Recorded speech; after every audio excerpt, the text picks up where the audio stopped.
Got you up and Come on, baby, you drive me crazy. Finest thing I've ever seen. Looking like a natural queen. I said, let me take you for a ride. Babe. To the other side, we can do just what you like, girl. Get started as long as you're ready. As long as you're ready, babe. Any way you want it. Oh, baby, yeah. Oh, I like it when you. Oh, baby, you drive me crazy. Break it like that. I need you. Oh, I never saw. Come on, baby, you drive me crazy. You know what's in the shower when it's nice and wet, ready for your love. Stepping moves, 'cause I'm looking at you, and I like it. Any way you want it, girl. Come on, baby. Come on, baby. Come hit me with the flavor, let me taste it, baby. Oh, night. Come on. Come on, baby, you drive me crazy. Come on,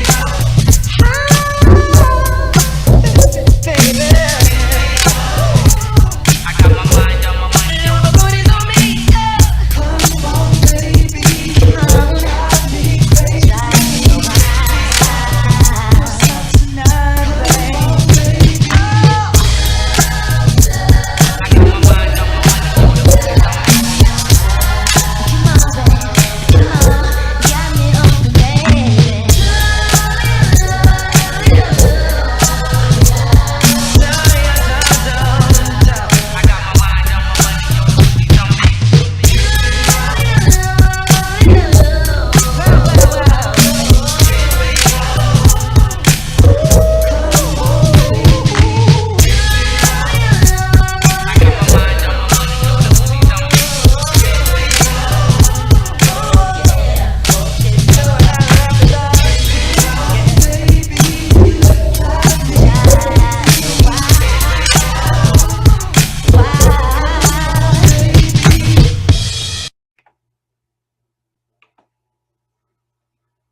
All right.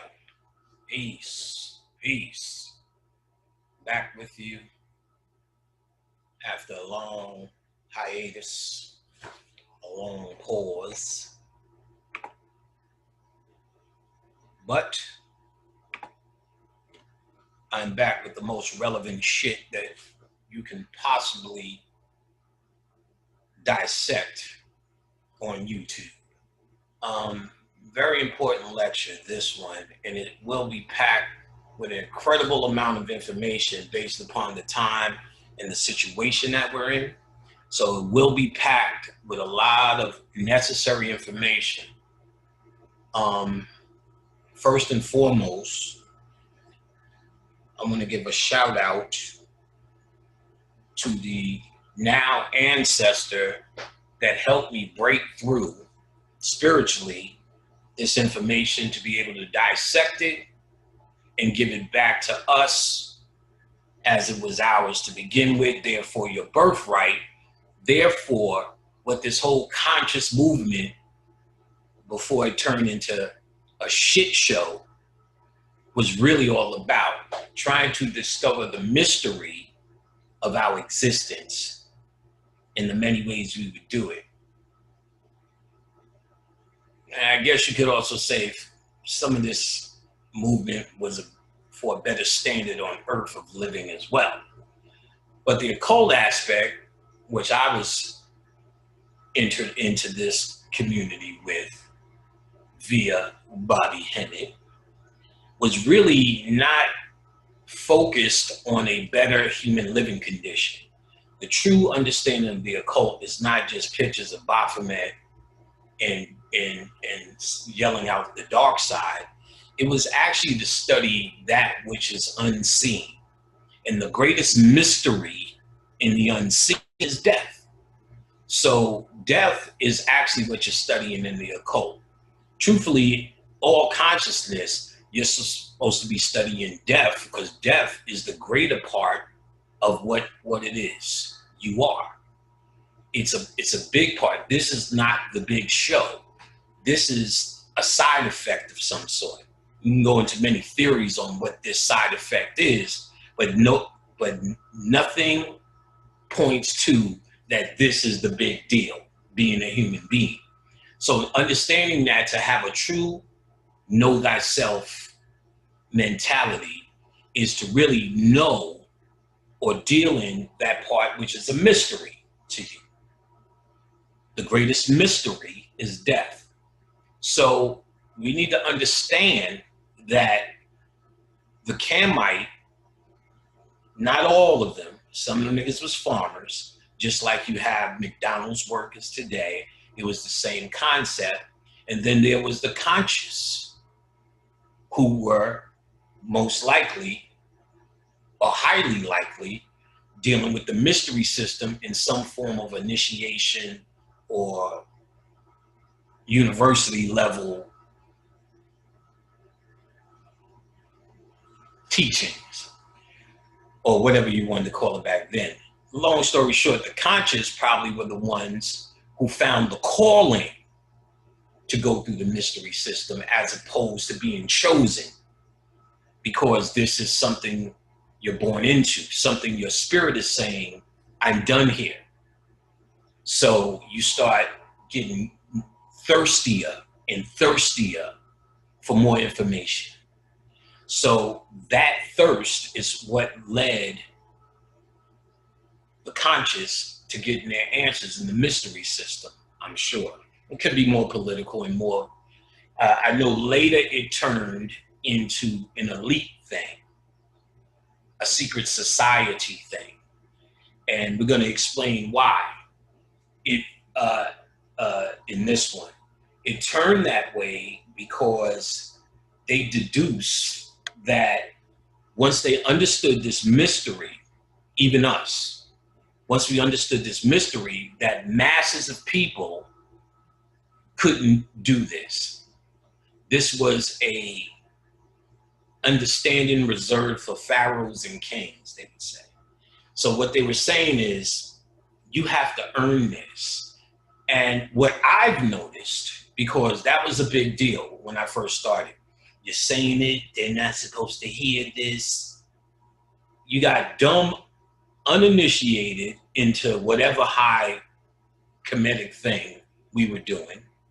You have a dumb guy reading the books and them telling you it's a secret while you're reading the fucking books that you found the secret in. It's not like someone sat you down and gave you an ancient mystery. So they were complaining about someone like me who would sit there and say this, that, the other, because they felt it was a secret and it could only be shared, and people weren't ready for that. What I found is you could tell them the greatest mystery, like I'm about to do now. If their spirit isn't ready for it, they haven't heard it anyway. So a small percentage will still make it out of this situation now because of the other rope that you have around you called your human mentality. You cannot escape with a human mentality. So all these deep conscious niggas that I meet who try to come up with a business plan, that's great, and I understand the necessity, even though you're doing a fucking bad job of it. Ultimately, you're creating these ropes that bind you for true power. And that's an understanding I can't convince you of.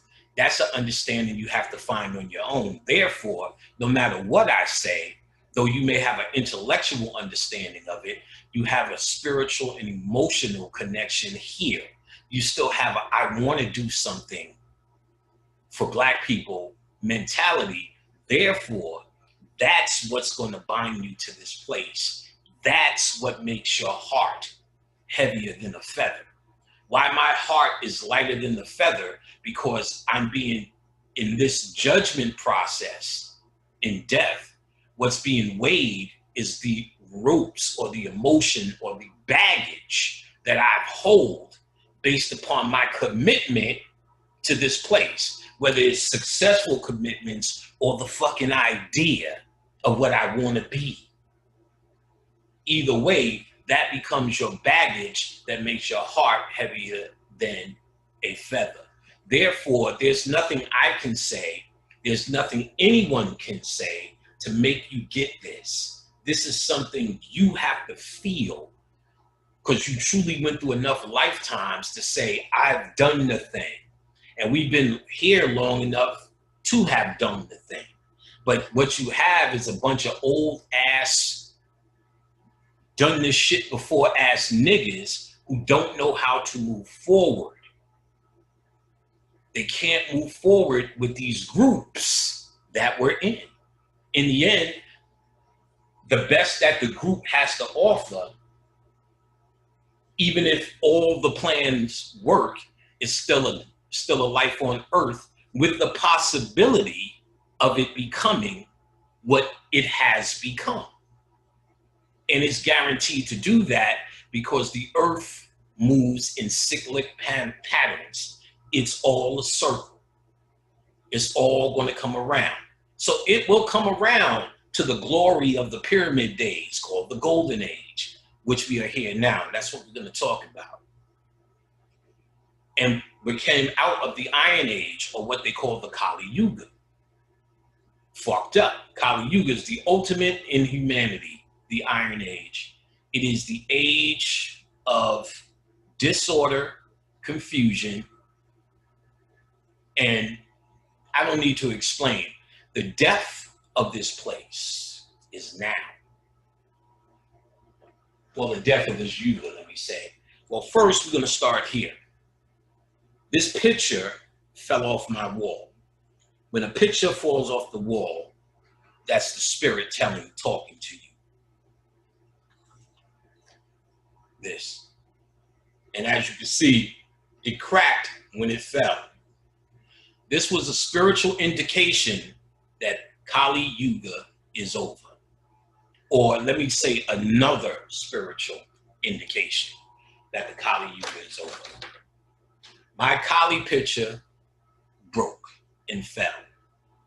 We have entered a golden age since Beetlejuice, and we're going to get into it today hard. It's going to be a lot of reading. All right? So let me also say this. This is the time now more than ever for this kind of energy. And you're going to see that why. And you're going to see the Kamites understood it, and this is only comedic shit as well. Blank. Baphomet. So we're going to start here. Let's see if there's anything else. First, I want to shout out, as I said, the ancestor. Let's put this somewhere in the back. Boom. All right. Well, you can go here, and you can go here. How about that? All right. Baphomet. So, in 2004, we're going to get into it. This lecture is very important. It's very important for this reason, for many reasons, because one of the greatest mysteries and the greatest question I've ever been asked constantly over and over, no matter what demographic, no matter what state, what context, from day one. Panic. What happens when you die? Or the statement, which is the same question, just in the reverse. Panic, I don't want to come back again, which is another way of saying what to do when you die. Or people says, when they ask what happens when you die, you get that answer, well, we're all connected. Nirvana, it's your mind. You don't really get a detailed thing. There is a detailed thing. The Egyptians, Kamites, knew a detailed thing. They had detailed information and detailed instructions on what to do when you die. The problem is, this was taken from us. So when you hear this famous story, they raided the Library of Alexandria and burned it, and they did this in the mystery system, they didn't steal information on irrigation and how to grow bananas on certain kind of soil, because farmers shared that information. The whole study was how you got down here and how you get out. White people have stolen that information from us. Boom, facts. And they created a climate that's not conducive for you to know that anymore or to hold that information anymore.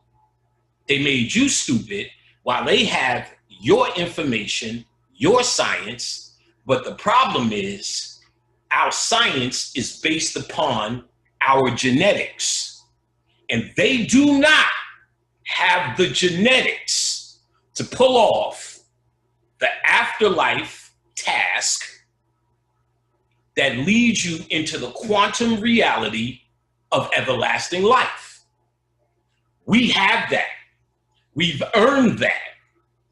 They have not. They have a lot of work to do. They have to first become niggas before they can even get into the real conversation. So here's what's interesting about this mystery. And now I have it, which means you'll have it before this is over. This is a done deal. I'm about to reveal to you the mysteries of death and the instructions on what to do when you die, so your ass can get out of here and never come back. Baphomet! So, we're going to get into this right now, because I'm feeling kind of funky. I don't even eat candy no more, but I got the urge. That means the spirit is in the room, people. All right. This time is over. We are now in the golden age. Listen. First, 2004, Bobby Hemmitt told me about a book. This is his words. Look here, Panic Man, look. This is something you got to get. What's up? It's a book called The Isis Thesis, a study decoding 870 ancient Egyptian signs. All right, whatever. He said, but whoa, all of these Egyptian books out here are the same information, just regurgitated. Different authors' interpretations of the same shit. He said, every once in a while, they have to put out some of the breakthrough information that they stole, because they're stuck. So when they put out a little bit more information to the general public, presented in a context where only the scholars, so-called white scholars, would look at it, how they condition the nigger, or how they think they condition the nigger, when we see this, it's too much. Then we go to see Spot Run, while they are the magnificence of Wachaket, dropping into atmospheric, the RNA, DNA convergence, and you're like, yeah, you know what I'm saying? Turn up, nigga, I'd rather be turned up. As long as you that guy, they can hide information under the banner of intellectual shit. So that's what this particular author, Judy K. King, either did by accident or on purpose. And either way she goes, I'm going to show you how this is ours. So you need to get this, Panic. Every once in a while, they drop some information that's breakthrough. This is that book. And I can tell already he wasn't going to read the whole book. He would read, dissect it, get what he needed, and so on and so forth. I was a whole book reader. And even when he would recommend, yo, man, just use that as a reference book. I'm going to read the shit. I'm going to read the shit. You know, just greedy for it. Now my eyes are shot. But I learned a lot to get them shot. And what he said was this, too. He said, the information in this book is such a fucking revelation, such a breakthrough. I'm not so sure she's the author. What they do is one of them societies that has this information passed down from a stolen legacy from us is releasing it through her to make it seem like an author's doing this. Now that's possible.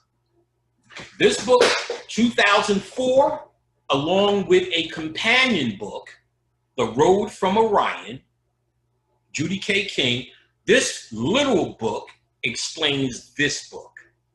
That's how complicated and intellectually aggressive this book is. She needed a storybook as companion to explain it. I remember recommending the book in the early 2000s, and this lady took me off her friends list. How dare you give me some shit? In 2004, this was released. 11 years later, she releases another book, Balls of Fire. Balls of Fire, she did a 1-hour lecture on to promote. Judy K. King. Look for it. It's the only one up on YouTube. And she will explain in this book a little bit more detail of a portion that she revealed in this book. So this book goes into more detail of a very important aspect that she brings up here. And you will get it. And she is, in this book, is all about the process, the alchemical process that happens during death. We're going to get into it. First, so that left me with either one or two things. And mind you, Bobby also said, which came to pass. He said, they did that for the chick who wrote Harry Potter. And mind you, this is in 2004. These movies and shit is still going on. They're still dropping books at the time. He said, this bitch was not a school teacher that just decided to write a funky story called Harry Potter with all this occult shit in it. He said, no go. He said, that's coming from a secret society, some group of people, and they're funneling it through her. They said the Anne Rice shit, the same thing. That's why she's so easy to be Christian now. But this is 10 years ago when she changed to a Christian. So Red Pill told me the other day that the author of Harry Potter was talking some dumb shit online, and people started saying, wait a minute, that don't even sound right. Are you sure you wrote Harry Potter? So there's book burnings and all sorts of protests of people now saying, bitch, you ain't write that shit. Same way those guys didn't write The Matrix. So things are given because they have to make it seem like it's a breakthrough happening. They can't let you know for a moment that we had it all figured out, done, and already got the t-shirt. They have to make Black people under the mind control that we're moving someplace, that we have another place to go, that Obama is a breakthrough. Voting is somehow saving you. Things like this would all fall apart. And I could name a laundry list of things that will fall apart if they knew, if we knew, we already understood the secrets of life and death, why we're here, and so on and such. Then it will redefine our relationship with this planet. But they need us to have a dependency relationship, because the true science is they have the dependency relationship on us. So they have to fool us into believing we have a dependency on them. For instance, now as we moved out of the Kali Yuga into the golden age of the Sati Yuga, whatever it's called, they don't know what to do. They have no idea what we will become. So, and I'll get into the detail. So all they just told you, stay in the house, wear a mask, stay 6 feet apart, and keep washing off a bacteria that they think, I don't even want to give it away, because we're going to get into what bacteria is. In 2004, we're going to see in this book, she was talking about Betelgeuse and what Betelgeuse means when it's supernovas. What do you know? And as soon as it's supernovas, you get this reaction. She talks about, which is, when I'm going to stop saying she talks about, because this is a we talk about. So one or two things is either coming from a secret society funneled through her about information, or if she somehow figured and decoded our information, because it's already our information, that means our ancestors gave it to her to get to us, and it is at us, and to get to you. So either way, if she authored this and found the code and added it, because what I've seen, and you will see, all the familiar icons, symbols, and meta symbols of Kamite, we know, but there's a code missing. Anybody who's done the real study, you know they're saying shit, but you don't know what they mean really. And most of what I see, they apply it to human things. What she was able to do was connect it to, listen, the quantum world, the cellular world, the viral and bacteria world. And I may be missing something, but she's able to connect these microscopic landscape, this quantum landscape, with the Egyptian symbols, and understanding the true transformation into the afterlife, into the quantum world from this atomic world. This is powerful information with detailed instructions we're about to get into. All right?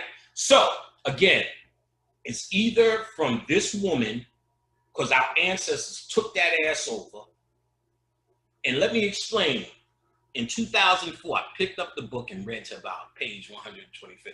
I did not grasp the total full understanding. I've talked about this book for years, and some of you may have gotten it because the little concepts I was able to grasp, I was able to regurgitate and told people, see how far you get with it. But Baba Kalindi, I don't know why I'm calling him Baba Kalindi.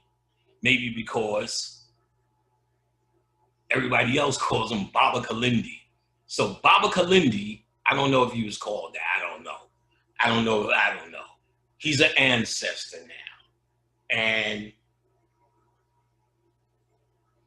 he came through.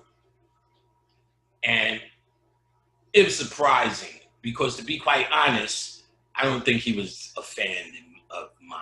You know what I'm saying? But what I do know is these spirits, they don't hold grudges, human grudges. And me understanding this spiritually, whatever grudge I may have had with this brother for silly reasons, that doesn't mean nothing. So when his spirit came, it was well received in this house. It was a little stunning so quickly, but nevertheless, he must be some form of Obatala. That nigga cleared a blockage in my head for me, and I could read this book like fucking the cat in the hat. Every fucking page, I don't know if you can see it, is fucking highlit. You understand what I'm saying? So we got a lot of work to do. I damn near could read this whole fucking book to you as much as now I can decode it. And this book is the detailed instructions on what to do when you die. Everyone should have one. That white pasty lady who wrote this shit should thank me. Oh, it's very clear, and we're going to get into it. White people can't get out. You can't get out. You can't get out. And I'm going to prove that shit. Now I understand the genius of why we made them. Because it made this place such a debauchery, it would push you naturally to want to not come back. Consciousness is at an all-time high because of Whitey. Trump is the representation of the death of the Kali Yuga. That's why you see the best of what the white man is personified in that animal that they call in president. It's personified because it's the death now of that white man, of that. He's the essence of the ignorance. He is the essence of the result of every nigger suffering, every dark person suffering. Cats, rats, pigs, chickens are oppressed. Broccoli is not in favor with these motherfuckers. Everything can't stand this virus. So why would we make it on an island at all? I understand it. We needed to make a vessel. So when we leave, that vessel can stay here, and it will, based upon genetics. I was on the fence. I thought maybe they can get out. Maybe black people come as white people, and maybe we do. But in the end, what you are genetically only matters at the death moment. So you could come here as white, green, or whatever. It doesn't matter. But if you were only white, you can't elevate up. There's ways for them to elevate up. Mitchell Gibson talked about it. And I didn't get it then. I got it, but I didn't really pay attention as hard then. But it started to make sense. He said, if grass is eaten by an antelope, that grass is able to come back as an antelope or zebra. Then that zebra gets eaten by a lion. That zebra who got eaten is now able to come back as a lion. And let's pretend if a man eats that lion or eats that vegetable or eats that zebra, it's able to come back as a man. He also said your pets are able to come back as humans if they were in your household and they were loved. So she talks about this, and the Egyptians talked about it, is horizontal gene transfer. Horizontal gene transfer. It's like your genes, they said in the microbiology world, it's the equivalent of sex. So how, and this is passed through, I want you to hear this, virus and bacteria. So now we also gonna get into why they got you in a fucking mask. So virus and bacteria, this horizontal gene transfer happens through light. Keep Beetlejuice in mind. All right, and keep why they have the mask on. Okay, so where are we?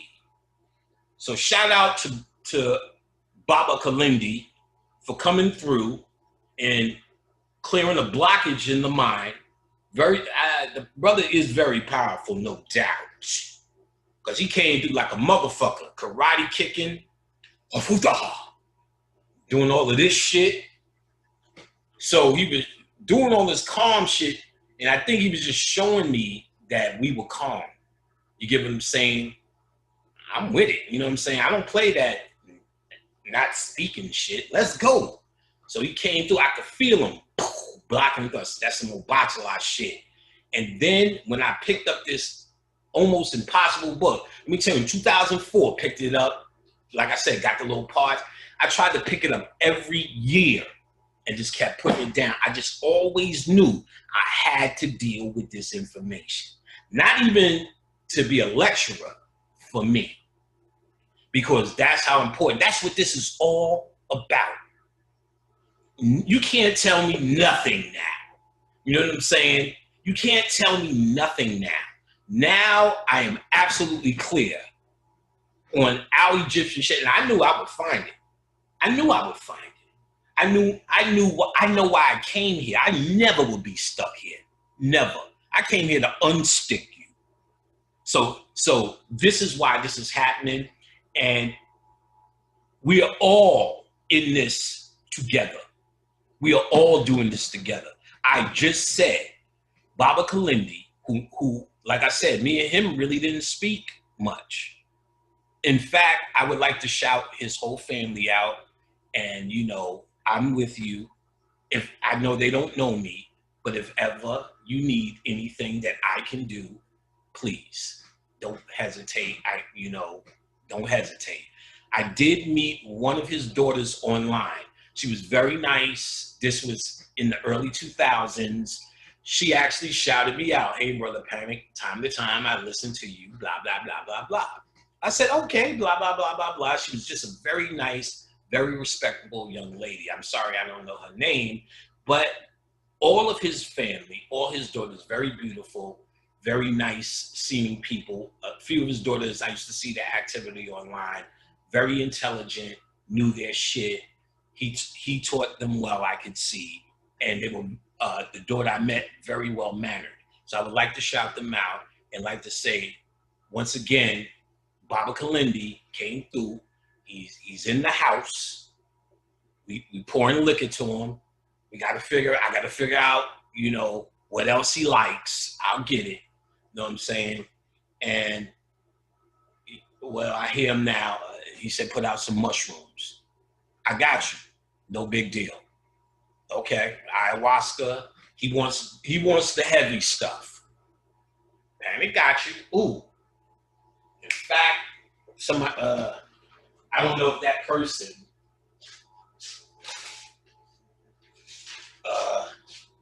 wants to be put on blast, but this will be for Baba Kalindi. Ooh, some drugs. Ooh, this is funky. You know who gave this to me? And he's done Red Pill, because I forgot he's done stuff on camera, so I don't think it's a secret. So Red Pill came and blessed the nigga with some shrooms, little marijuana. So I'm gonna cut some of this up, give it to Baba Kalindi, who broke through, and because of Baba Kalindi, or partly because of Baba Kalindi, to be honest, we getting this mystery. You understand? We getting this mystery. All right. So again, it's a lot of reading, and we're going to break through on this. So this is called the Isis Thesis, a study in decoding 870 Egyptian signs by Judy K. King. Now, everything is highlighted.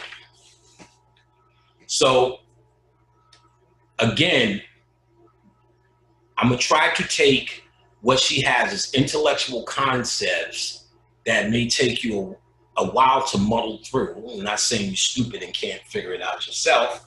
Perhaps you will. Not saying you can't muddle through, but I'm trying to give it to you quick and easy in lecture form. And then after you hear me going through this, when you read it, it'll be an easier read. Let me get some shit to clean my glasses. Oh, hey. Oh, get my parade. All right, here we go. As you can see, got my Baphometic shorts. Come on, son. We bopped out today.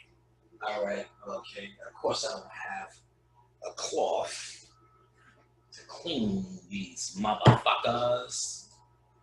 All right, give me 1 second, niggas.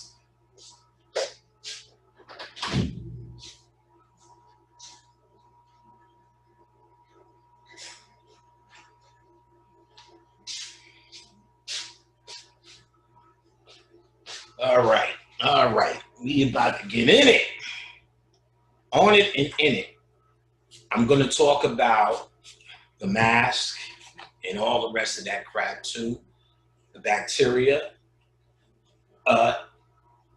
Watch the Judy K. King lecture. It's pretty much a lecture from 4 years ago when she was promoting this book. And she talks about the importance of bacteria and viruses to the DNA and the death experience. In this book, she talks, I'm not gonna burst that, but we're gonna get there. We're gonna get there. Y'all should be excited.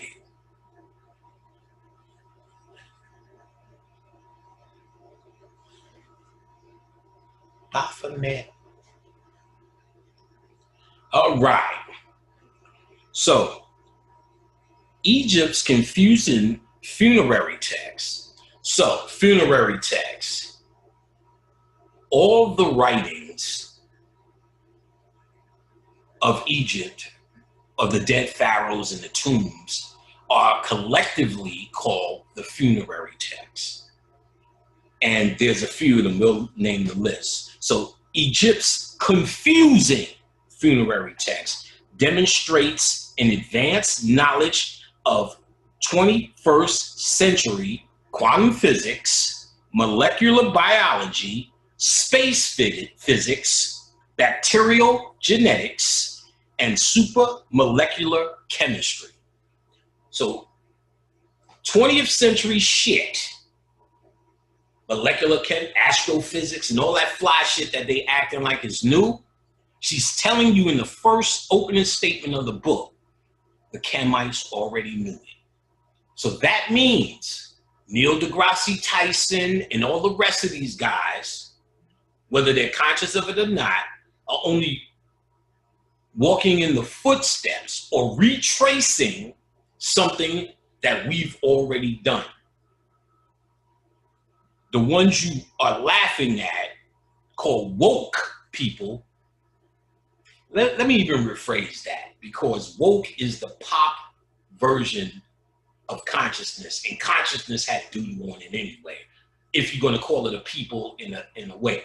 Let me say this, consciousness was only because the grouping that was coming together early on didn't want to name itself. So consciousness was a description of the collective, not what you were and now you're in whatever. So consciousness meant he was just aware.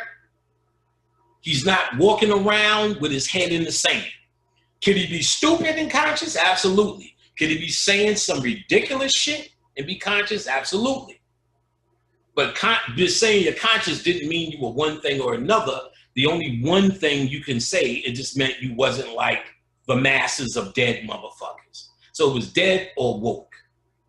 And then the awoke aspect became this woke thing. Woke is what, it's not a studied person per se. It's just a person saying all the buzzwords that now, out of how consciousness has expanded into this buzzword, into this possible fad, that it has a fad name, woke. Little kids want to be woke because they say Black Lives Matter is a fucked up movement. He's woke. That's nothing to do with what this is. And anybody in front of you who's comes from the conscious community saying woke and we woke now and woke, they're trying to jump on a fad type thing. They're trying to gain more viewers using a word that's more relatable to the dummy. So a conscious person who's well studied ain't got nothing to do with woke, because the concept is supposed to be the same, but what you did was create a new word that you could take down the road. Listen, that's a American method or American war tactic. Here's what made sense to me, and I probably told you the story, but it goes well here. 1996, I'm working at a record label, White Boys. There was one white, fat, 400-pound dude, 300-pound dude. You didn't know how he operated, only had 2 or 3 shirts. I heard him talking about his diet one time about eating all meat. This was the Atkins diet. I'm like, nigga, that shit don't work. How can that work? Here's the book. I was a reader. I read the book, and it was very enlightening, very scientific in what he was saying. He was saying you eat your body eats glucose. Everything you do, your body's a glucose manufacturing machine. And that comes from carbohydrates. So all of these are what you call refined carbohydrates, made up. And eating as much as I will today, I would have eaten too much, so much so that's what the pancreas goes into insulin, and too much of doing that, diabetes, blah, you know the story. But before you get there, all of this extra glucose that I eat from refined carbs it tells my body, oh, I must be about to hibernate. That's why I'm eating so much carbs. That's turning to glucose, all this extra energy. I'll save it for later. And that's why the body creates fat. And by the way, these are called complex carbohydrates. When this sugar hits your system, it hits your system much slower. Therefore, you don't get the carbohydrate rise. You do with this is a high sugar complex carb. So it's tomatoes. So with that concept, if you eat high protein foods, or foods high in fat, no carbs, the body says, okay, I don't have carbs to burn my glucose. Oh, that's why I stored the fat, to burn the fat.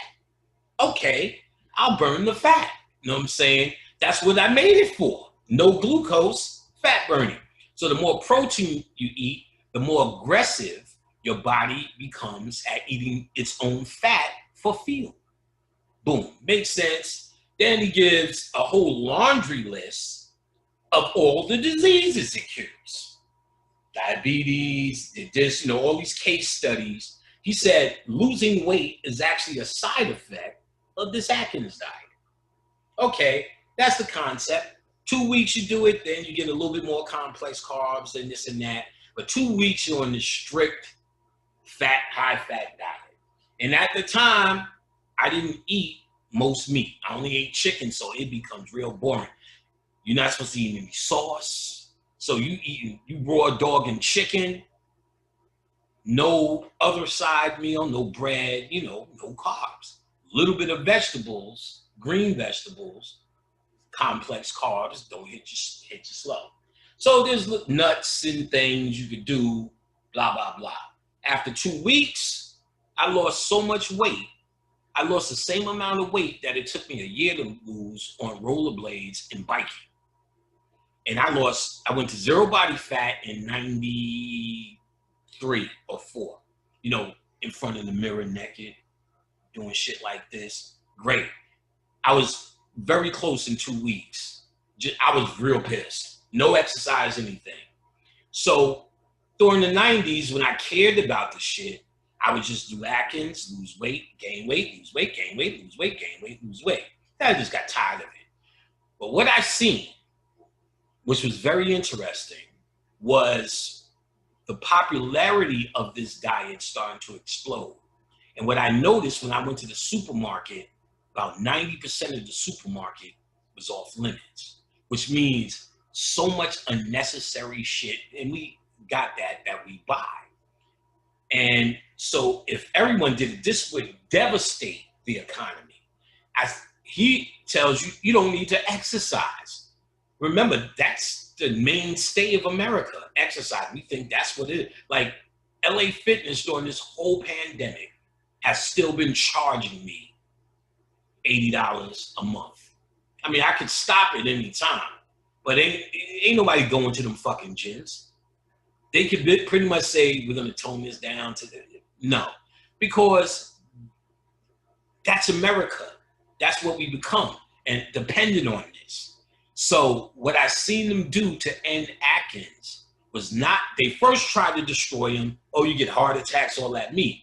First thing I noticed is I started eating less, even less meat than I did when I was eating meat in a regular meal.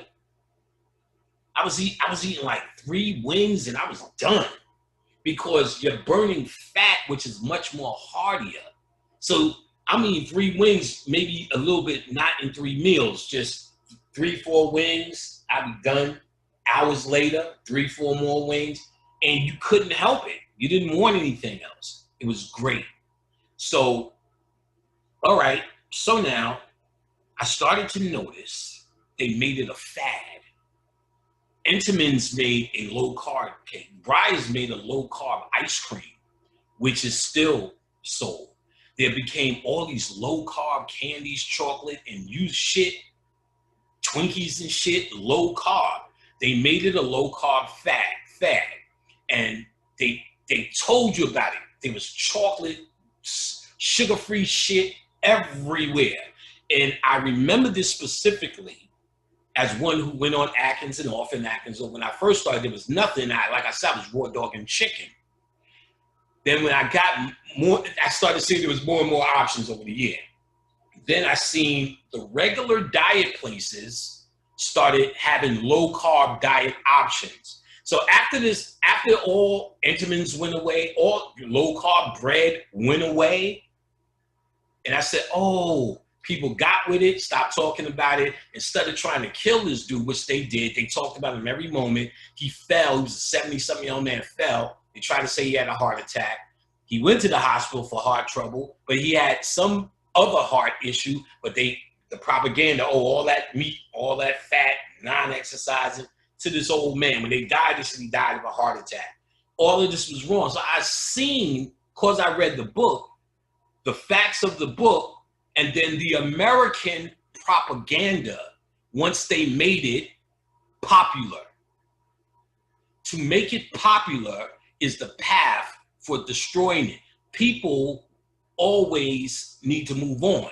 So if they take what you have that was sacred and put it in the mainstream, which is what they've been trying to do for the longest, we are powerful when we're underground because we seem, or it seems like when the alternative or when the regular is moving, if an alternative comes up, it brings dignity and truth to what you're doing. It brings authenticity. When it's on mainstream television, it is no longer authentic.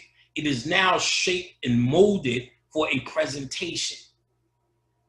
And that presentation is what they're counting on, because if they can make that presentation a fad, then that's exactly what it becomes, something that comes and goes. So the growing movement of true consciousness that is happening, that people who are now reporting to me, oh, they know you, Brother Panic. Some brother was telling me, Kool Moe Dee was telling him about me. Shit, nigga, to me, that's incredible. I don't give a shit about anything. Kool Moe Dee knows my name? To me, personally, I mean, in the study, you know, my ego doesn't come into it. Good. He should hear this shit. But on a personal level, as a hero, a young rap enthusiast, you know, who bought Enjoy Records, Feel the Heartbeat, The Body Rock, that fast shit, always rockin', never stopping, Kool Moe Dee. Know what I'm saying?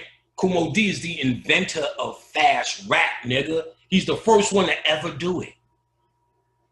So for Mohandas D to even know I exist is a big deal for me on a personal level.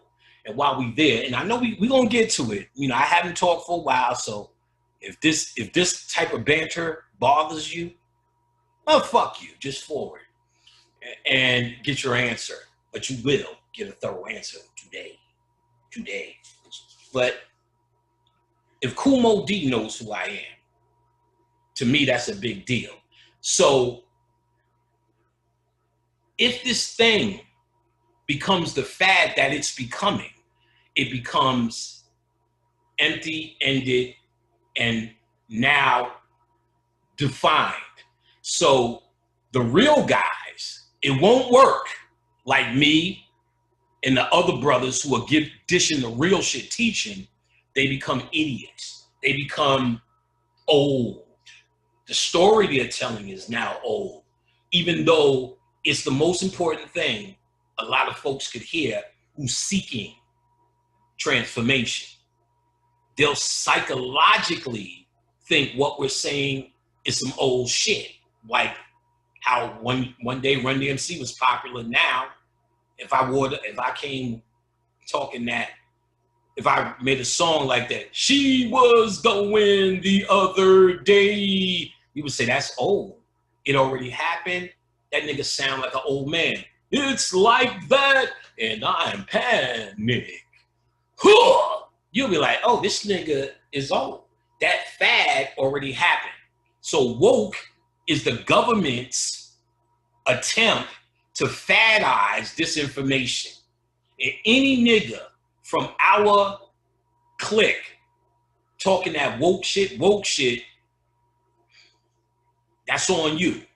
Do as thou wilt, but that's on you. So, for lack of a better word, this is for true consciousness, which, like I said, that word was never a favorite of anybody's anyway. Woke is just worse. So, but those who really want to learn, those who really want to know the mystery, you get what I'm saying? Just remember, quite simply, without any more speeches, keep the fucking integrity. You understand what I'm saying? Keep the integrity. Also, I'm gonna shout out my sister, Kiana. I guess we get all this stuff out the way before we get into it. Shout out my sister, Kiana Brown Lee. She called me. She took my class umpteen years ago. She's always just been a friend. She's fine. So you guys better watch it. She called me and told me her daughter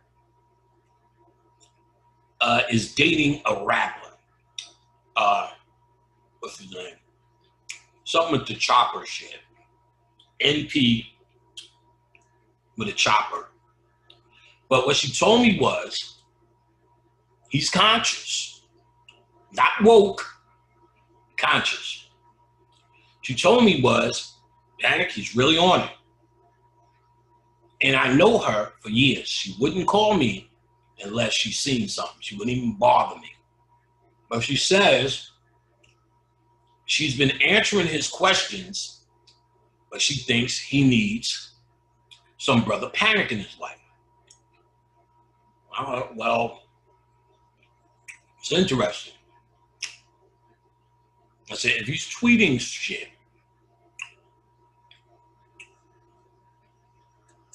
you want to be careful with that. I just got finished. Shout out to B.O.B., my brother. Love him forever, dearly. One of the greatest souls I've ever encountered on the planet. Much integrity, much heart. Truly has it. Truly has it. Real talk. I can't say enough good things about meeting this brother, knowing this brother, hanging with this brother. He's truly made me feel my youth again, just with hours and hours of laughter over dumb shit on YouTube, dumb humans. He always has a funny thing to say. My man's in them. But as you know, he got into some heat doing exactly that, posting conscious statements. And see, the thing with that is, if you say like Black lives don't matter, you should eat all your vegetables, blah, blah, blah, as you keep moving on, and then you're gonna see a lot of reactions. Know why? Because popular to be woke. So all this fad, when you're doing this, even though in your heart, these are discoveries. You got to remember, you're not tweeting from here, controlling people. You're tweeting from here when you do that. Because it's kind of like, oh shit, glasses solution. Then you tweet it. Oh shit, a mouse. Then you tweet it. So you're tweeting as you discover. You may discover something like the earth is flat. And you tweet that. Then you'll find how valuable woke is. That's when you see you've challenged people's belief system and their psychological well-being. And that's when they'll turn on you. So in your woke tweets, I'm not talking to anybody in particular. I don't know the Chopper guy. So I'm just saying in general, because I don't want to make it seem like it's directed towards him. Do as thou wilt. Show you an example of what woke will do, though. And showing you the example based upon what my brother B.O.B. went through. So this is not new. A rapper texting conscious shit, where it leads. So once B.O.B. texts that, and by the way, ultimately, we did a podcast answering that, because for a long time, people felt it wasn't answered. It is now answered. You can find that podcast online. Go to Bobcast on YouTube and find the podcast where me and him deal thoroughly with Neil deGrasse Tyson and that bullshit. The flat earth, the concept of consciousness, one of the best, I think, spewings, and B.O.B. for the first time deals with it all. I got him to talk about it. Nobody could. And after he kind of explained the scenario, once we did it together, the phone started ringing again. Publications started honoring and acknowledging him again, which is good for him in the business. But it's an uphill battle based upon tweeting woke shit from your heart, because he was really woke. So if Kiana is telling me this young cat is really woke, we're in a stage now. She ultimately said, when he comes out, I said, well, have him call me. When he comes out, I want him to meet you. And she could do that because she's come to the house hundreds of times. She's a family friend. Okay, because on the strength of her, if that's a thing, whatever. And long story short, I would truthfully, in the end, after we have a conversation, the person I would introduce him to is B.O.B., a rapper senior of his who became conscious in the music business. He could tell you everything that can or possibly will happen. I've already talked to B.O.B., and he will talk to you if that's what you want. So if you come this way, I'm going to refer you that way as well. But if you want consciousness, I'll put it on your ass. So come on down, son, because I'm always glad to see a young nigga get his head together. I make motherfucking monsters. I'm not just saying I'm here and I'm a god. I make gods. So come see me. I show you how to get your dick sucked by the cosmos. That's real talk. So let's get into some of this. How to die and never come back, nigga. All right. I'm gonna try to stay in here now. The science provided Egyptian pharaohs and nobility with answers to profound ontological questions, such as, who are we? Is there life after death? And how does our universe function? So this information was for nobility and pharaohs. So early on, even us, we kept this shit sacred for a reason. It can't turn into woke. Once it turns into a fad, once the masses have it and use it, it's dead. Why I'm giving it to you? Because I'm absolutely clear. Only the people who really fuck with me can hear this. The ones who's playing around, who like to entertain themselves watching shit like this, that's fine too. But I'm telling you, I can say to you, you're not gonna get it. Or maybe you will. I hope you do. All right. So these are her idea strands. These are all references or Egyptian references that she's going to break down. Qualities of the deceased king. Note you are, as this is all talking about your death. The moment you die, you are the deceased king. You are also the dead sun god. You are also becoming Osiris. Remember that. Directions to the path of eternity. She's going to give you directions on the path. Conquest of Apep. So this idea of fighting Apep in the underworld and getting swallowed, she's going to break that down.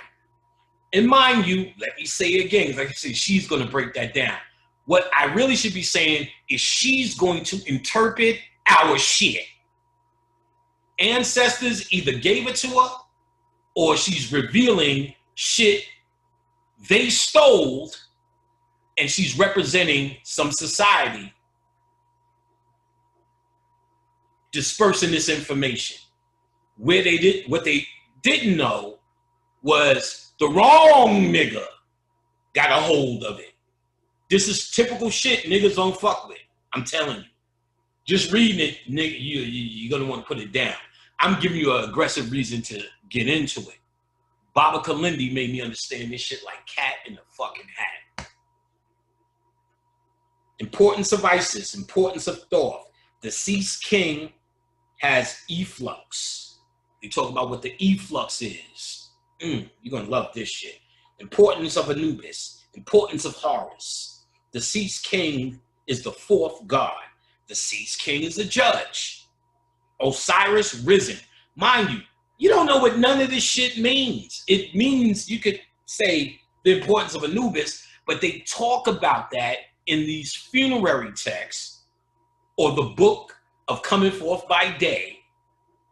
They talk about this shit and you kind of know Isis does this. Isis is on the boat. Thoth does this. So you know he's describing writing. So you try to apply it in your logical sense of writing. But she's going to tell you what this, she's going to reveal what we knew. And it's not really surprising, but it's going to be very revealing. You see how excited I am about it. Baphomet. All right, deceased king reassembled. Deceased king embraces, ascends. Deceased king's new form. Deceased king's nourishment. Deceased king's clothing. The word or writings. Iron references. Cold water references. Turquoise references. Eating references. Double references. Beware of the lake. Nets, heads, tails, vertices, feces. Importance of Orion's winds in the heaven life. She's going to deal with all of these idea strands from the funerary text.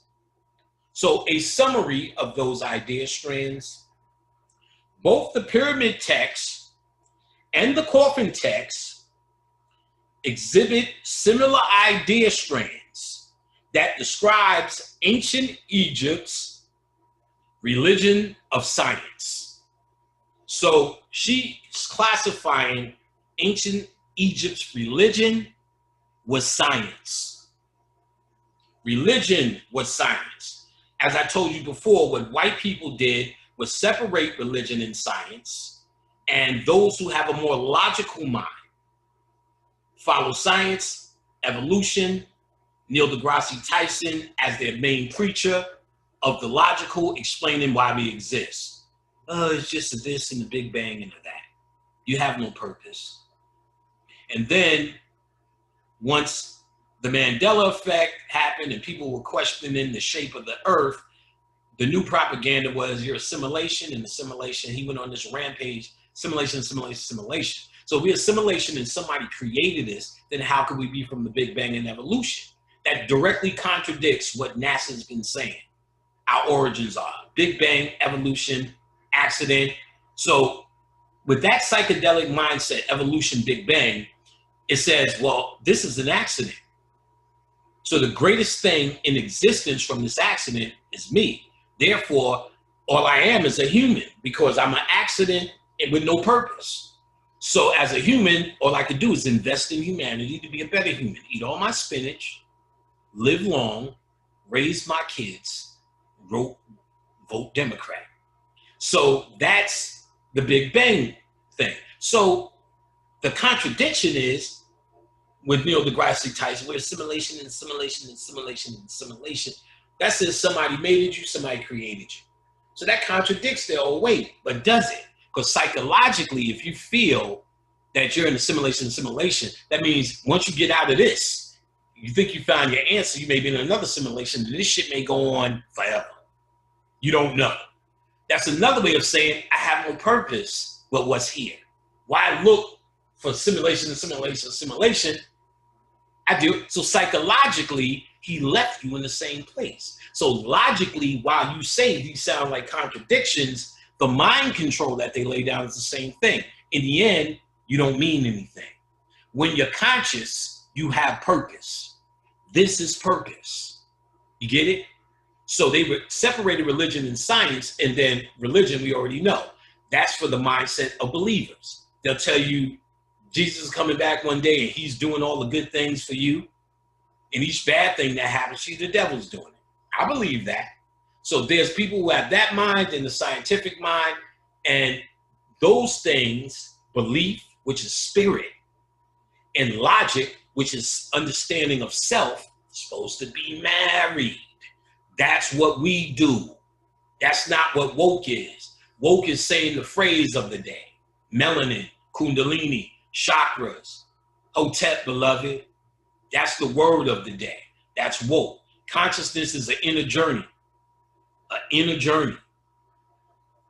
It really starts by studying because you were trained in logistics of a book, and then opening up this because your spirituality is getting strong, and then you learn from here. Even when you read, it enters here. When it enters, you start here because it's the ego and you're born and raised in the ego. The more you understand this, the more you do practices to give up humanity and start living in your true brain here. You understand what I'm saying? And some people come with a very powerful heart presence. Those are people who come from lifetimes who've done this work already. One of them presence that fills the room. My son can do that. That's why he's one of the only ones I let work selling the herb packs and so forth, because of his heart frequency. It dictates who he is. So this is what you're working on. So this science was the religion of you. Science is your religion. And all science that you could follow is today. If you're not studying the science of death and your role in the quantum reality, all other science is fucking pseudoscience. Y'all niggas like saying that? If you don't know this, all you have is pseudoscience. There's nothing wrong with it because you need it to fucking survive as a human. But true science, the true religion of science that the Camite studied was the science of death. Because as you'll see, she says it in here, and she says it in Great Balls of Fire, where she deals with it more, she talks about the junk DNA being 98% of your DNA. That's so-called out of order and inactive. And 2% is actually what we're working on down here. When you die, that so-called junk DNA becomes active. And it is, listen closely, a library, as she points out in her lectures. In this lecture, the 1 hour lecture and the one and only lecture she has up on YouTube, she points out that when she studied the funerary text and studied the DNA because of it, what she found out was 98% of our DNA is a library of viruses and bacteria. And I don't want, I'm gonna get there. Oh, you gotta hear this shit. I'm bursting to tell you niggas. I'm excited. And I keep having sidebars because I haven't talked for a while. But there's a lot of information. We're gonna be here for a while. You're not gonna be able to get through this in one sitting. This is gonna be a lot of information. This has been the most asked question I have ever encountered. What to do when you die. How to die and not come back. Here we go. So, the scientific concepts are embedded in a religious narrative. So all the mythology is considered the religious narrative. And she's saying the concepts are embedded in there. We didn't have the key to decode the death code to all them pictures and stories that we knew. Because another layer to the mythology was death instructions. We needed the code. That's what was taken from us. That's what was ignorant. That's the information white stole and was able to start creating secret societies. So their nobility and their higher ups can get the death instructions. These celebrities pay for this death instructions. That's why they walk around so smug. Michael Jackson, Prince, all them niggas, you stupid if you think they had that type of money. And Prince is talking about chemtrails and other shit before he died. Mike was talking some conscious shit before he died and reports that he knew more than that. Hey, this is me, Mike. That's all an act. Because I heard he was studying and buying shit that we couldn't get. What else would you do? You the richest motherfucker. You want to say, well, I know I'm gonna die. Is there any information anywhere about this? And your money will get it. And they did. Now, as I pointed out earlier, look, your pet, as Mitchell Gibson said, you can eat something and reincarnate as what you were eaten as, or the pet can reincarnate based upon love. So white people can change their genetics if a Negro loves them. That's their way out. They have to be able, in the afterlife, if they were truly sincere and serve that black man or black woman, to get in. I know this for a fact because, shout out to Ma Dukes, and just so you know, she's showing a little leg, my mama, but my father took that picture, so my mother is not a thought. My pops took that. I think either the year or before I was born. So, my mother went through a lot of human trauma, so that's one of the best. It sits in my studio. Shout out to my mother, ancestor, right now. So, how I know? My grandmother, my mom's mom, in 1973 or 4, left my grandfather in Queensbridge and got with a white man. Scandal. Now I'm young, So I know him to be my step grandfather. It didn't matter. It didn't mean nothing. And in hindsight, it wasn't the beast or the devil. In fact, him and my grandmother originally moved to Staten Island in some nice shit. Then him and my grandmother moved right across the water from us on Roosevelt Island. Anyone who knows New York, two things. You've seen in New York, there's a red tram that goes adjacent to the 59th Street Bridge. It's going to Roosevelt Island. That was a big deal as a kid to ride that, to get to my grandmother's house. You truly was in Never Never Land. We were coming from Queens. We would take the bus over the bridge from that side, but she would always take us to Manhattan on the tram. And years later, they made a train, but this was the only way out. Through Queens, over the bridge, or through the tram, over the water. Wonderful experience. And so when they moved there, it was like Never Never Land. We lived in the projects right across, Never Never Land right across the bridge. It was magical. And this white man did white shit to make it magical for two young nigger kids. Like, he's this dude. He would take us outside to the park. Can we go barefooted? Yes. Yes. You know, niggas ain't. All this glass out here, you know, niggas ain't. Yes. That was a big deal. He let us play outside barefooted. Then he found out, for some reason, I don't even remember how, we liked high C. He would stock the fridge with all sorts of high C. The candy dish. To this day, I have a candy dish on my thing. Always a candy. He made the shit white heaven, to be quite honest. But in hindsight, what he did for my grandmother was no less than worship. He called her the princess. The princess this, the princess that. He treated her grandkids like royalty. He was always good for $10 and $20 when we became teenagers. Always good to buy pizza. Me and my Negro friends, Dane and them would come over.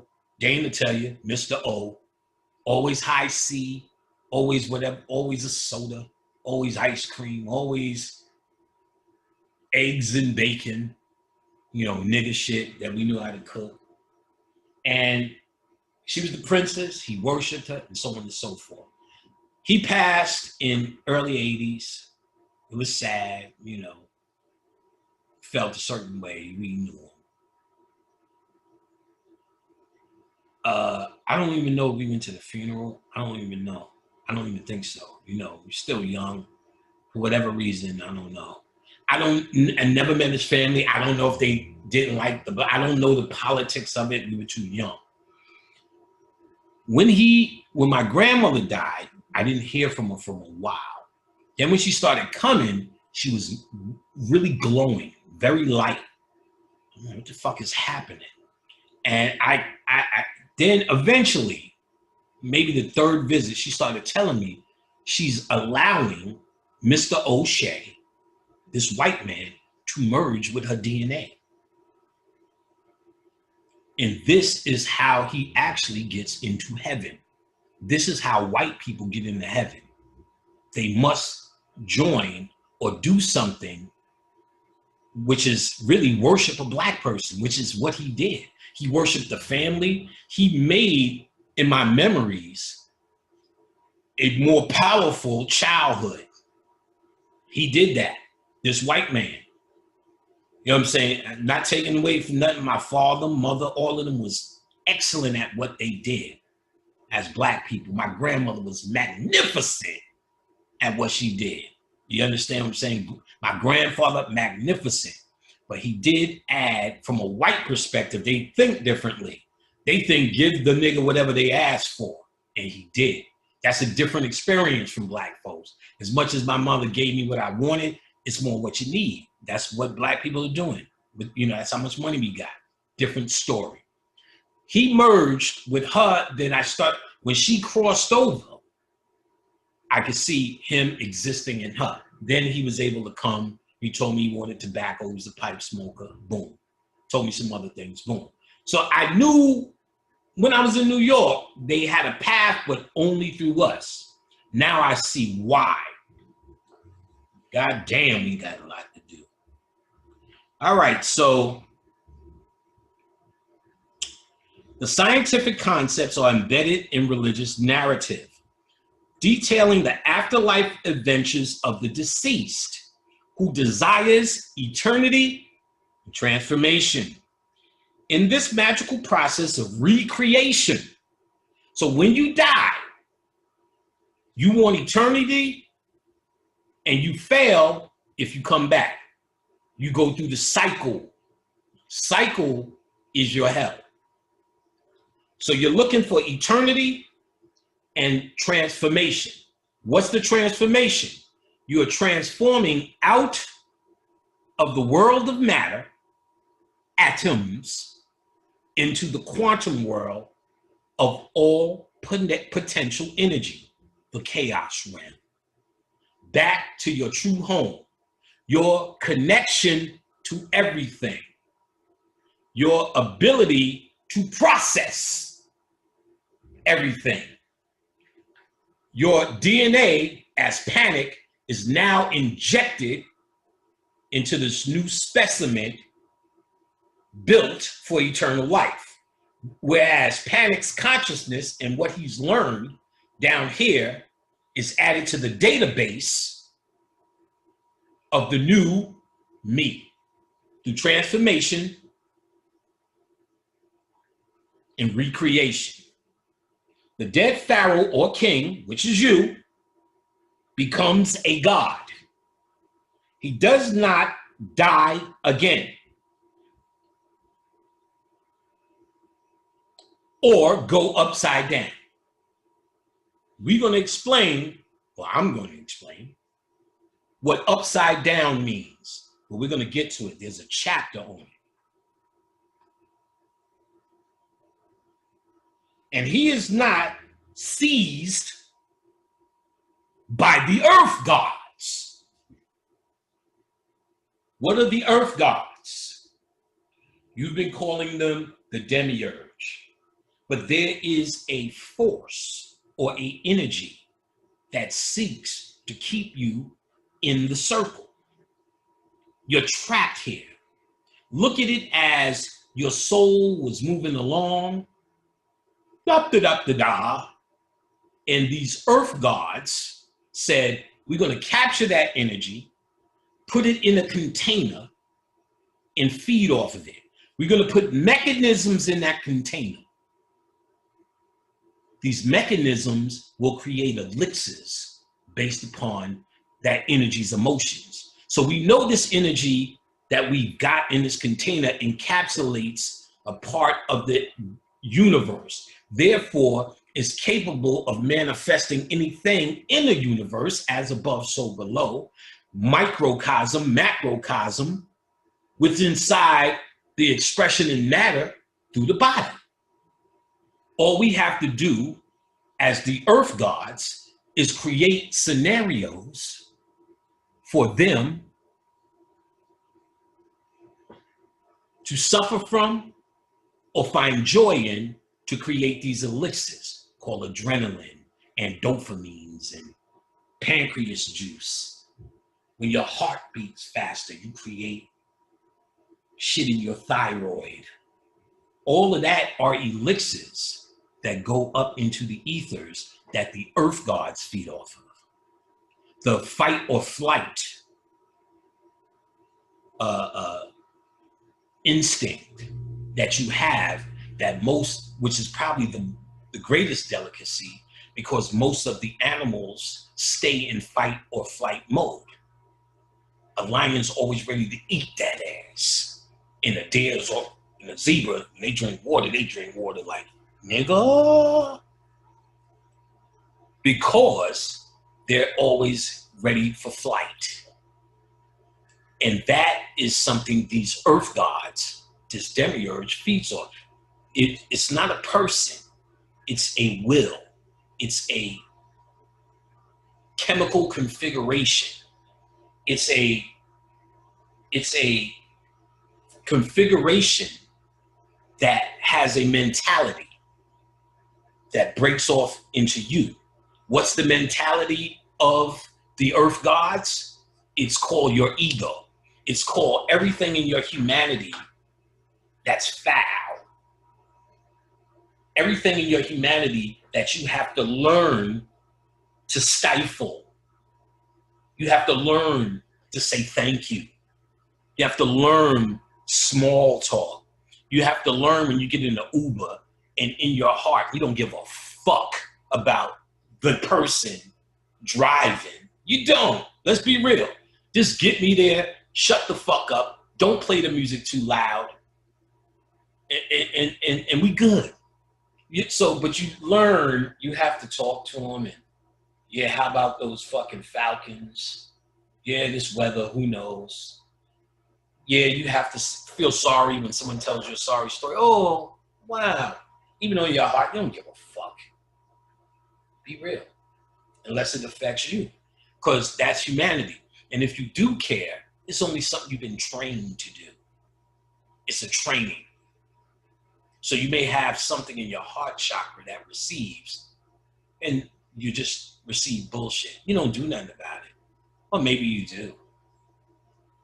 It's all human driven, and it all feeds an energy that wants to survive. It's the ego.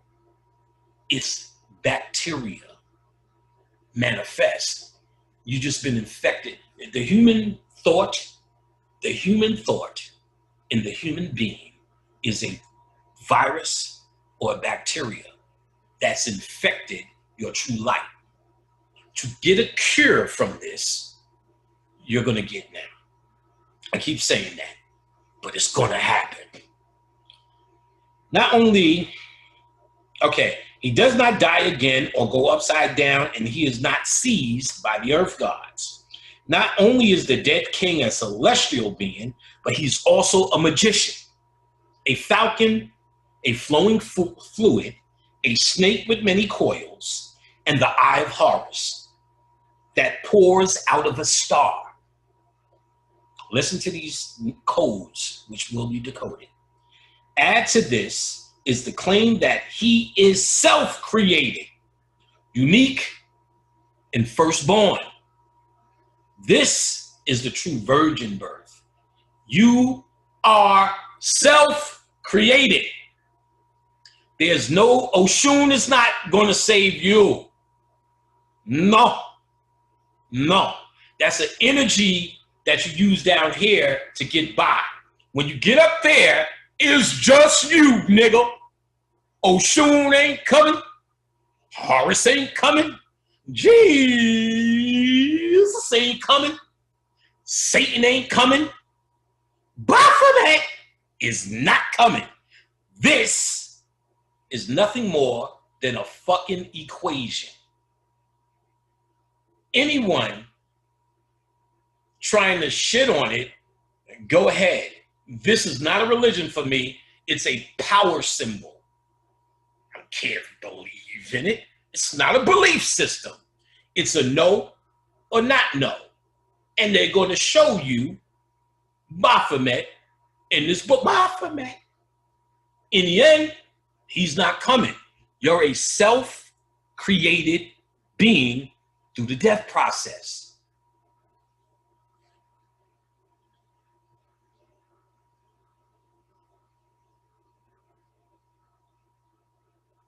We have a being that is beyond human, a overman, a ultra human.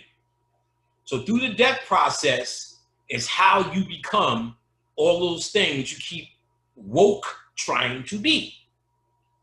Oh, I'm gonna turn on my Kundalini and I'm gonna do this with my mind, and then I'm gonna do this in my power. Yeah, that's good, but you're doing that supposed to be realizing that there's a greater part of you that's locked down some sort of way. In any way you can use Baphomet to release some of that power is cool and the best bet you got down here, but it's minuscule from the human perspective. The Kamites was seriously talking about this shit. Boom. This is conscious shit, not woke. This is the thing. You must become the overhuman. you have the opportunity through death to be that nigga. Nigga. Nigga. Just say it, nigga. I'm bursting here. I'm bursting. The king overcomes the double lion. God damn. I'm gonna break down the double lion, what that means. You would have looked at that shit, put that picture up on the wall. It's the double lion. It's Egyptian. I love it. I would have did it. That's not the shit. Turns out the double lion is not good. So some of these symbols are actually warning symbols that we were adoring. Set is not the shit. Set is going to be broken down as the personification, which we knew, of your humanity. Set is the personification of your humanity. I need you to understand this now, and why Kalindi broke this through in my head for me was because y'all need to start considering this shit. Y'all think y'all going back to America. This is it. This is everything true consciousness has been talking about. The end game. Fake conscious niggas are still trying to come up with a business plan. Some marketing shit. Panic, man. Those beats you making, man, you need to do that. No, I make beats. I did that already. This is a great hobby. I love sitting down there. I love when it's a pile of shit on the screen to edit, to make that shit into something. That's the fun for me. If it turns into something, somebody wants something, yeah, but to actively pursue music, no way fucking Jose. This is over. To pursue some next level podcast with some other dude, no, I don't want to sit down and build with niggas. It's not even an ego thing. What are you going to build with me about? Build. Nigga, this shit has been built. It's time to break shit down. And this, as I said, is a personal journey. So that's a level, sitting around and breaking shit down. That's a figure out nigga shit. We passed that. It's about true personal understanding. I'm giving you this heartfelt shit because this is it. The world as you know it and have known it in its savagery has come to an end. That's why they told you just go in the house and turned everything off, because they don't know what you're going to become because of Beetlejuice, which is talked about. Oh, I got to get to it, man. We're going to be here. We're going to be here. This fuck around may be a part tour. We're going to be here. So the king overcomes the double lion and judges the two rivals, Horus and Set, the two rivals. She goes into detail about our stuff on the quantum level, on the cellular level, what Horus and Set really are, and what the rivalry is on a fucking quantum level through death. The real fight happens at death. That shit ain't nothing to do. All of that mythology is about death in the cellular process of how you have to will yourself with your mind to certain locations to get what you need. So, the strength of your mind when you die matters. How do you strengthen your mind? For death, it's called meditation, astral travel, which leads you into lucidity in that dream state.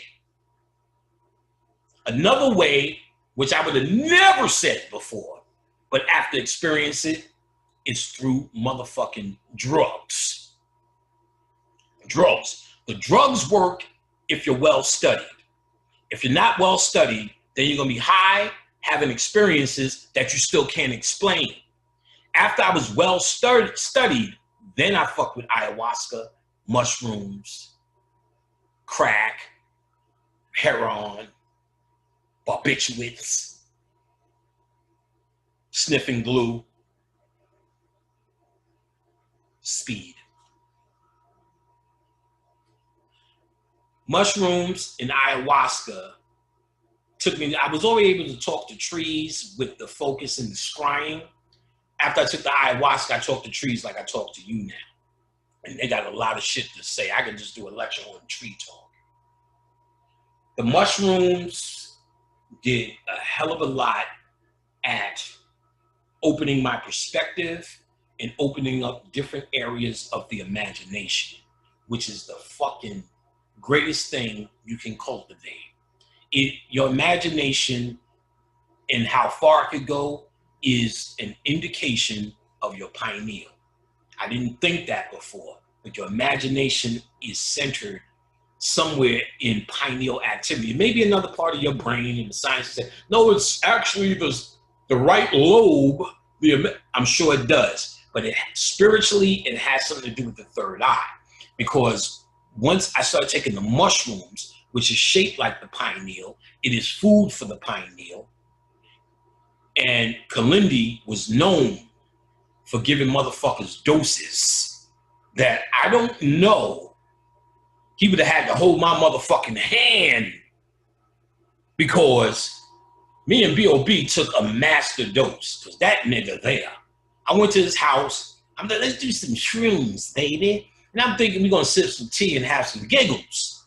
That nigga boiled a pile of that shit. We drank 3 cups and took 2 long shrooms. All I remember is him being in the couch. All I remember was him being in 3 spots. The couch, the chair, and then just saying wild shit. And the way mushrooms hit, they go in cycles. You could be talking like this, and all of a sudden, you turn into this, and you see different visions each time you go into one of them cycles. And I understood immediately, because me and him would be talking, then both of us would do this shit at the same time. Then I said, oh, that's why they said you need to trip together. Like, you don't want to take a mushroom, then someone take one later. You're in different spots. When we took it together, it was hitting, so we was tripping together. So his cat, we was so high, I started going, yo, that cat's a government agent, nigga. Look how that motherfucker keep running on my leg, nigga. And each time you talk, he come to your leg, nigga. Watch. So we watching the cat. Yeah, look at that motherfucker. B.O.B. got rid of the cat the next day. Like, we thought he was a government agent. So I started thinking, yo, my house isn't real. First I started thinking, I said, wait a minute, nigga. You is Satan. And he was sitting like this to the side. And he's like, yeah, I'm Satan. I'm Satan. I said, oh, I think this is real. I said, my house isn't real. And I think I had to think it up. I thought Khadijah up. And I think it's over. I'll know if I could get an Uber. It's taking the address. So I'm in the Uber like, okay. Then I got to my subdivision and was like, okay, that did exist. So when I went upstairs to see Khadijah, I just laid on the floor and said, oh, God damn, I'm never taking mushrooms again. But me and you got to take mushrooms. I don't know what I was saying, but she kept laughing as I came down. I thought he wasn't real. He said he was Satan. And then niggas are telling me they're taking heavier doses with Baba Kalindi. Whoa, that's something. Taking those mushrooms, it opened up my imagination. I can recall, like any nigga, detail. And I want niggas to really understand the essence of this. So I'm gonna get intimate. I can understand the details in my mind of every pussy I ever got. I can always do this because I learned how to do this in cyclomancy, but the level of detail is so profound so realistic in my memory. I totally get it. Something came online. I was always big on imagination and memory. That's your key. Your imagination is how you build worlds. Now here you build them with your hands, thinking. In your true quantum state, from your DNA, from your connection, from your learning, from what it is you love, you're in the world of potential energy. You can mold and shape it as thou wilt to the universe that you desire. That's heaven. But that can only happen outside of the body, which is what you're trying to get. Your true state of luxury defined by you, not defined by a place that you go. The place that you go is just a landscape, a clear map to build your universe. I play a game called Tropico 6. What's that other game? Cityscapes. All of these games, starting from the 90s when I played Age of Empires, which I wish they would have. Then there was all these Age of Empire spin-offs. The concept is you start with a villager in a village and you build a functioning city. I've always done that. I love that because I understand after this Holocaust that I chose to go through to bring others out of, because that's what I do, from the pan faction. Oh, there are factions, nigga. I found out after the ayahuasca, talking to the trees and the mushrooms, people are down here for this is a nursery. Most people who are just born, who come from factions of energy in the universe, areas, comedians are a faction of energy. There's a pansexual energy. Laughter. Pan is a big one. And I'm not just saying that because I'm panicked, because for years I met so many pan motherfuckers. B.O.B. is a pan motherfucker. I don't just say that because that's what I'm on, Baphomet.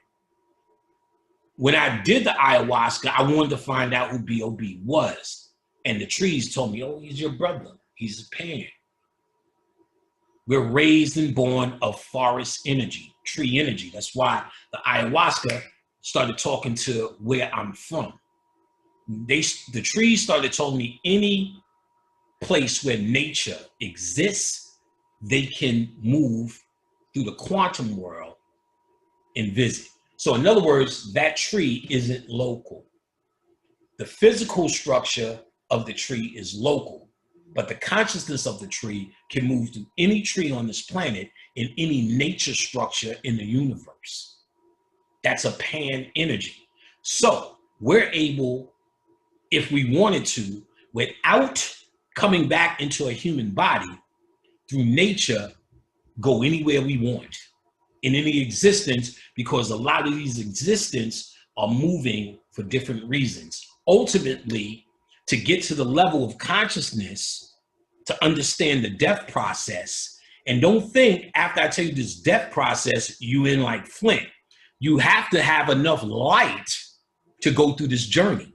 So consciousness is a must. Woke won't get it. If your heart is heavier than a feather, is another way of saying the process we're about to get into, you will fail and come back as a human. You need to learn how to let this go, to be ready genetically to receive that which will transform you. If you are filled with a bunch of bullshit, human thought, which is a virus, the process can't happen. It's a process of light. It's a process of light, which I'm going to show you Beetlejuice does get to this planet. Cosmic wind, which they talk about in here. wind from the cosmos that affects all the suns. And she specifically names Betelgeuse as the sneeze of Atum, which gives us what the Egyptians call our last cosmic ancestor, which is a bacteria. A bacteria, I'll tell you the name, called Lambda phase. And when I see it, I'll make sure I'm saying it right. But this, she talks about in detail to find out what that is in her lecture. That's an easy way. Judy K. King. Look it up. You'll find her one and only lecture promoting this book, which I will get into next and probably lecture on it if it's that detailed. She tells you balls of fire through the baseball diamond, how this depth process works. And she says that's how the Kamites told it. And baseball is a Kemetic invention. That's why it's also a Masonic game, because it's about science, first base, third base, home plate. And she talks about this particular light being on third base that needs to come home from second, first to home, versus the human bacteria, which is on home plate, that needs to get to first place to dominate second, third, home. And if that happens, you're human. Consciousness will let that light come into the DNA, dominate, get home, and then begin the process of transformation and self-creation. That's a simple way of putting what we're going to get into, which she talks about in detail through the baseball concept in here and in a lecture. Here, she just tells you the straight Egyptian Book of the Dead shit, but even though the baseball concept, as I just pointed out, is still Kemetic. Baseball is Kemetic. Nothing is theirs. The great American pastime, nigga shit, nigga shit, nigga shit, nigga shit. So, Horus overcomes Seth, and the rivals are united. The rivals are united. They're talking about your DNA being injected into this new bacteria, this lambda phase. If I'm saying it wrong, I'll get it right once I get to it. And this ancient ancestor taking over your DNA, the 2% now injected as the 98% of all the lifetimes, all your experience now comes online to be dealt with and transformed into the new God. The 2% is Seth. It must become beheaded so that 2% can become the new DNA. The eye of Seth, which you are now dealing with, must become the eye of Horus. So they explain the concept of Seth snatching the eye. They explain the concept of the word as your DNA as Tahuti. And Tahuti, the word, helps restore in the mythology the eye of Horus. You must become the eye of Horus to become Osiris, the Green Lord. Taking the ayahuasca, it showed me at the northern lights, the depth process is happening. You see the green on the bottom and the white at the top. What is happening is the green represents the dead becoming the Osiris, meeting the sun god at the sunboat of Ra, the bark. It's happening before your face. These are the ascended ones making it out, getting the sunboat. That's the northern lights. under the pole star. So when you get this flat earth concept, which when you die, she says the earth is flat from that perspective, from the quantum perspective. We're not talking about from the physical shit, because you stupid niggas have now made it a religion. Who gives a fuck if it's flat or if it's round? You stuck on it. You in jail. Anybody still talking about that dumb shit is a fucking agent or a fucking idiot. Stop inundating motherfucking niggas. Stop inundating with fucking facts about a flat fucking earth or a round earth. You should concentrate on getting the fuck off of it, bitch.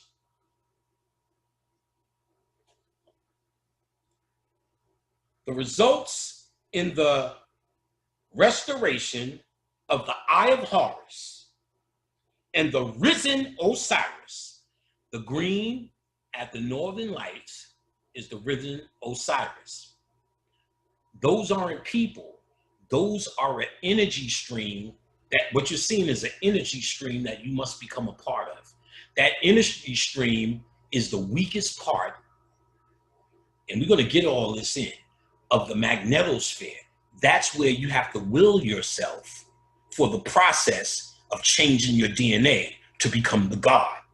If you're not ready, you can't make it through that green stream. You got to become the Eye of Horus versus the Eye of Set, which you are, to deliver it to the Osiris, which means there's a DNA happening that must trigger this event. We're going to get there. This is a DNA happening, a cellular happening that must happen in this world. You must will yourself to certain places for this chemical response to begin. There's a failure aspect to it. That failure aspect is based upon how human you still are. I got the deepest, fakest niggas talking to me, and when I dissect their conversation spiritually, it is devoid. It is a grand production of wokeism. But the heart of it is you just trying to eat. And I understand that. I know how to eat deliciously, but this has nothing to do with that. So you're trying to pretend that you're helping some people, but you're just trying to be a celebrity with your fans. I don't have fans. I like to think I have students. I like to think this is about the information and not about me. I like to think the people who decide to text me and believe that I have nothing else to do but answer your fucking dumbass questions that you should be on Google, you should be past, you should be finding out now, or you asking the wrong motherfucker. I talk for hours doing this. This is the gift. I do not fuck around answering email questions. It's a waste of time for me. I can't do it. It's too much raw tonnage of niggas. So when you keep asking me questions and then I'm ignoring it, you don't get it, then I'm tired of it and finally say, why don't you look Google? You're becoming a vampire. Fuck you, nigga. But last week, can I take a picture? Oh, Brother Panic, what you did for me, what you doing for me, and what you doing for the people is so fucking magical. Here, I want you to meet my daughter. She listens to you too. Okay, that's great. But see, I can see the fakeness in it. I know when it's real. There's plenty of real motherfuckers. Don't get me wrong. 98%, like your junk DNA, is real. There's the 2% I can see through that shit. I can see that shit before I was conscious. And that same person, what they're really trying to do is develop a relationship Get me to know them there so they can think they have a personal assistant now. I met them, I met their daughter. So now when they text me and say, Panic, tell me someone who's good on the science of time. What the fuck do I know? I don't fucking know what I don't even know what that question means. Know what I'm saying? Go on fucking YouTube. So they want to ask these things thinking they have a stream to me. So when I finally say enough, fuck you, nigga, the same person that's telling me I love you, taking pictures, coming to fucking lecture in their town, they're going to other towns for lecture. Why are you doing that? And it's so easy to say, fuck you, nigga. If you really felt it a certain way and I did something foul, just say, your parent, that was uncalled for. It kind of hurt my feelings. Oh, I'm sorry, I didn't mean it. Let's talk. Okay, let me just explain from another perspective. I think this, I did that. Everything you asking me, I went to learn myself. So I know you can do it. I did it. I wasn't born from Saturn. I was born, maybe I have a gift to read and okay, good. But you still got to do this. No one could do it for you. And you prove what's real. You prove what's real when it becomes fuck you, nigga. You prove that you don't give a fuck about what I'm talking about because I'm not here to be a personal assistant, or if I'm not friendly or your friend, what do you give a fuck? There's been years and years of information. That's what you should find. That's what you should be a fan of. Information. And if they're not telling you any information, if they're telling you gossip, great. If you love it, enjoy it. But let's not kid ourselves at what it is. But you cannot, if you're serious about this shit, you cannot play that game. You have to leave this behind. You do. You're going to find your mama, your auntie, all of them ain't your mama or your auntie. You can honor them as such because as humans, you had this experience with that consciousness, let's say, in that position. But what happens in your next life? What happens in their next life when they're your brother and your sister? So are they really your mother? I know me and my sister, Reese, had previous connections. My aunt, who's conscious and has been conscious since the 70s, my aunt Yokevet, which when I joined the community was kind of well known. I was not really shocked, but shocked. And I always knew. I knew her from somewhere and had beef with her. For some fucking reason, I could not stand my aunt Yokevet. I remember at my 5th birthday, my stepfather took me to get a bike. It was the first time riding a bike without training wheels, and he was riding me in the park. What he was doing was wasting time because my mother planned a surprise party and people were getting there. So wasted time, got there, came with the bike, surprise, everybody was there. I told my mom's, Ma, she gotta go. For what? I don't know. I remember my aunt being upset but leaving. I wanted her gone. I just felt as if there was beef. Then one time I went to a house and my fucking General Custer doll was sitting on her goddamn shelf. Ma, what the fuck? I was looking for that. Oh, I gave it to her. She liked it. What the fuck do you mean? Give me that shit. I'll get you another one. No, I want that shit. I hate her ass. And for years, I just never fucked with her. It felt like I always had beef with her. Now, when I later grew up, became conscious, I was at a Risha girl's house. Somebody gave me a crystal, held the crystal, and remembered, had a memory. It was obsidian of my sister getting sick and my aunt putting crystals on her stomach. Made me call my aunt. We started talking, reconnecting conscious, blah, blah, blah. She's been to lectures. She's been on stage with me and so on and so forth. But I know overwhelmingly that I knew her from another life. And I knew she wasn't my aunt before. So I will honor her as an aunt and honor that energy for what it is. But that's just this lifetime. This place isn't real. You are by yourself. You have to, I honor my aunt, but my transformation is the most important thing. The best thing I could do for her is recommend this book. But nothing else I could do. You born alone, you die alone for a reason.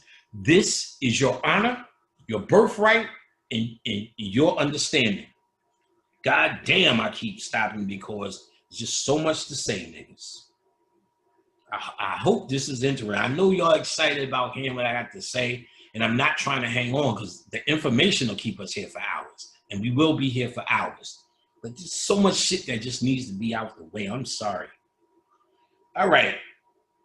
So, along with the restoration of Horus, the Eye of Horus and the risen Osiris, along with the birth of the king's new form, which is nourished, clothed, and rising in the cast like the morning star. The risen king is now the great word. He issues from cold water, and his double goes with him wherever he goes. This story mirrors the hero's journey, which turns out to be simply a chemical reaction played out on the quantum stage. Let me say that again. So what we know through mythology as the hero's journey, the story of Horus, but all the hero journeys, Perseus, Hercules, Shango, I'm sure he did something as a hero. You know what I'm saying? You hear this story of the hero constantly. Listen again. The story of the hero's journey turns out to be simply a chemical reaction played out on a quantum stage. So the hero's journey is death. The hero's journey is death. You go in trying to restore the Eye of Horus. You hear me? The hero's journey is death. You must go in as the hero, not the human. The Haru. The Haru. Remember when Phil was saying it? Haru. Saying it like Phil Valentine. You must be Haru, not the human. The scientific funerary texts proclaim that the human body harbors an immortal consciousness. The human body harbors an immortal consciousness. We've been calling that immortal consciousness your soul, that can choose to be transformed at death into a longer living species by means of a specific chemical pathway. So the Egyptians knew a specific way to the eternal life, to everlasting life. And listen to the words. The human body harbors an immortal consciousness, the soul, that can choose to be transfigured. Your choice is humanity or leaving it behind.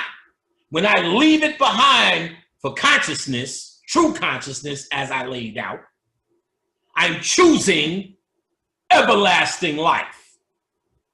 If I don't choose everlasting life, I'm gonna call myself woke and try to expand my likes on YouTube and Facebook. I look for fans who like Hotep, melanin. It makes them feel good, superior to white people. You got melanin, they don't. You're Egyptian. They're not. You're the first man. He's later. He's an animal. You're divine. He's oppressing you. He's a beast. You're God. You're special. You're chakras. They love that woke shit. Black lives don't really matter. It's a hoax. Love that woke shit. But you're choosing a human perspective, therefore choosing death. Hotep.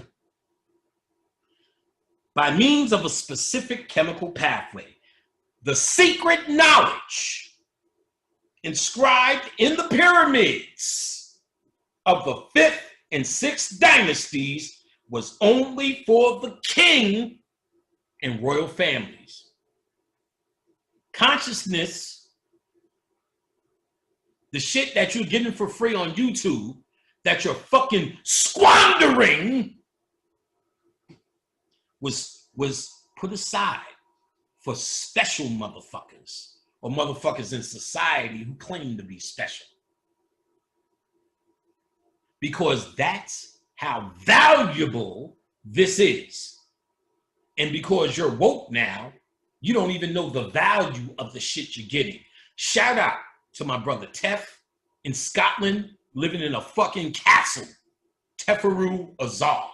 I only wish he decides to put up some of the lectures he did in the early 2000s. It will fuck you up. Shout out to my man Roswell, original Eye Opener. If you don't know who Eye Opener is, it's us, bitch. It's us. Brother Shabazz, the founder, the honorable Brother Shabazz Allah, the founder of Eye Opener Productions, put a big spark back into the conscious community when it was dying. Put me on, Tef, Rich, Sister Tyra. We're talking about Brother Dark Skin Rich, not Brother Richard. I want to shout out Brother Richard. I'm going to talk about him next too, Brother Rich. So another Brother Rich, Teflon Roswell. Roswell, a clip of one of his videos, chess. He did an esoteric video on chess, which is out fucking standing. He also did one on comic books, which is unmatched in its science. I love it. And I love Roswell because he understands in his heart, and that's where he radiates from, never to take yourself too fucking seriously. He's also another brother I could get with, Tef too, and we laugh for hours. That childlike energy is a DNA advanced attribute that shows he's done work. The work necessary for choosing to be transformed at death is that. If you take yourself seriously, that means you take your humanity, what? Seriously. And if you take your humanity seriously, what choice are you making? Deep nigga? I had a deep nigga say, Panic, I would like you to be on my show. I said, I have to be honest, and it doesn't come from ego or nothing like that. After lecturing since 2004, there is no show I can really do that's going to make more people say, oh, fuck, where was this guy? Occult science is something you have to find. I've always preferred someone get to a level where they can hear what I'm doing. I don't want to capture more minds. I don't want you to necessarily spread me to someone who's doing something else. If they're looking for this, pass, this brother Panic talked about it, but I told my friend about your class. No, because I want this person to be greedy in their heart for what I have. not just doing it because they're woke. And that's what woke people do, take woke classes. This is not that. I will give you, there's sometimes I do classes. Mind you, I have a class coming up in October. So all of you who paid, and I didn't realize it was so many for my last class. I just did the list. Goddamn. So everybody who paid, class is about to go down. You still can get in class. So if you still want to take the class, now's the time. Make a payment, get on the list. We're going mid-October is when we start, 4 weeks, Sunday. I'm about to do the schedule, about to give everybody the links. It's on. I didn't realize it was that many people. So class still happens. My website, let's do this before we really get into this. Occultlectures.com. Occultlectures.com. Boink. See that? I think I'm pointing in the right corner. If it's not this corner, it's that corner. But I think it's this corner, right here. That's where you'll see the YouTube channel you're on. Occult Lectures. That is me. Everybody else is just copying my stuff, which I allow and don't mind. Even though I see niggas eating deliciously, doing their little commercial thing, I don't care. This information is all of ours. So there's niggas who cut my shit up that I had to deal with because they'll cut something up out of context and people are asking me different shit. So they're trying to get dramatic shit. I get that too. But for the most part, Occult Lectures is what I put out, and that's the website. On that website, classes, books, herb packs, baths, oils, CDs, maybe, a couple of the negativity, fuck up fluid, put on the back of your neck. Any negativity gets it, whatever negative situation, job, work, Uber, get you straight. And then to attract the rose spray for the heart, business, friendships, relationships, business relationships, work relationships, helps to smooth a person out, get them to see you more lovable, and your prowess and likability will go up. This is done. All the girls had to put it down because too many niggas was coming. Too many dick offers after the rose spray. It's powerful shit. Powerful shit. And you can get it at the website. I want to shout out also, and I'm going to put at the beginning one of my great songs with the advertisement for joint consultations.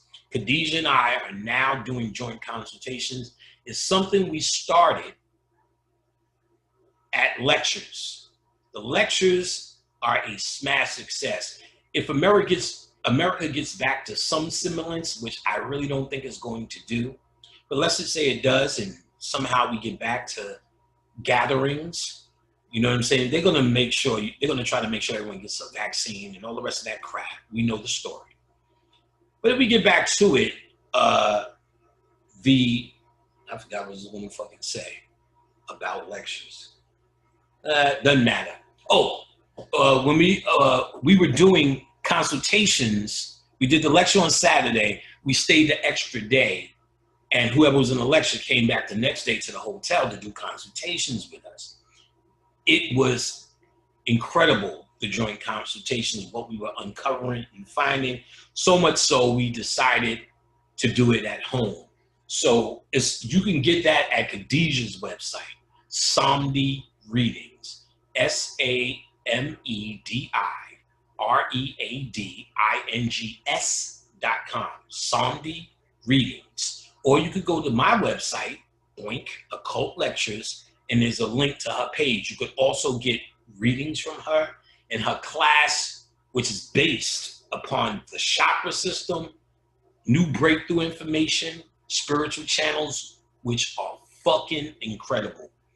All you got to do is look at her testimonials. Her class is fucking incredible. I'm not just selling that to you.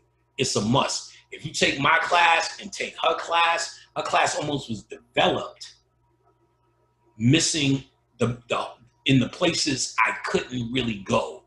So I deal with the chakras, and I have to give 3 hours of pre-recorded chakra information because otherwise we'd be there an extra day, because that's how important the chakras are. So her class developed a detail.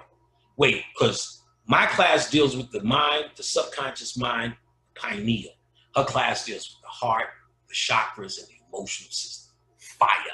Go sign up, and or like I said, sign up for one of the consultations. We'll fix your life, relationship from a spiritual perspective, kids from a spiritual perspective. We deal with old wounds.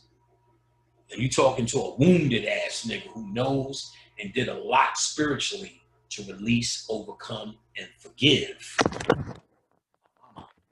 which we'll find most of your trauma is based upon that scenario. Your mama, your papa, or your lack of. So as someone who went through it, we deal with that. We deal with anything you really want to talk to from a spiritual perspective. So go ahead and make those arrangements at Somni Readings. Now, let me get all this out the way because I'm talking all this shit, but shit talking is going to stop, and because we got a lot to go through. So as I'm informing you, once we rely heavier on this information as we go down the road, the information that I informed you is going to be there, and you're going to need that as we deal with certain concepts. So you're going to see we're going to get harder with it. I want to shout out Brother Rich, Underground Railroad. Brother Rich, how you doing, brother? When I told Rich about this and went through it with him, he was flabbergasted. He was in awe of this discovery. He said, this is absolutely, positively what the Black community has been waiting for. And it took me, like I said, I tried since 2004 to dissect this information. Ashe, Baba Kalindi. Baba Kalindi! Ashe! Because that brother came through and released the beast. You don't know. You don't not feel like it's it. I done it. I got it. This is everything I got into this shit for. How to die and not come back. The greatest question a nigga ever posed. Let's do it. Come on, I keep fucking with y'all. Let's do it. I know y'all getting mad. Some of y'all just start saying it, nigga. Fuck you, nigga. You got to listen to everything. Bye for me. All right. These Old Kingdom pyramid texts deny the death of the king, encouraging him to wake for the afterlife journey through the dark Duat. Remember, the place of transformation. So the Duat, the underworld, is the place of transformation. I once sat next to someone, I can't remember who it was, who was saying on camera how he's seen the underworld, and it's a dark, dismal place. And I'm sitting there going, what in the fuck are you talking about? In my mind. I wouldn't say it to the person because I don't give a fuck about debating, arguing, or correcting some nigga. He's got to get there. But listen closely to this information, our information revealed, not what this bitch is coming up with. And whatever if she did do this by herself, because it's our information, it can only come from, if it's coming from her mind, it's coming from her spirit. And if it's coming from her spirit, our shit, which will be clearly decoded, is coming from us. Our ancestors own and have this birthright. If they told this white lady, it's because they knew she could get it printed.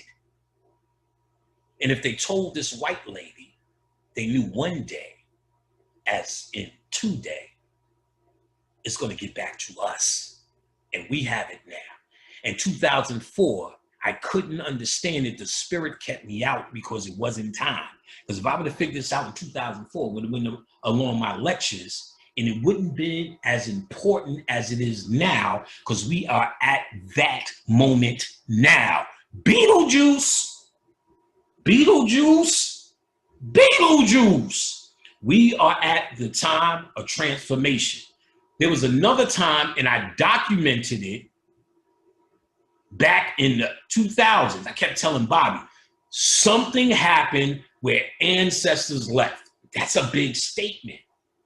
You know, how like the ancestors are doing this and the ancestors and the ancestors. I said, no, there's a light event, whatever it was some cosmic at the time, and it happened. I never even talked about it because it's too bold of a statement for a channel without proof. That means you have to believe me. And so it's something I kept and I knew. I also felt that shit when the Beetlejuice shit happened. A big ancestral migration. In other words, our opportunity emerged in the Duat, the underworld, that let people who didn't have as much light as conscious people do get out. Swing low, sweet chariot, coming forth to carry me home. That's Beetlejuice. The mothership is light. That's Beetlejuice. Carried by cosmic wind, which the Egyptians knew about, and you're about to know too. How Beetlejuice got here, how it influences our sun, as I fucking told you in the last lecture. Camite proof now. And as that sunlight is filled with lambda phase, lambda photon, I'll get it right. Light bacteria. It shoots that to the dead king, Osiris. And it restarts to reform in the Duat, where you meet Ra at the staircase. That's the northern lights. To get on the mothership to carry you through the cosmic sea. Back to your origin in a quantum world, quantum reality. To build your universe, nigga. You a star, baby. Be one. Angela Jolie and them motherfuckers. Now you should understand why they adopt those black kids. Because if they could get a black kid to love them, to call them mom, all they got to do is just be a mother. Send the kid to college. Make sure he or she gets all the food, all the nice clothes. Give him that nice white life, the same portion I got from Mr. O'Shea. They will love the shit out of them and call them mom. And then when they die, and that black person dies, mom is here in the Duat. Oh, she can merge with me. I love her. And Angela Jolie is now saved. Brad Pitt is now saved. Madonna is now saved based upon black kids loving them like a pet. You heard? That's why they doing that. You think it's some earthly shit. They doing rituals. Rituals. You know ritual they got to do. The only ritual they got to be is that black kid's mother. Because they're preparing, because they understand, because they could buy this information. They witches, nigga. The Kardashian is a coven of witches. They are draining the shit out of them niggas. Kanye West is nothing but a fucking shell. A ego-filled, empty fucking gas station for these fucking savage, witch, vampiric bitches. All them bastards, they turned Bruce Jenner into a fucking woman. They doing it over there. Witches, nigga. And They pay for information on death and the secrets to death. If you have money and you know it could be bought, what the fuck would be stopping you? And if they understand the real shit, they gotta use niggas as a tool. The more niggas they connect with is the more connections they have in the duat. It's not like the girl in the duat's gonna make a chance. They in a state of flux. So the consciousness, which is still in this state in the duat, your DNA is still there, your presence of mind is still there. They know their mom. They know their dad. And just like I seen my step-grandfather merge with my grandmother to get into this afterlife, that's what they're doing, son. Yeah, y'all ready to get it. The place of transformation, to do what?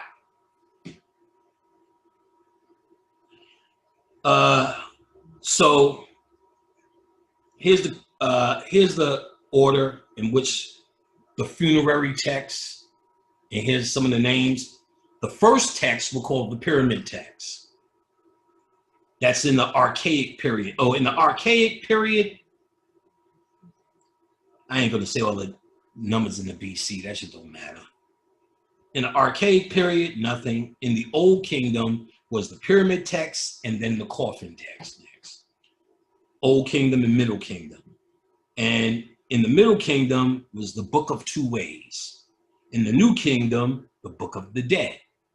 In the New Kingdom, the Amduat, then the Book of Gates, the Book of Caverns. The third intermediate period is Ethiopian rulers of Egypt and their coffin text. So those are, there's more, and I think she lists them, some of the funerary texts in the order in which they were presented. So putting all this information again, and she makes a lot of statement from the text. I'm gonna get into it.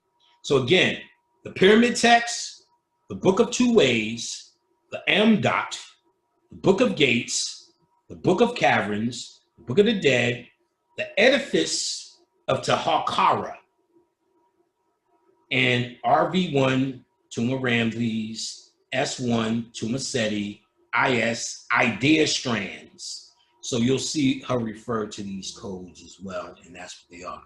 So duality, let's talk about duality for a while. What is below is like what is that above. What is above is like that which is below, to accomplish the miracles of one thing. So this is we know this is as above, so below, the law of correspondence. I think it's the second law of Tahuti. Second law, the correspondence, as above, so below. But it further says to accomplish the miracle of one thing.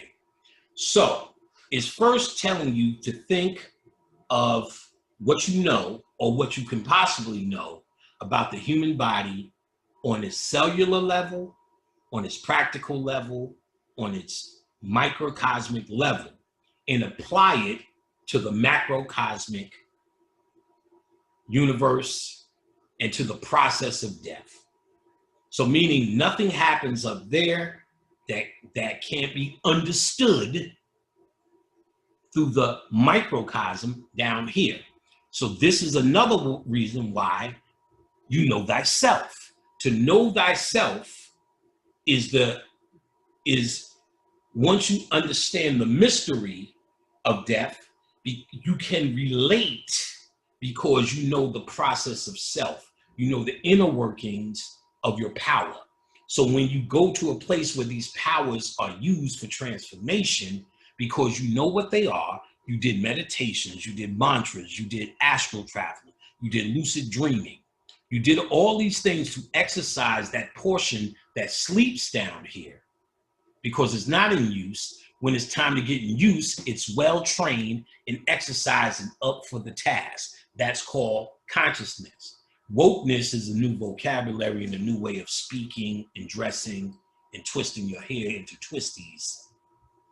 Consciousness is a true inner journey, understanding that which is above is below. So what you have access to is what is below.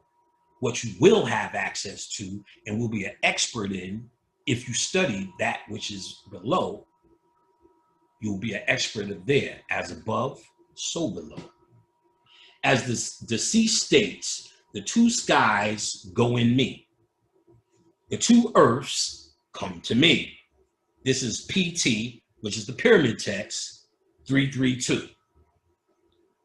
Briefly put, superstring theorists share the same opinion as Hermes. What is below is that which is above. So she's saying modern day quantum physicians who have the theories of superstring theory has a what is above, below agreement with Hermes. If Hermes could say more, he might tell us that death enables us to journey from the visible world to the dual invisible Planck length universe where our afterlife begins. However, Hermes would also remind us that the design Egyptian afterlife is only accessible to those who have knowledge of the paths. Listen, the Egyptian afterlife is only accessible to those who have knowledge of the paths. So if you do not feel like listening to me anymore, go get the book, because she gives you all the knowledge of the paths, meaning all the knowledge of the paths that we have known, discovered, wrote on walls, wrote on caskets, is now returned to us through this information. Go get it. It's yours, not hers. It's yours. This is nigger shit. No matter how white and pasty the deliverer is, don't let that fool you. We run this shit. They are running around it. Your spirit is what is in command, even though it looks funky while you wear a mask. You're in command, nigga. You just have to step up and choose it, as they said. We're not choosing it. Choose to be a god. Choose it. Fucking around, nigga. And don't come to my house with your fucking humanity. I want to spit on your feet. I restrain myself. It's disgusting. We need to do this, and we should be doing that for the people. No, the people need to do for them fucking selves. You have a choice to make, nigga. Stop pussyfooting around with your wokeness. With your wokeness, nigga. Hello. Hello. Hello.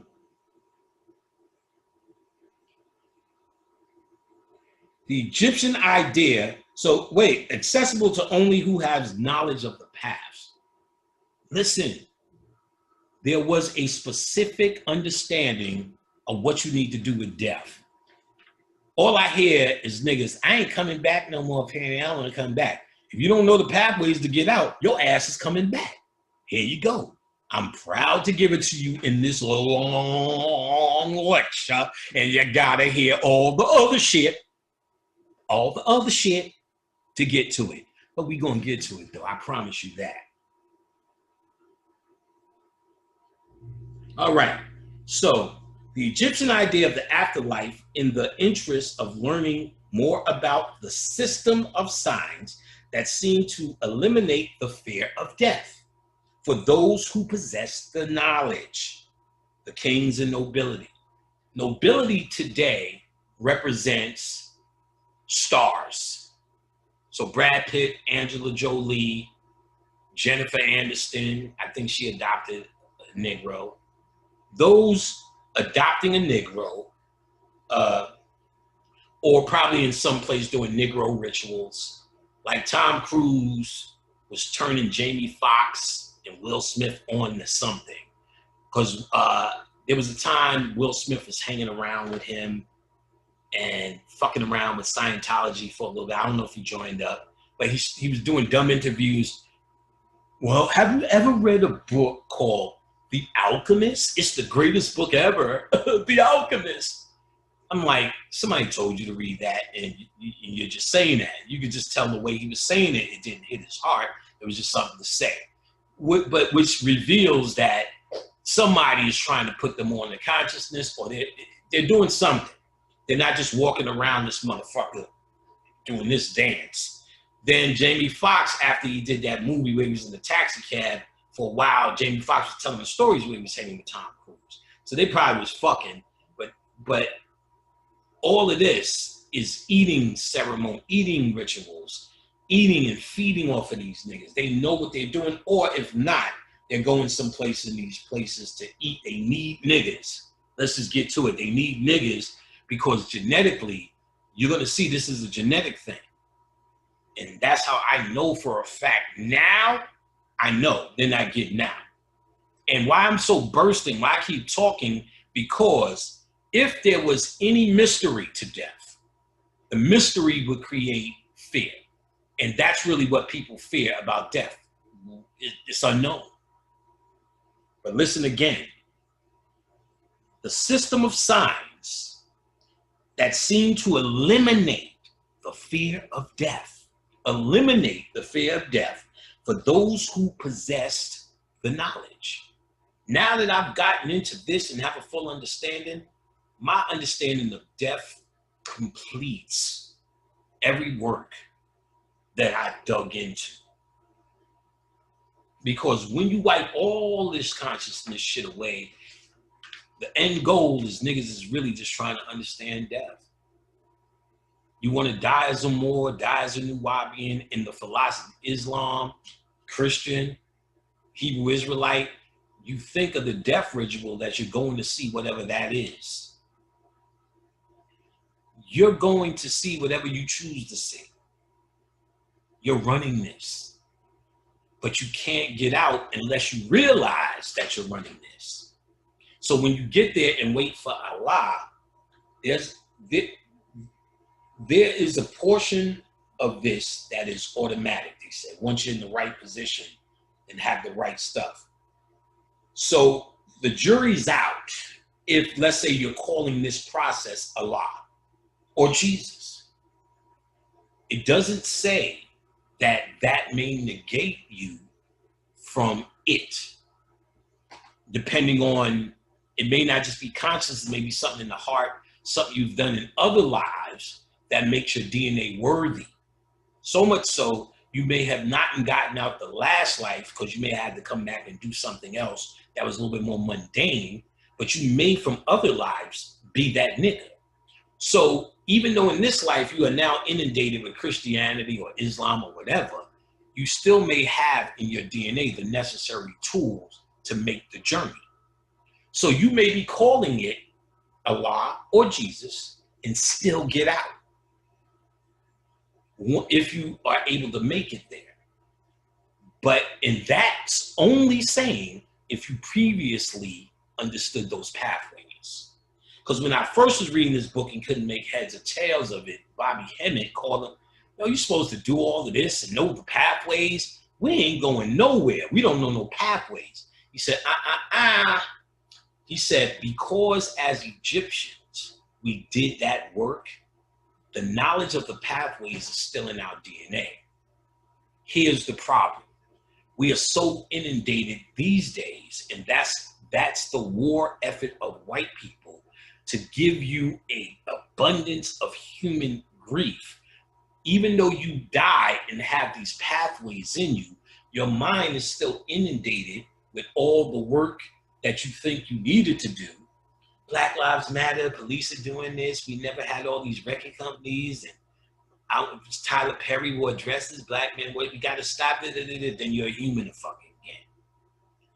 And you didn't get to a point where these pathways in the DNA emerged because you're still, even though they're in you, in your DNA, because of the Kemetic work we did, you can't get to it. So it has to be in the forefront of your mind.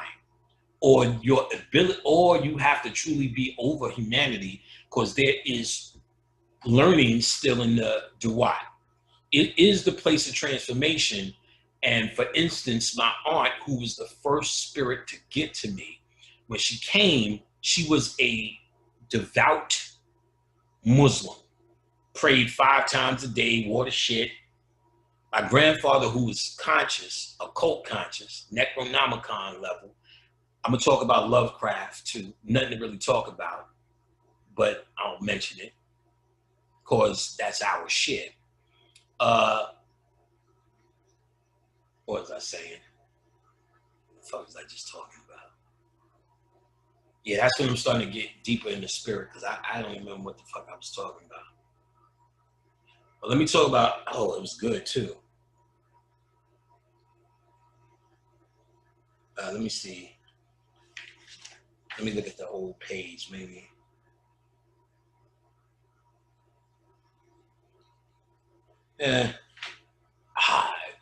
I'm in the spirit. I don't even, it's not even a clue. But I start thinking, it takes me out of the spirit.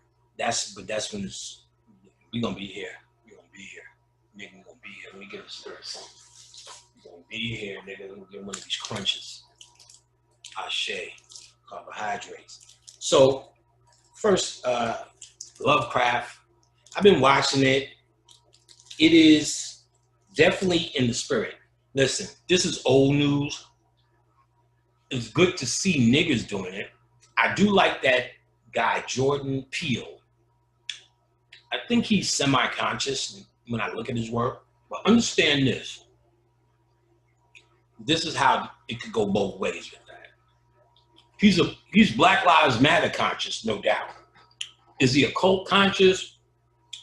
Though Lovecraft's work, Necronomicon, Lovecraft Country, based upon the writings of a guy named H.P. Lovecraft. Born, this shit is so powerful, I have a chapter in my book on the Necronomicon. This is our shit. I do, in my class, the last subject we talk about is Necronomicon, because it comes down to that.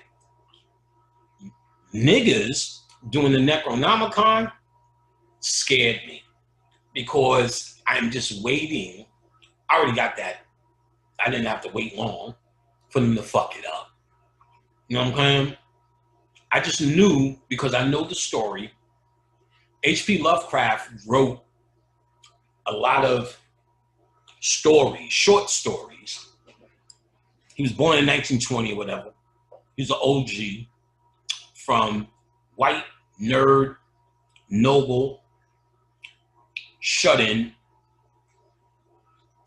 who wrote these stories from his dreams. Prior to that, our standard for scary shit was Dracula,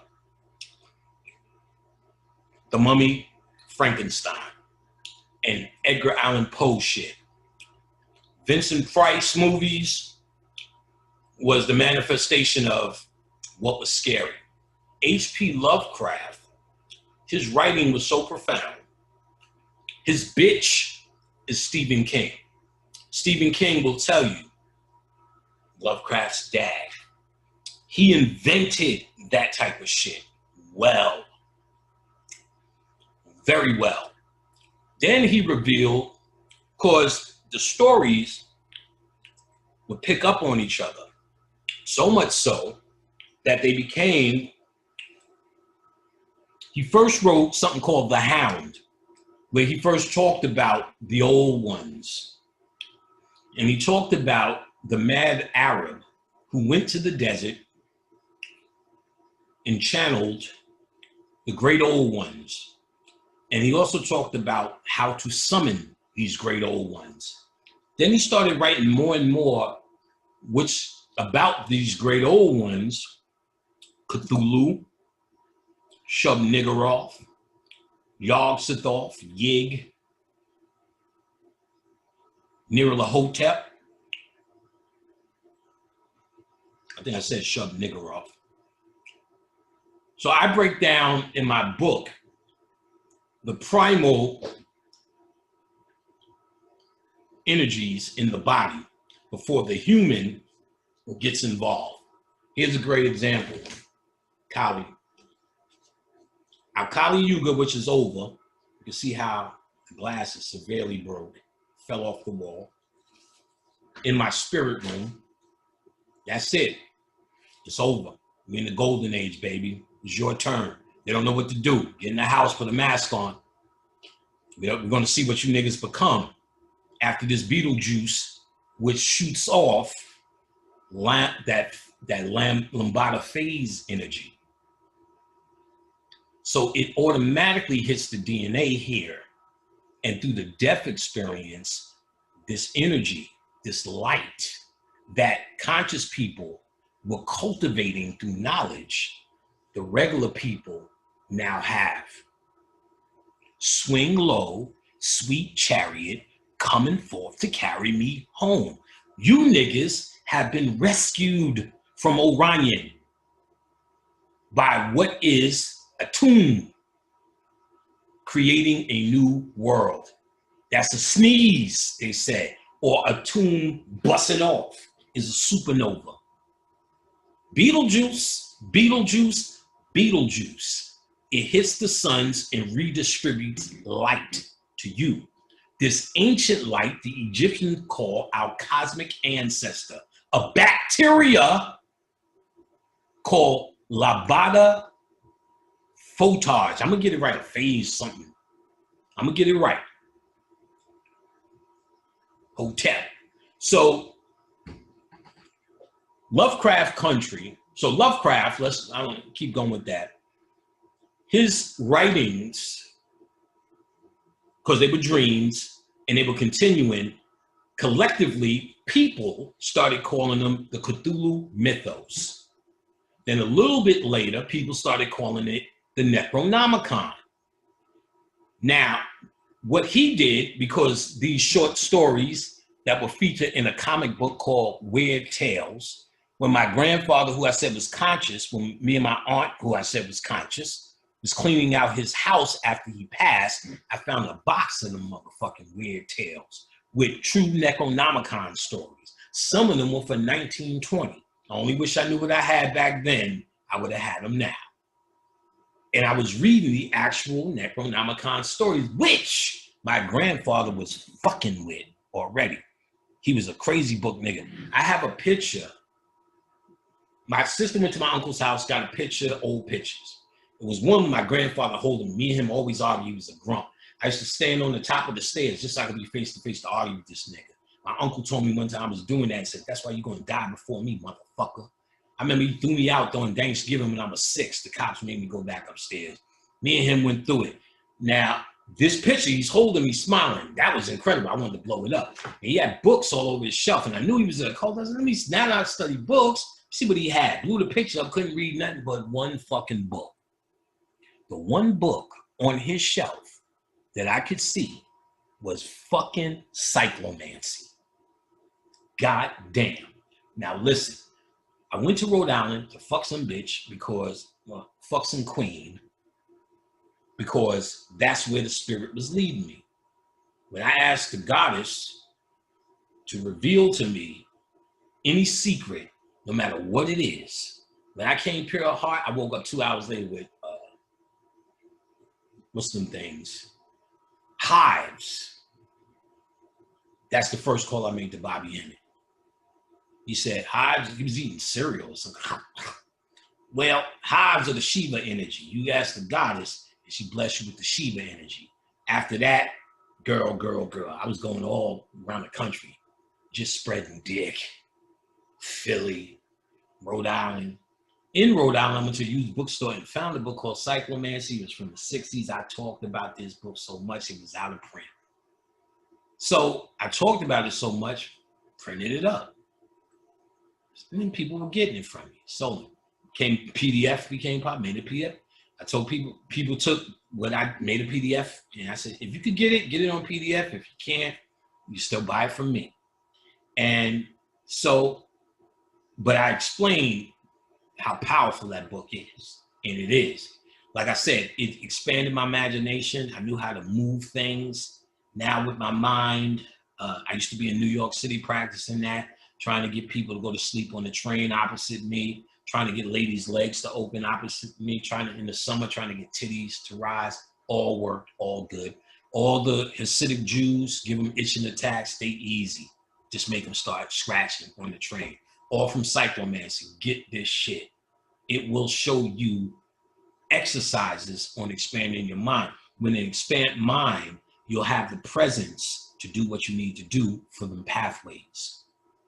So let me sum this up. So Lovecraft said, my stories, I'm going to make them public domain, which means anybody can write on it. Anybody could take my exact story, do it over. So if you fast forward, that's why you have Lovecraft Country, because you can do that with no strings. It's popular. It's a thing. Black people never been presented in it. And this dude has done great with Us and the one before that, you know, with the T, the Hypnotized, you know which one, the first one he did, where the bitch was stirring the tea. You're in the sunken place. He did good with that. So you would say, is he an occultist because of Lovecraft? Well, Lovecraft, and there's a book called The Necronomicon Files by Daniel something Gomes III and another guy. And it's called The Necronomicon Files. And they tell you about the 3 places that Lovecraft has made an impact. That was writing, movies, and in the occult world. In the occult world, there's an argument. The occultist, he's occult, these are dreams, we can decode it. But Lovecraft himself was not an occultist. So he would say, these are just dreams. So then there's a whole, these are just dreams, guys. He was just a great writer that modeled the whole shit. So now from his writing, movies like The Phantom, Aliens, in fact, H.R. Gruger, he's an artist. He has a book, a rare book. I have a signed copy of his book. It's very big, and he did variations on Baphomet, and the drawing of what became Species, the movie, is his. That's his design. He also did the design for Alien, this artist, Gruger. But it's from one of his famous drawing, occult drawing books based upon Baphomet and other shit. And the Alien and Species is in this book. I have a signed copy of this shit from Amazon or something. So those movies, Phantoms, and back in the days, Creature from the Black Lagoon, The Blob, everything that Stephen King's done is a direct imitation of what H.P. Lovecraft is in his time. H.P. Lovecraft in this time would be a better Stephen King, and Stephen King will tell you that. So another sidebar, people were going into bookstores asking for the book Necronomicon, based upon rumors. Never was a book, but it was something that was public domain, meaning anybody could repeat and copy it. Someone did. A bookstore owner named Simon. In 1977, there's a Simon's Necronomicon. So if you look for the Necronomicon, you're going to find Simon's version, which he used Sumerian deities, which are not Lovecraft's channel deities. In my book, I deal with Lovecraft's 7 main channel deities and connect them to what they are spiritually for you. Powerful shit. Now, so Lovecraft is really the father of modern horror. Cabin in the Woods, Evil Dead. Sam Raimi's whole career is a Necronomicon beginning. In college, Sam Raimi made the Necronomicon series Evil Dead. He eventually went on to make Spider-Man and all the rest of that good shit. He's a top director, but he was a Necronomicon fiend. Most kids get into it because you have to study Lovecraft as a script writer because he's such a phenomenal writer that influenced so much. So Jordan Peele, perhaps, because I don't know him, what it apparently looks like based upon me judging consciousness, he studied Lovecraft as a script writer. He studied Lovecraft, understanding a writer, and understanding that it's public domain, it becomes free reign to take those ideas and make a Negro show with it. So I was reluctant because I'm like, he's gonna fuck up the concept with his humanity. He did. To me, he almost had it. When the black dude in the second episode got to these white people who's doing all their special Necronomicon rituals, you know, they got this secret know-it-all shit that we seem to always be victimized by mentality. So I already knew that was going to happen. They started talking about this founder and the black dude's bloodline connected to this Necronomicon shit.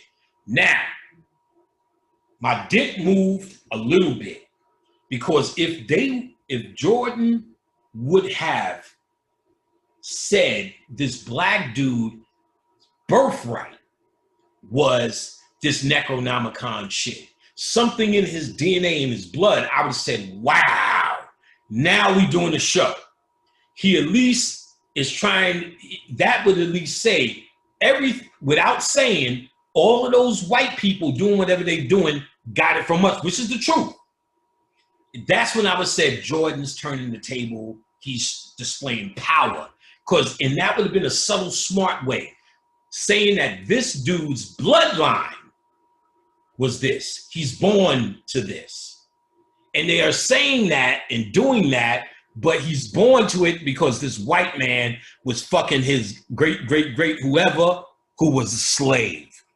So his blood is now down with this ancient occult shit because his grandmother fucked a white man. And I get it.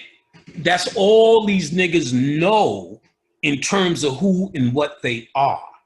So everything must revolve and evolve around a slave origin. So his Necronomicon connection, where he is genetically has the right to sit at the table with the rest of these motherfuckers, is because his great grandmother was getting raped by a white man. So the white blood is what makes him a part of the clique. That's what he's subtly saying. So what this psychologically tells me, Jordan Peele is not conscious for real. He's a Black Lives Matter guy, because right at that moment, that's where you seize the fucking opportunity to tell your real story without actually stepping on toes. And I could see that, and I'm not a script writer. I would have said, because he almost had it. He said, boy, he gets over because his bloodline is us. He has the right. I'm like, the right bloodline. Oh shit, I started unzipping my fucking dick. Because I thought the next line was, he's born to this shit. This shit is ancient. It is him. We're getting it from him. He just doesn't remember. I get that because that's what's happening. He's knocked on his head. He doesn't remember, but he is it, the source. And they don't have to say it like I'm saying it. All they have to say is, he's born, this is natural and it's in his bloodline. They could say, our slaves were doing this in the backyard. We caught them doing it. And we demanded that they let us in, and he's showing this slave shit. And that's how they got in. Something we brought from Africa.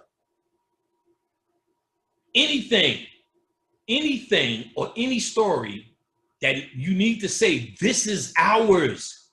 If you're going to display this ancient shit and put niggas in it, I get it. I think, let me say this though. Let me say this.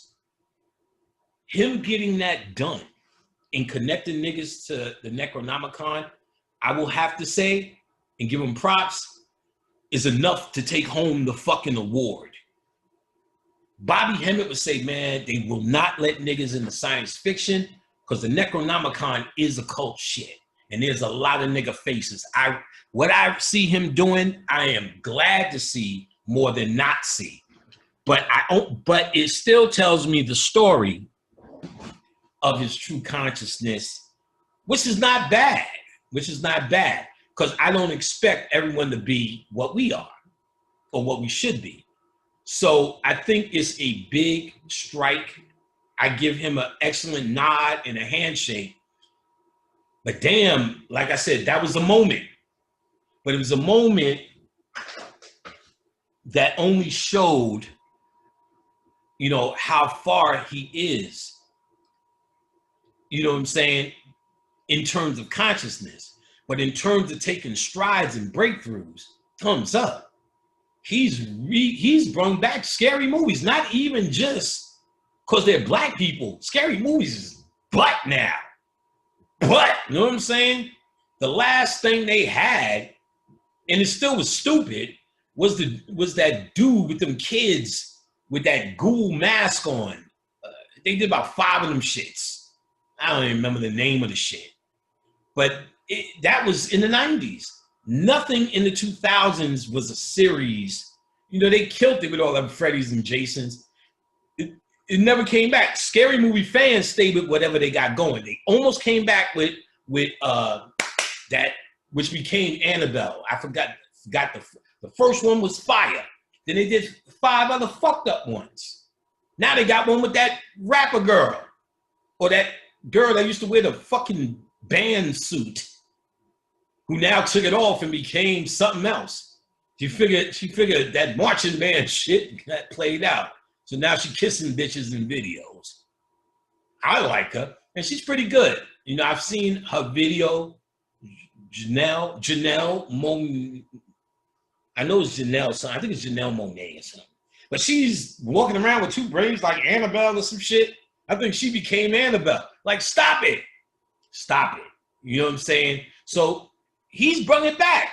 You know what I'm saying? That Sunken Place was fucking a hellified thriller. And Us was scary and funny and niggery. And Lovecraft is good. It is Lovecraft-esque if you know the work. Well, let me get off of that.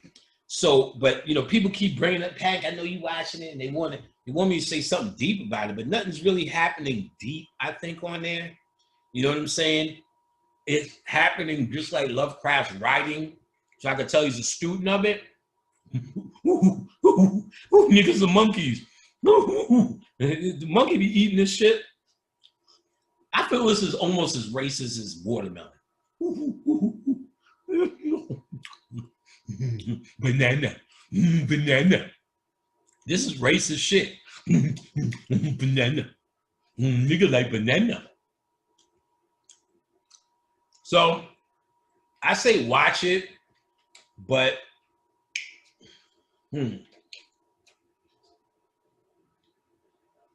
it'd be entertaining. To learn about Lovecraft, I would say, what's his name? Don something. Let's see if I have one of his books down here. Let me see if I have one of the books. I forgot. He's the premier guy on this shit. Let me see. I don't really have his books for class. No. Oh, fuck. Don Tyson. Donald Tyson? I think it's Don Tyson. He did, just look for Necronomicon files. He did like 4 Necronomicon books.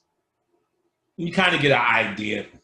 Because his writing was fiction, like Bobby Hemmett sent me a box of this shit when I started fucking with it years ago. It never came in the mail. Bobby Hemmett sent me another box of Necronomicon books. And then the first box came. You want some of these back? That's his heart. You know, keep them on. On my shelf, I have a whole section of Necronomicon. And remember, he made it public domain, so a lot of people wrote and expanded on it. So what I did was Lovecraft's channels in the book. There is a world. There was games. Gurups was a book, a company, almost a comic book. They did a voodoo one. They did a Necronomicon one. There was something called The Call of Cthulhu, which was a game. Like Necronomicon is some shit. The characters are some shit. It's kind of, you got to know about Lovecraft and his writing and love it. Jordan Peele's doing a good job at presenting it. But like I said, it's from a slave lineage. So I knew that's really fucked up. But that's what you would expect. You kind of expect if they don't know. And maybe just hard to get something else. I don't know. But I do know I would have took that opportunity as a writer. I know we're talking a lot about other shit. We're going to get to it, though. I keep saying we're going to get to it. We're getting to it. The deceased states, I ascend to the sky, and the earth remains behind. PT 563. Remember, if I'm saying PT or CT, coffin text, pyramid text, IS, idea strain. So what she's doing is putting or quoting the funerary text and then breaking it down. So it's not like she's just saying all of this shit. She's putting it up against the actual text and decoding it as she goes along. So in the pyramid text, I ascend to the sky and the earth remains behind. PT 563. What that is saying is what we've been saying, what I've been saying, what Bobby's been saying, and others about the importance of leaving your humanity behind. Because the Egyptians say, I ascend to the sky and the earth remains behind. That's not just saying, see, you would take that physical. I'm flying and the earth is behind me. No, they're talking about a mentality. I ascend to the sky and my humanity stays behind. You got to understand what that is. That they're talking exactly what I've been ranting about this whole, however long we've been here.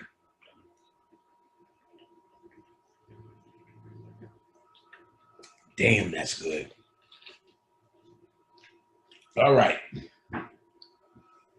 Sir Alan Gardner states that the word for netherworld was originally the place of the morning twilight known as the Duat.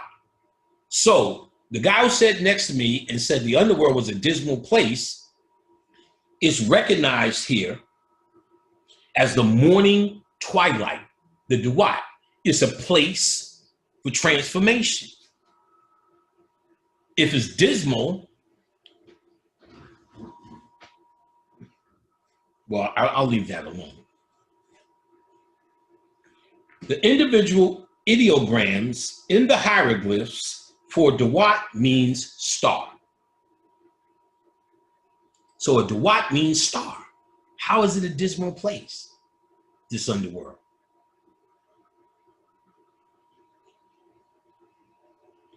It also means the house. In light of the fact that the deceased is no longer human matter, carbon, hydrogen, nitrogen, and oxygen, the Duat must represent a quantum phenomenon where those elements exist and are reassembled. The Duat, or the underworld, as you go through to 12 stages in the underworld, is nothing but code for the transformation process of you, Osiris, you, the dead pharaoh, you, the dead king, you, the deceased sun god. And pretty much you is your DNA and your soul, your light, your will.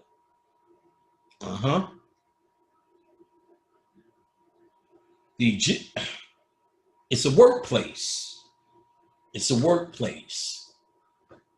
Why would it be dismal? And if it is dismal, then the work is probably some sad niggas telling you, you ain't ready, player. Well, it's dismal for you. For those who have done the proper work and know the pathways, it's a workplace. The Egyptian path to the stars begins with the deceased traveling to the northern pole region of the earth. You heard that. The Egyptian path to the stars begins with the deceased traveling to the northern polar region of the earth. So when you hear this flat earth concept of how you're supposed to go to the north and there's a hole in the ground, and then you're going to go underground and you're going to be living it up with some underground niggas on some green sun shit, you stupid man. What the fuck? Do you think you're going to go down there and somehow become a better human? They got better broccoli down there? It's about getting the fuck out of here and then mixing these quantum concepts with earthly shit yet again. Ain't no freedom in the north or no hole in the goddamn north. The hole is in the magnetosphere, and that's why you see the sun meeting green at this point. Why doesn't that phenomenon happen any place else on the earth but at the north? And when you die, I told you, the northern lights are the successful green Osirian motherfuckers who did the work meeting Ra in the sun boat. You must meet Ra at the sun boat in the north. So you have to have the meditative genius to be able to still will yourself to this position. Freedom's in the north. Run to the north, nigga. So even that concept, a slave, is in their DNA. It's in the system, as above, so below, to go to the north for freedom. Your freedom's in the north, nigga. Your freedom's in the north, nigga. So the first thing you do for the Egyptian pathway to the stars begins with the deceased traveling to the northern polar region of the earth, guided by the unwary stars or pole stars. Right now, that's Polaris. It's the unwary, unmoving North Star. When you die, you follow that North Star to a certain position on the earth. That's the path to get to. Then more shit happens, son. We're going to get into it now. Here, a great stairway exists where the sun god Ra, or Re, waits with his crew of 8 to ferry the deceased through the double doors of the Duat. The double doors are the 2 lions. And you got to get through that. And it's a DNA thing. So here at the north, a great stairway exists. I told you, at the northern lights, you see the green going up and the white coming down. That's the stairway to the sun.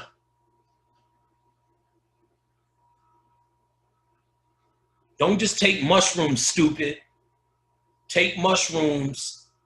First learn something, take mushrooms, and then call yourself a fucking shaman. I'm a fucking shaman, nigga, from the ghetto. And I believe in you is the same thing, but you cannot do it from a human, lazy perspective. You can't do it. It's not how it's done. You must learn this kind of shit to a personal satisfaction and a personal knowing. You cannot stop. As far as I got, I cannot stop. I still won't stop after I found out now the true mystery and pathway to death and the true understanding or the understanding of the context of certain those symbols. A symbol tell 1,000 words. These symbols could tell you other things, and it told us many things.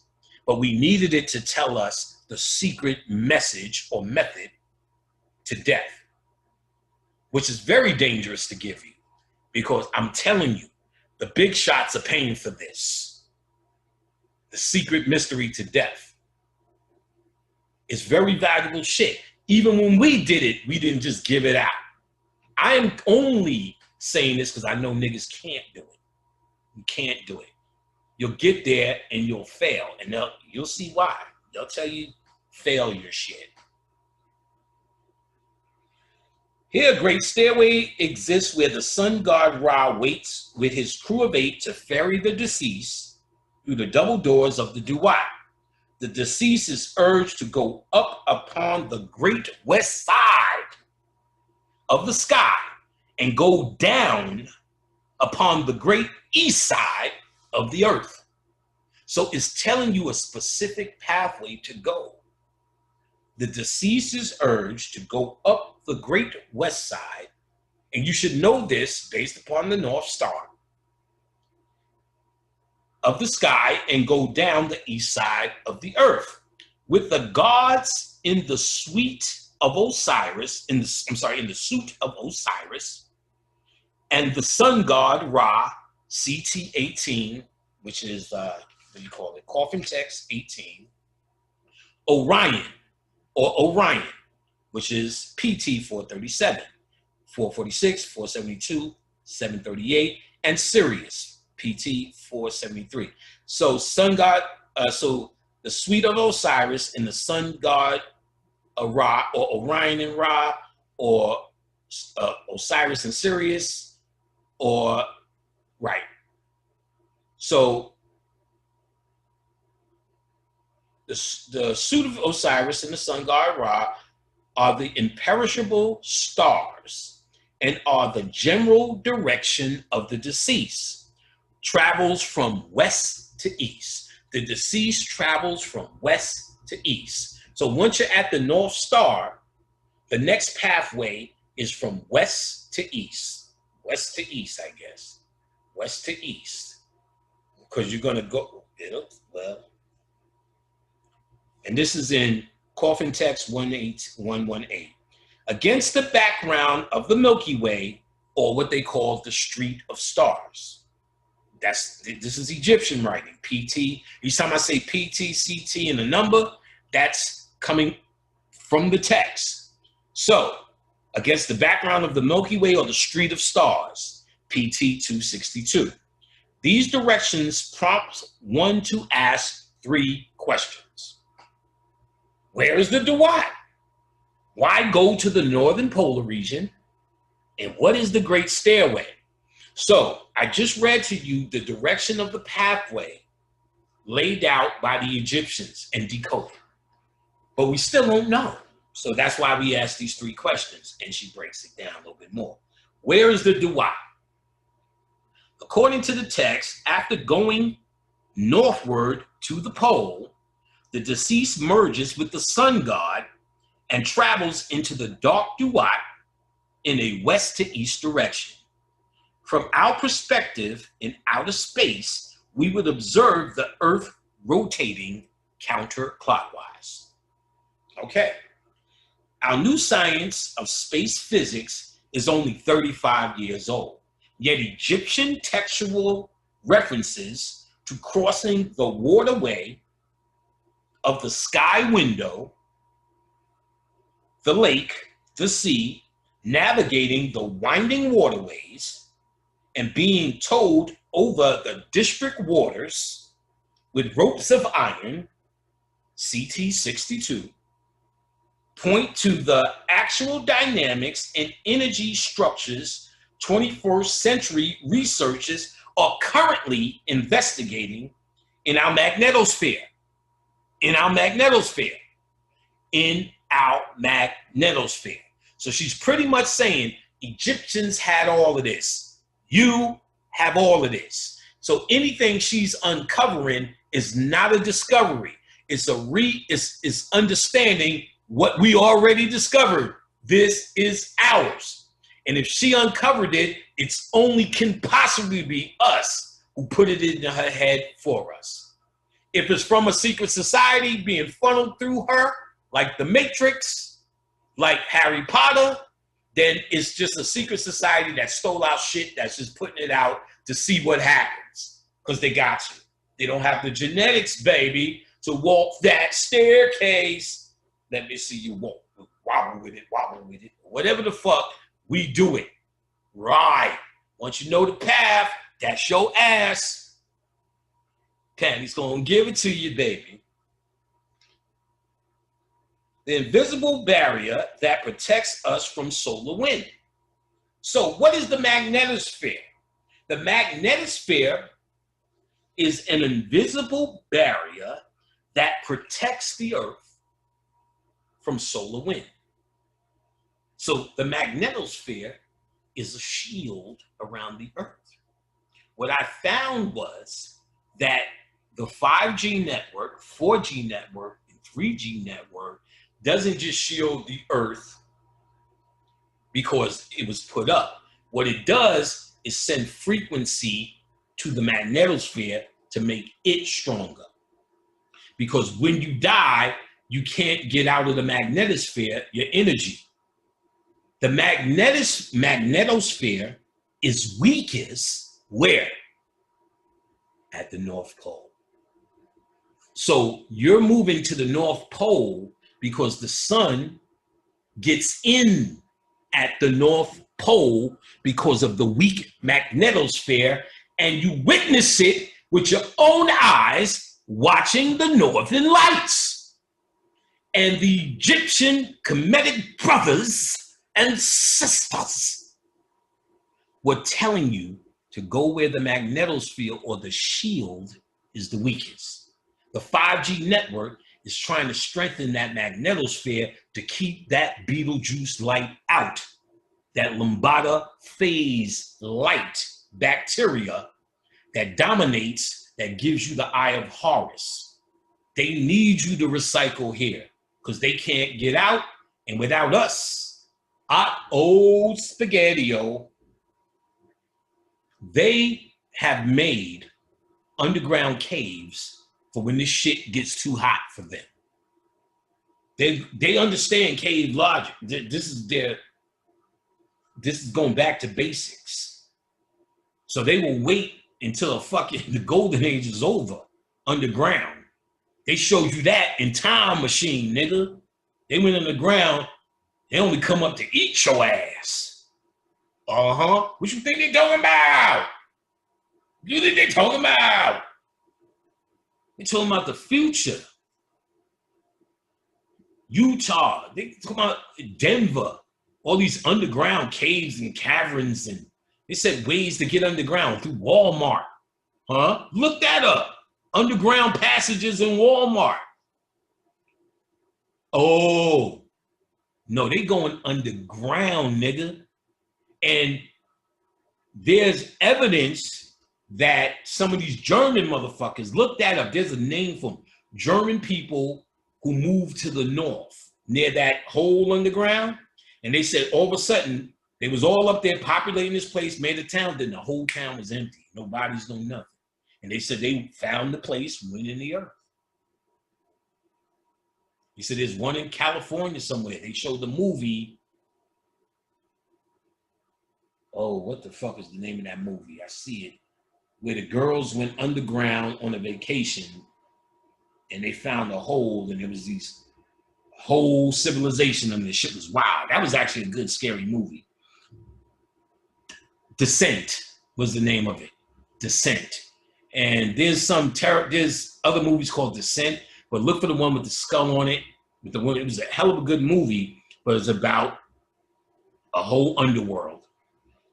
And then, of course, Delbert Blair talked about the underworld. Baba Blair talked about life in that world. So white people going in caves, baby, and they ready to go soon, because they can't live in this world with us. The frequency changes. They trying everything. What's them white boys? The Proud Boys. Like, let's get real. They've been trying to start this fucking race war forever. And y'all think Trump is dumb, but he is getting shit done for these white boys. The Republic, there's two kind of white people that came here. Let's be real. There was the white people who came, and we call them pilgrims. And they knew they needed whoever was here to survive. So they had a Thanksgiving. I'm sure there was pieces of shit and did pieces of shit, but they understood and tried to live as best as white people could with the indigenous people, right? At least that's what we heard. Then there's the other white people who came and gave you fucking smallpox blankets, Columbus and his people. So when you move up to today, and this is politicized, the pilgrims who wanted to share Thanksgiving with you but still fuck you are called Democrats. The ones who gave you smallpox blankets are called Republicans. So the Republicans want to control, manipulate, and kill you and master you. They're not looking to work with you. They're looking for you to work for them. No big deal. The Democrats are looking to do the same thing, but they're looking to get you to smile while you do it. So they're going to tell you what you want to hear. And then they're going to keep getting you dependent. Oh, we'll pay for that. We'll do welfare. And you should have these cuts and free whatever. Because they want you dependent on the system, whereas you need them. That's their philosophy. And then Republicans is like, no, we have to pretend that we're for you. But so when the Republicans pretending that they have dignity and that they're in a system where they're looking for people, you think they're mad at Donald Trump, but they're letting him take the hit because he's getting Republican shit done. At the end of the day, the most scary shit y'all should worry about, if you were going to worry about humanity like that, and most of you do, would be the Supreme Court shit. Because if it's tilted that way, the shit you think was your freedom, the shit you think you earned fighting for the civil rights. Like fucking, they got this dude I never even heard of before in Congress who died. So they honoring this nigga. His shit is called Good Trouble. And each time I see the promoter, I'm like, man, fuck you. You don't even know who this dude is, but they're telling you he's something. And then maybe he did something, getting hit over the head and all the rest of that shit. But all of those dudes got rewarded because that we ain't gonna get into that. But all those dudes got rewarded. It's a bunch of bullshit. It's all bullshit. But Donald Trump is enacting what Republicans really want to do, but don't have the balls to be that guy. So since Donald Trump is going to take that guy and forever be the asshole, but when he leaves, he created so much racist policy. He is actually the smallpox blanket dude successful. The other Republicans, when he go, oh, I'm glad he's gone. We were scared. Let's get back to normal. We're going to do this. But they were failing. No one was caring anymore. They was considered old people and old racist shit. But see, they also understood this country is still fucking racist. So they need somebody to rally those people up. And he has to be that patsy. Donald Trump is nothing more than a patsy. But you think they're mad at him, Republicans, but they're not. Democrats are mad because he's beating their asses at their own, because what he did, they played under a rule structure. Republicans said, we'll get somebody who's not going to play by the rules and don't know any better. He's not a politician like he says. And when the world hates him, when we walk away, everything we always wanted is happening. We're giving out them smallpox blankets again. So it's all a game to kill you. You're in a war. To ultimately control you. To control you and keep you suffering and concentrating on humanity, you don't get to this. And it's hard enough to keep your eye on this prize, even if you was in a good place in the world. So they're trying to keep you here by inundating you with this bullshit because they have nothing else. Baphomet. All right. Okay, where were we?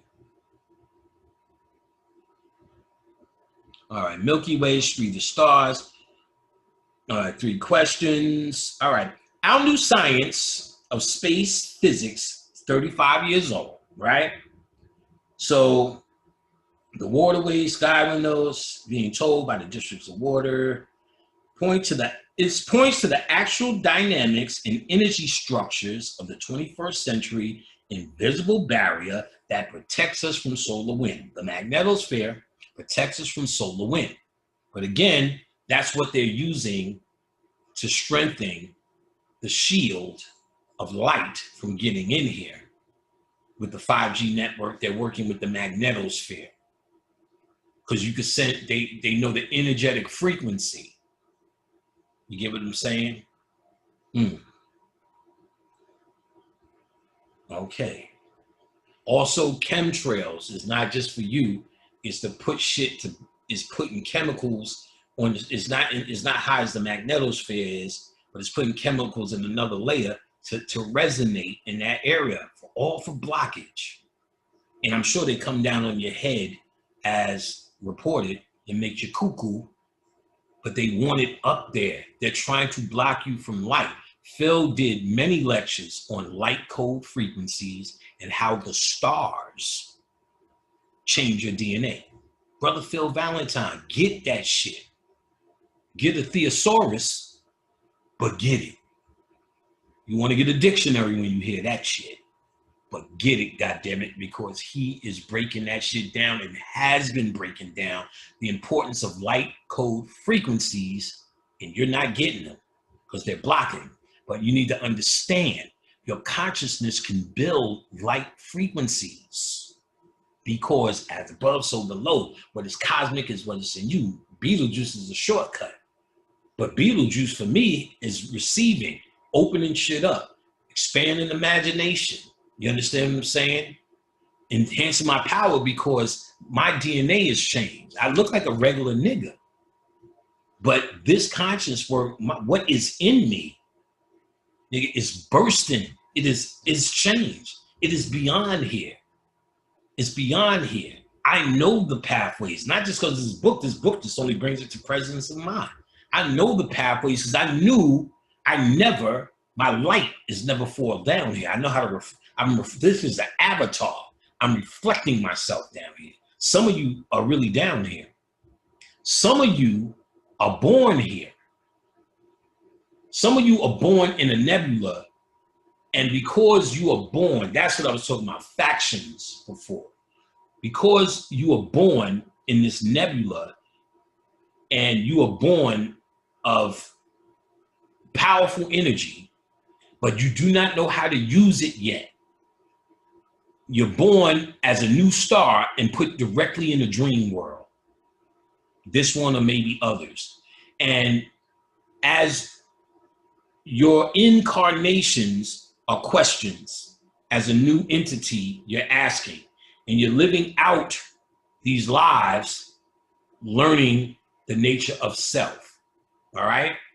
When you have graduated to consciousness, if you've never been there before, if you're a newborn star and you finally become conscious, you went through all the lifetimes of being an Islam, being a this guy, praying to something outside of yourself, when clearly the Kemetic understanding is a choice you make. You are God. You make the decision. Allah ain't up there, nigga. Jehovah ain't up there, nigga. Jah ain't up there, nigga. You heard? Buddha ain't up there, nigga. Baphomet ain't down there, nigga. It's just you. It's just you. It's just you. It's just you. What you gonna do? What you gonna do? What you gonna do? That's the question, baby. In light of these similarities, it seems reasonable to propose the Earth's magnetosphere is our real world model of the Duat. So she identified or broke down that the Duat physically is the Earth's magnetosphere. You understand? And there's a way out, a pathway out of this shield. This magnetosphere is also called the web of Isis.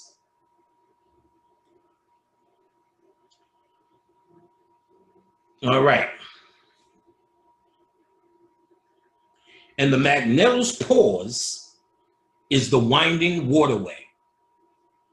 So she shows in the model, which I'll show you, the magnetosphere and what's considered the magnetospores. And that's considered the winding waterway or the district of waters that the dead sun god travels with his crew to the shrine of Osiris, god of the Duat. So Osiris, remember, he's the lord of what?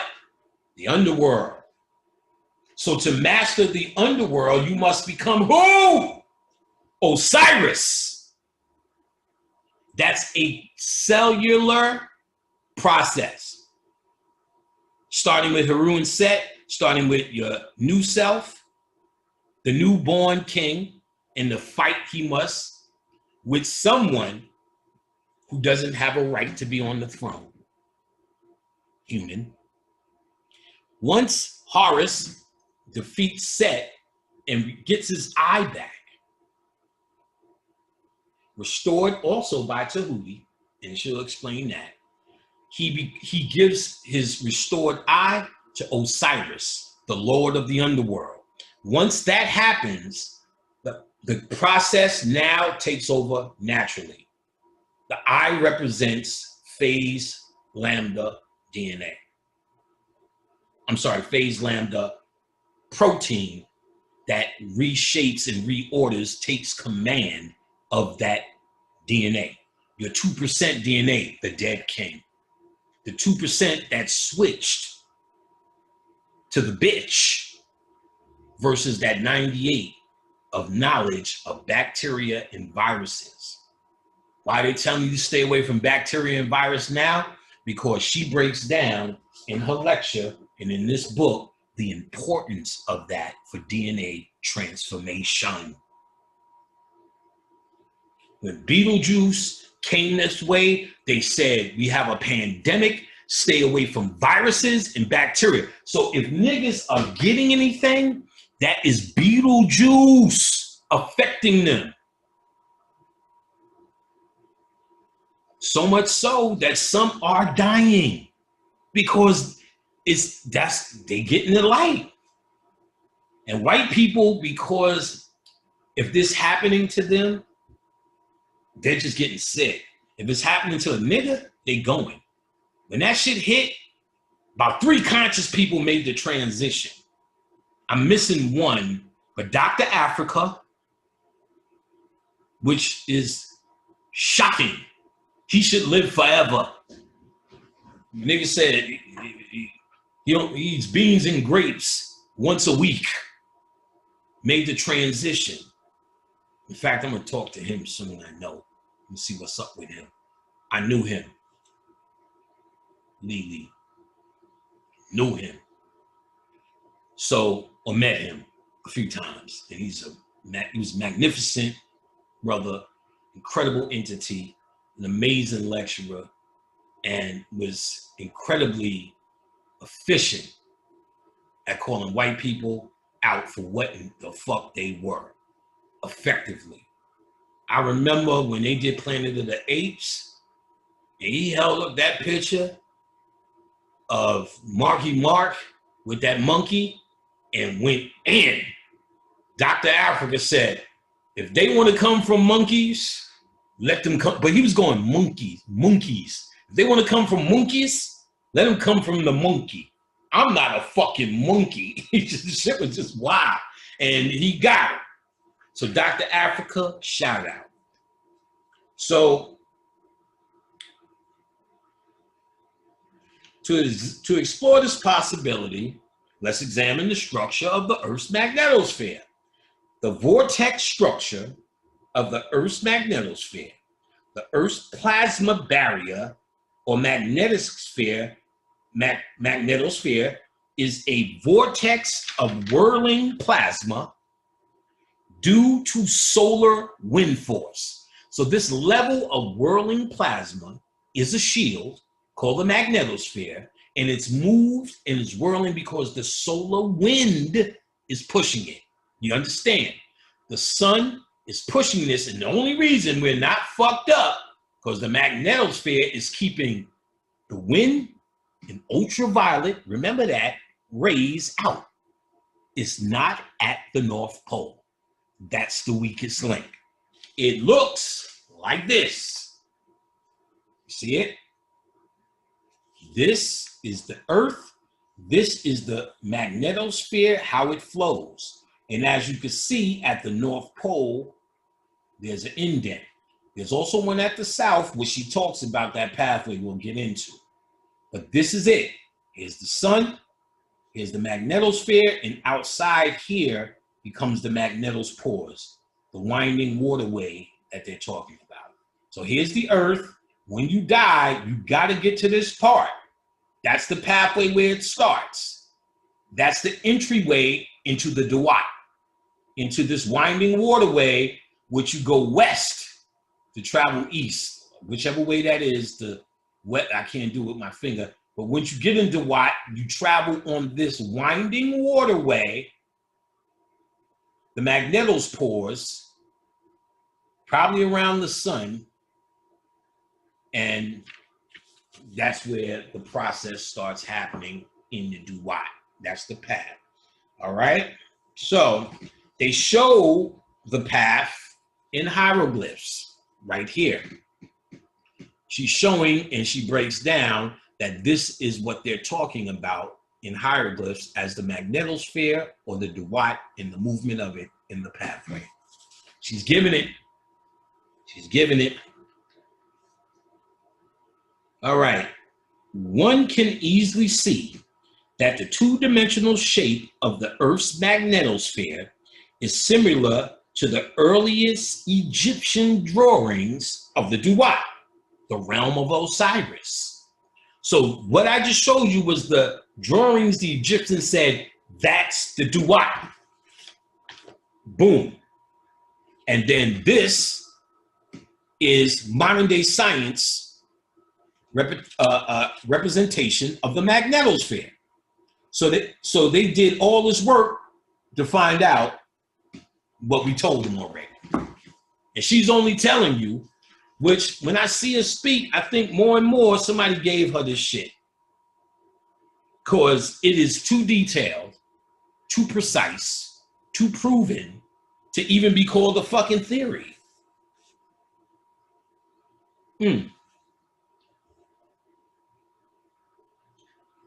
One could easily use the metaphor of a net to describe Thoth.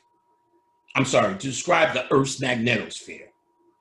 And the Egyptians do. The title of Thoth, great god of Heb-Abit, has a hieroglyphic meaning, house of net.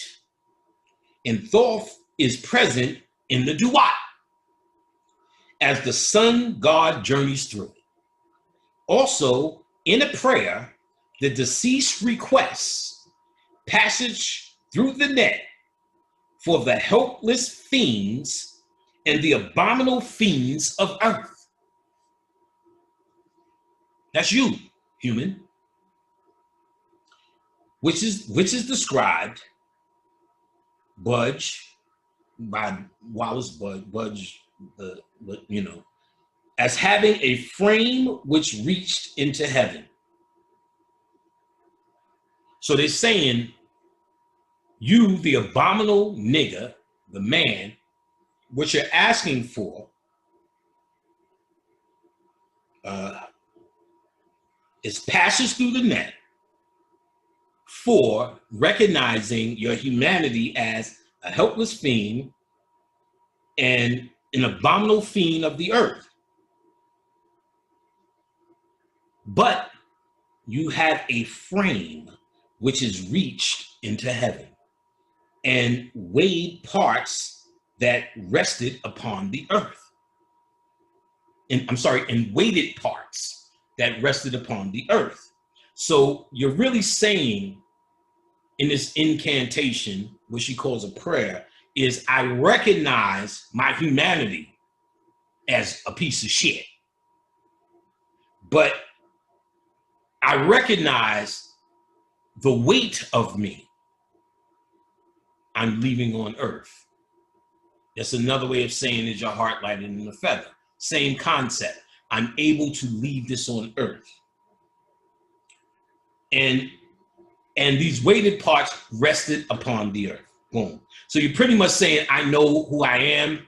I know why I come, how I come, and I'm asking to be transformed. I'm asking to leave this on earth. That's what we're doing here. Again, this description suggests the Earth's magnetosphere with its iron core, weighted parts, and magnetic field lines, frame reaching into heaven, including the Van Allen belt, where trapped charged particles spiral, bounce, and drift in the Earth magnetic field lines. We need to talk about the Van Allen belts. I'm going to talk about it in detail and talked about it for years, but there's a part where I'm going to really get to it in this book.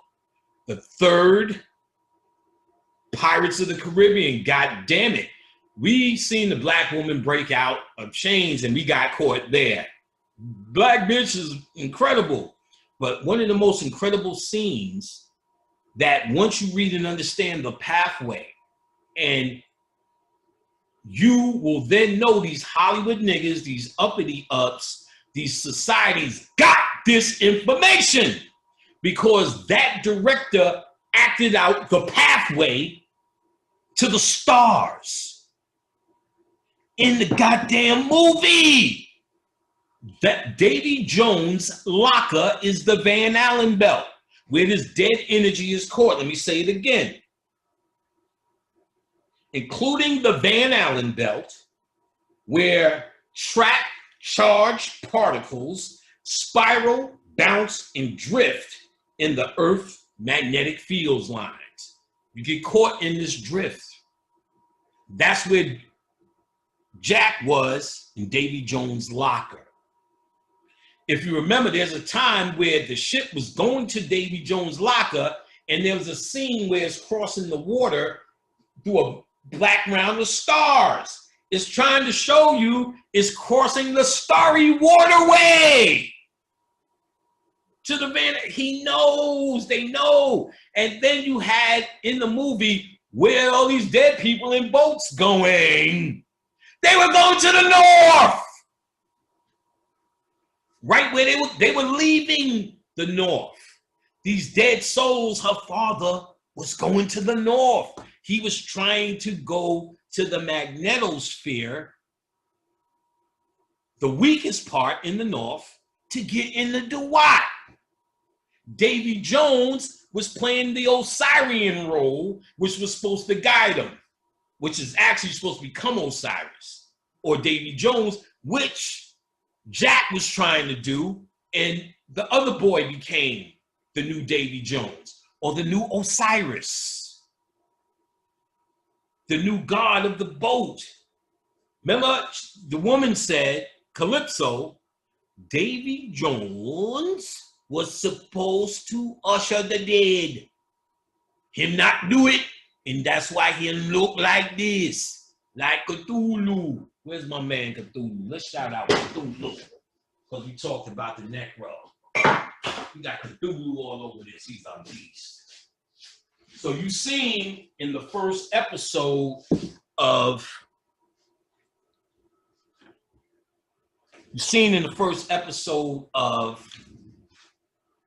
what's his name?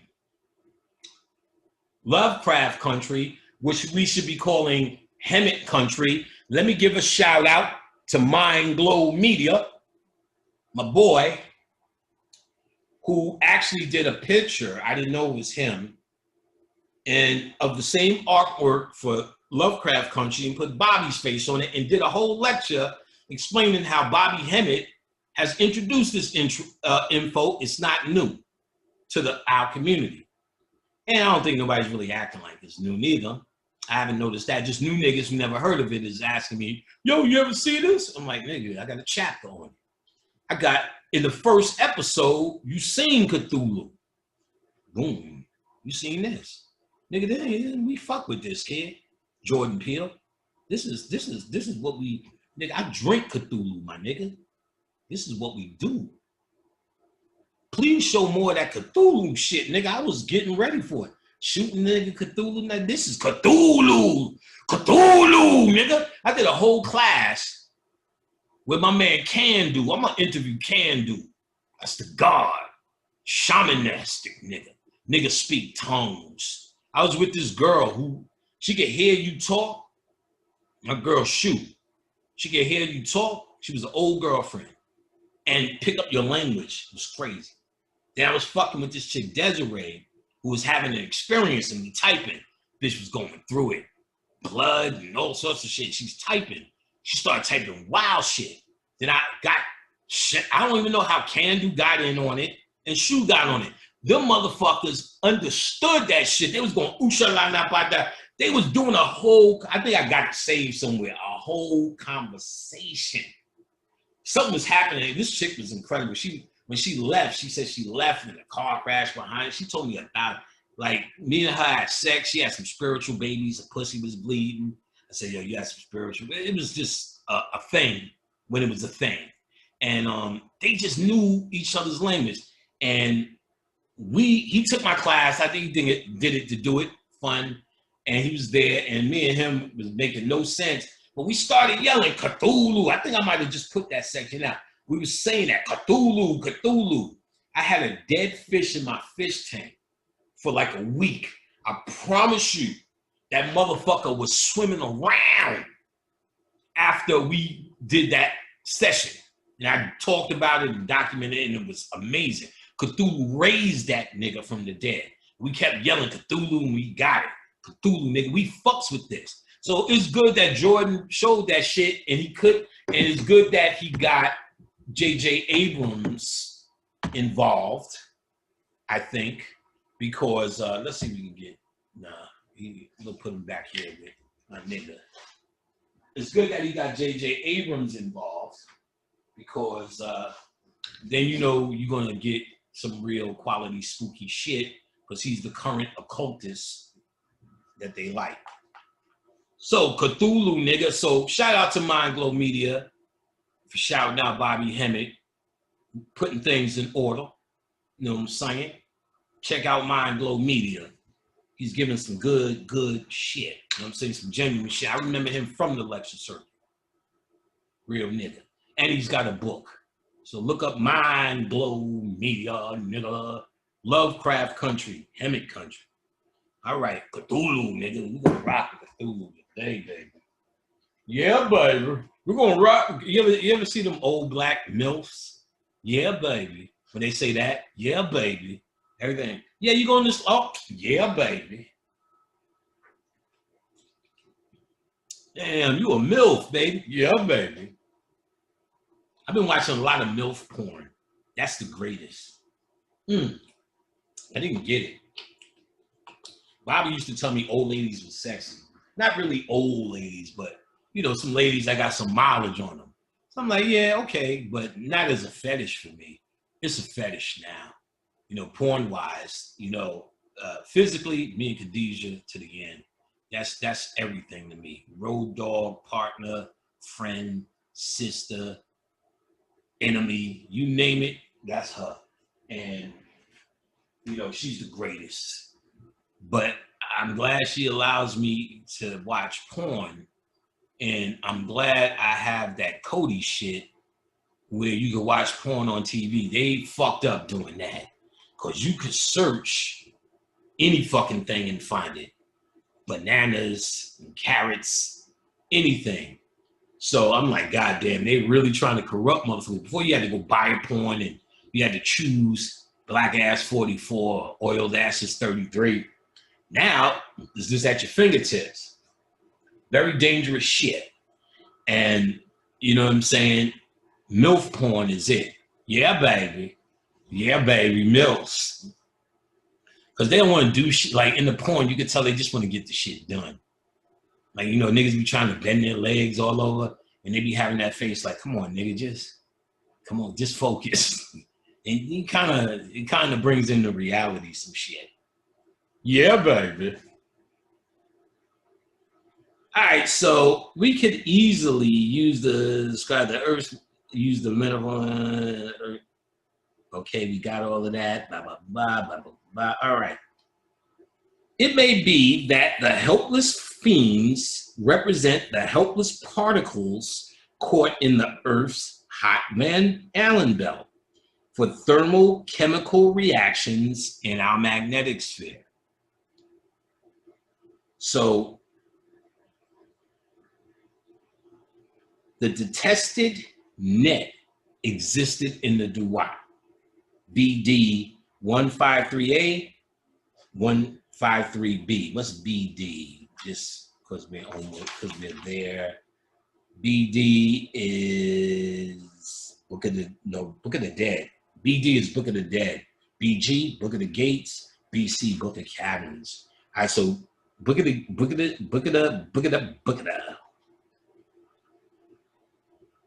And it was also called Fish Trap, CT 474. Having iron floats in the sky and iron weights on Earth, CT 343, 344. So we easily could say the fish trap or net represents the magnetic field lines of our magnetic sphere.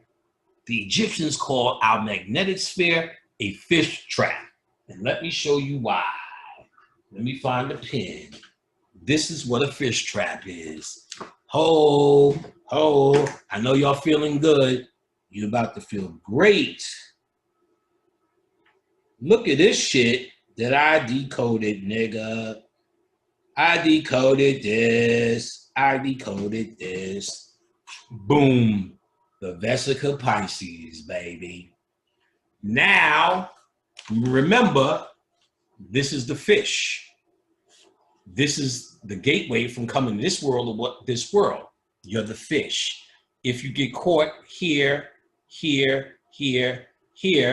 in the fish net.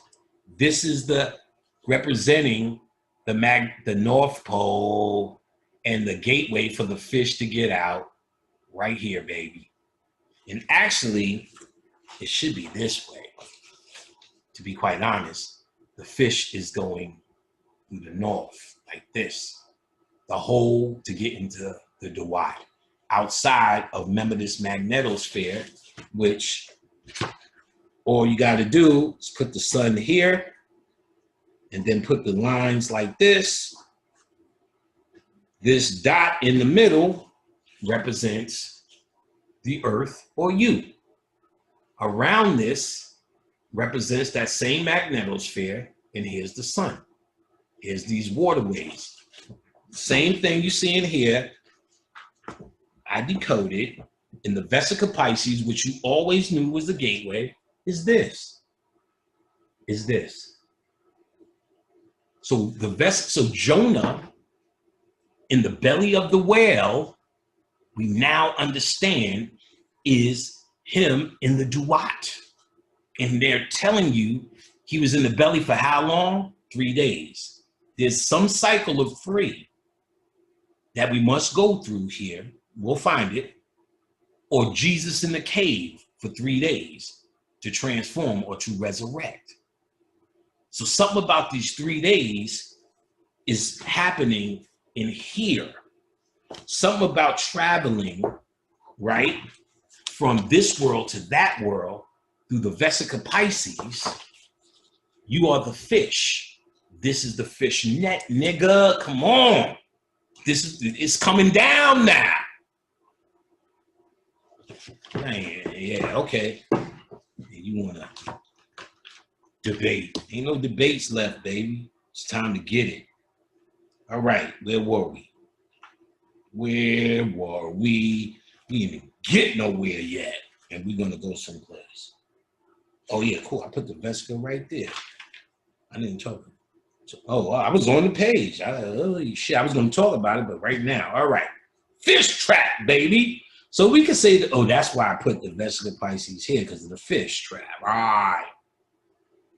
Having iron floats in the sky, iron waves on the earth, CT 343, 344. So we could say the fish trap or net represents the magnetic field or lines of our magnetosphere.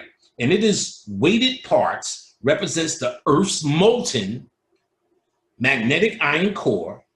Current geological dynamo theories propose that the convention of molten iron in the Earth's outer core and its rotation create electric currents, which generates the Earth's magnetic field. You heard that? The core, I'm going to say it again because I'm going to tell you the movie you've seen that in. We could say the weighted parts represent the Earth's molten metallic iron core. Boom, right? Current geological dynamical theories propose that the convection of molten iron in the Earth's outer core and its rotation create electric currents which generate the Earth's magnetic field. You've seen that in a movie. Ooh. Thor went to that planet that made his hammer to see the dwarfs who made his hammer in the mythology to get that axe. And the star was dead because the core wasn't rotating. Thor had to get the core rotating to get the energy around that star again. So they're telling you the core of our planet is generating its shield around us. This place is a fucking prison, nigga. Nigga. Nigga. Or it can be a prison. It originally was a fucking nursery. Things have gone wrong. And people come down here for different reasons. Some people, like myself, and I know this to be fact, I was read with this by a bad motherfucker before I even knew what any of this was. All of it was a mystery when he was telling me, you've been here before. You are already in the higher realms. Someone asked you to come here. Nature is where you thrive in. You will always be saved by the feminine energy. You came here to teach the masses, thousands. That's when I was like, nigga, you making this shit up. Teach them what? At this time, I was studying to be an IT nigga. So I'm sitting there going, maybe I thought about teaching this. Maybe I'm going to teach IT. He said, no, you're going to write something first, and then you're going to teach people. No fucking clue. But then I started writing later in life. This was 2001. Around 2004, I started writing blogs, and people want to hear me speak on MySpace, not to mention all the talk Bobby did. It just moved into it naturally. And then everything he said came true. So then it made me think back at the time, and then I did the work. The person who asked me to come here to do this work was Bobby Hemming. And I remember him pleading with me. His heart is incredible. He's got to be something special because I know what it took for me to come down here. And for me to be the brother Panic I needed to be, it has to start with trauma. I couldn't do this if I had a pleasurable human experience. I've had to have an experience that made me question humanity. So I have to thank my moms for that shit. And really, I can't blame her because our problems came from her going crazy, schizophrenia. So there lies foster homes. My father eventually got us mean stepmothers and this undying need for me to get back to a mother, you know, who had serious issues and we so young not understand, blah, blah, blah. You get it. And if I didn't have that, I couldn't be me. So I knew then, apparently, what I would be in for if I came down here to do this work. And I've seen where I'm from. I know what happens once you pass through this. I've done it before, and I'm telling you, you get a kingdom, and you're born basically to an energy type. And though you can touch and expand any energy, it's kind of like something you want to base yourself on, and you don't have to. Like if you want to learn the science of comedy, or what comes to earth and manifests as comedy, on the other side, we're still laughing, we're still joking. But Richard Pryor has a universe, a place of being that's more expressive. He's not standing there telling jokes. What he is, you can go visit what he is as a universe. And you can create the same. The bounty of your imagination is the beauty of your home that you create. And I know what me and Khadijah already created. I know, I remember this. This is what I do. I channel hard. And I remember what I had. I remember what I left. And I remember where it was. It was actually, we were born on Sirius, but we were living in Pleiades. We built our kingdom in Pleiades. And Pleiades is based upon a jazz, chaotic jazz. Jazz comes from Pleiades. And those 7 stars in Pleiades, the Orishas come from Pleiades. There's a planet called Era. I don't know if it's a sun. I think it's a planet. No, it's a planet in the constellation of Taurus called Ella, Era. And that's where Ella Fitzgerald came from. I can't listen to jazz. I respect what it is, but it doesn't do nothing for me. And that's because that's the place I lived in. So that's my spirit telling me, do not get involved in it. You've already mastered it. So something through jazz was my experience in this place. I did something through jazz, which eventually got me out of here. So musicians, Jimi Hendrix and all of them, a lot of them come just like me from place they've already done it. And they're really pretty much coming to teach babies. Some of the ones who are still using it. Some motherfuckers get in here and they come to exploit motherfuckers in this realm. They're advanced and they do that. Some motherfuckers come to try to recruit you for their factions. So that's why somebody's always trying to get you to be this guy or that guy, or arguing and debating something. What are they doing? They're trying to get you to do something. And because remember, motherfuckers get to the DeWatt and set up shop there too, because they can't get out. You can use parts of your imagination there too. It's the astral world. So motherfuckers set up camp there. Like, I know how to get out.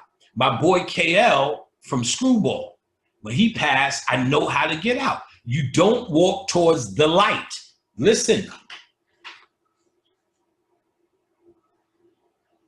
The sun rises in the east. So remember, you're supposed to go west to east. You go towards the darkness. If you go towards the light of the sun, you're coming back. So if you walk towards the light, you're walking back. The earth gods have the template of your ancestors. So you'll see your grandpa, your grandma, come on, nigga, come down the tunnel to the light. That's the wrong pathway. You go to the North Star. Once you're at the North Star, you want to go down the west side. That's towards the darkness. I went towards the darkness, and then I found the entryway to the DeWatt, which is a golden small light. And then I knew at that moment KL was good. My boy Lou who got killed at 23, came, said, I got him. Lou, all KL did was name his rap group Screwball. You can get their music now. They were on Tommy Boy Records. When he gave me the thing, I didn't have artwork on the CD. I talked to KL. He's like, no, Screwball, the name of the group, we named after Lou. Oh, Louis, who got shot. I said, damn, let me contact Louis. This is on a Thursday. Contact Louis. Louis said, yo, he was stuck in the Duat. He didn't say Duat or underworld. He said in the astral world, which is the Duat. He couldn't get out because so many people were pulling on his DNA. How? When he died at 23, I told this story before, he was green-eyed. So green-eyed Lou, all they said was, damn, he might have died earlier than 23, 1920. And he said, like, this really fucked up his friends. He had a mild friend named Joe. And Joe was about to fight. Lou was breaking it up. Joe's fight. And Lou got killed. So Joe carried that. And Joe became a beast in the hood. You know what I'm saying? A beast because of that. You know what I'm saying? I think the nigga took karate lessons and was breaking niggas up for nothing. And I get it. His energy, Lou's energy, became Mobb Deep. That's Mobb Deep's block. Havoc and them niggas came up. Then the infamous Mob, one of his brother, the little brother, Ty Nitty, is Lou's brother. Ty Nitty, my little nigga Ty. I love Ty. Love Ty. I loved his family. I love his moms. His moms was the brightest person. I mean, we were young. I was a little bit older than Lou, so I used to put Lou on the marijuana. But Lou had the VHS, so we would go to his house, we would watch I Spit on Your Grave, and we would watch The Reanimator, which is a Necronomicon joint. You could get it now. It's the dude that plays in The Reanimator, he's got about 10 to 15 movies, all Necronomicon shit. The 4400 saved, there's a Necronomicon story in that shit. They used In the Mountain of Madness as a book. That's a writing by Lovecraft, In the Mountain of Madness. They did a movie, In the Mouth of Madness, all about Lovecraft. He's this writer who writes this town, and this dude he goes crazy, Necronomicon. They do this, he's in about 3 or 4 other Necronomicon books. There's a movie called Dagon, that's also one of the 7 Necronomicon that I wrote about in the books. Dagon could possibly be the Dogon. The Dagon is the fish god, and there's a story, I believe it's in the Pale Fox, of the Dogon saying they turn into a few of them turned into fish and went in the water as dolphins. And as we know, we're supposed to use 10% of our brain. Dolphins use 20%. So they claim that Dagon, Dogon, dolphin. So there's a movie called Dagon, straight Necronomicon writing. So Reanimator is that too.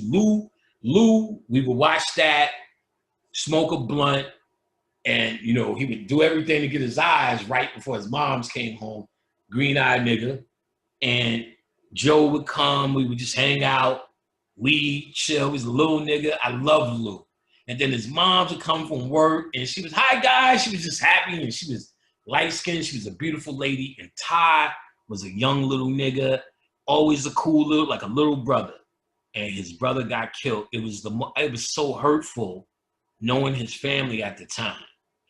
And then later in life, Lou's cousin started hanging out in the hood and getting money or whatever. Infamous Ma was beat, so you see him in a lot of the videos. He was that dude. And he's hanging with this one dude from the hood, that's known to do shit that's real niggery. And at the end, they hung all day, and at the end of the night, he tried to rob him. Dude wasn't giving up the money, and he killed him. Lou's cousin is killed now. Another big deal. He went to jail for that murder. Still in jail for that murder. And I didn't know the cousin, but I felt for the family again. So you move forward years later, and Prodigy dies. which is, remember, them niggas is infamous mob. They're real intimate with these niggas, so that's his brother too. And then I hear Prodigy was fucking with Nuwabi, and she was semi-conscious. All I heard was Illuminati killed my mind so much. They say, no, he was talking that shit, went to jail. He was dissing. It was based upon, okay. So I see Ty Nitty. He's online. I've seen him for years, you know, online. He reaches out to me, Pam, I've seen some of your videos. And yo, man, P used to talk that and this and that. Oh, nigga, let's talk. So talking to him, he said, Pam, man, so much death is around me, ding, you know, and this and that, but I'm getting through it, P, this, that. But he used to talk all that shit. So I gave him some shit. And then I remembered, oh, I talked to his brother. I forgot, in KL. So I'm telling him the story I told you. He listened to all of that shit, little Ty. He's like, damn. And, you know, I could tell he felt a little bit better. Then a few weeks later, he posted his mom's passed. You know, I'm asking, I miss your mom. Ask her if she remembers me. Tell her I love her. She was so bright. She was like somebody that you always remember. And as a young human kid, gave you hope in people. He posted that she passed. I didn't even have the heart to, all I could do is just type, you know, sorry, brother. But, you know, I just know, I still feel, I understand death, but I still feel that human loss. The process of mourning, if you don't feel it in your heart, you're lying. All right, so KL told me on Thursday, contacted Lou. That's what Lou was all about. Lou told me he was stuck in the Dwight because everybody was saying in the hood after he got shot, damn, man, he had green eyes. He got so much pussy. He said that shit programmed him. He said, in the Dwight, it was all the pussy and ice cream I could get, but this is not home. He said, I was able to have the energy and the power to go home. Listen to this now. The energy and power to go home. Because in 98, I got a camera and just started filming fucking. All the fucking I did for the year, all the getting the dick sucked was on film. I still got it all. It's just like 2 years of debauchery. And KL was hanging around this time. So we on tape yelling, screwball, screwball, promoting the record, screwball, doing wild shit, filming orgy, screwball, turning the camera on, screwball, all through these years. Lou said all of that libation is what gave him the energy to do the journey. Boom. So now we understand why we pour to the ancestors, why we give them food and all of this shit, because it empowers their spirit for the transformation or the journey, or the ability to store up energy if they wasn't conscious to get out, or a conscious nigga who knows the pathways can get you out, nigga. I've been through this. I'm telling you what it is. This information has come and has been revealed in this time to be revealed to you, because, and it was shut to me since 2004 because it wasn't time to give it to you. It's time now. We in the golden age. This is the age of transformation. You don't want to stay here and build another pyramid, nigga. It's go time, baby. The light is ready. Okay. MILF. So let's go. Let's keep going, man. Shit.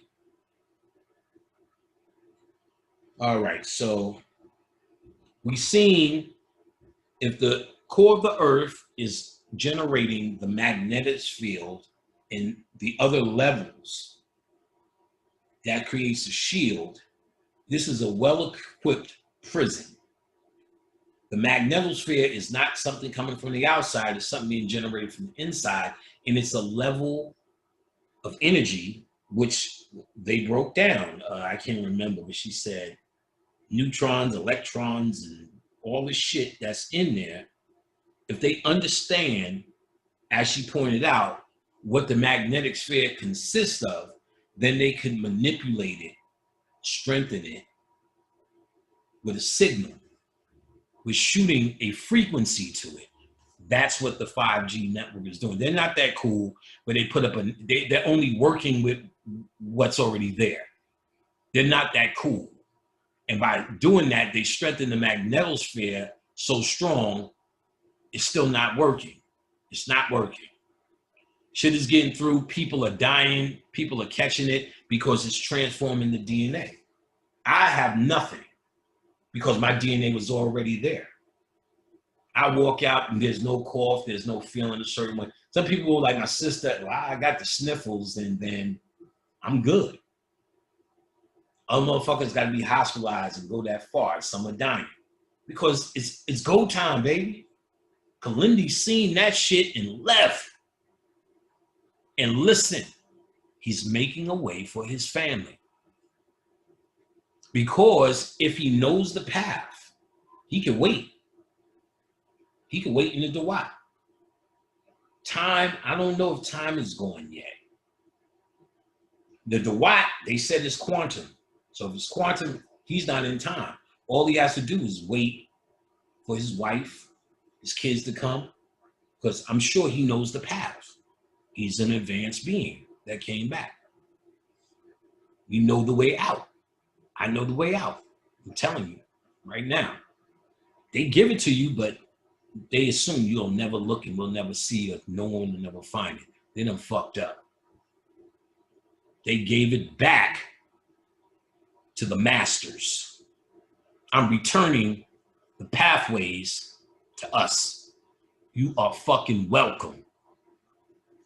Baphomet. All right, so we need to get the fuck out this fish trap. Text referencing opening or splitting the sky's iron doors.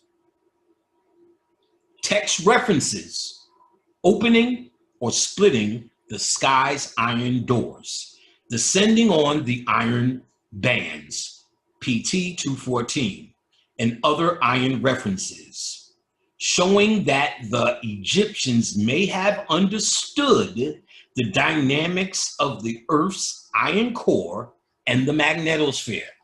That they may understand? You fucking right, baby. Yeah, baby.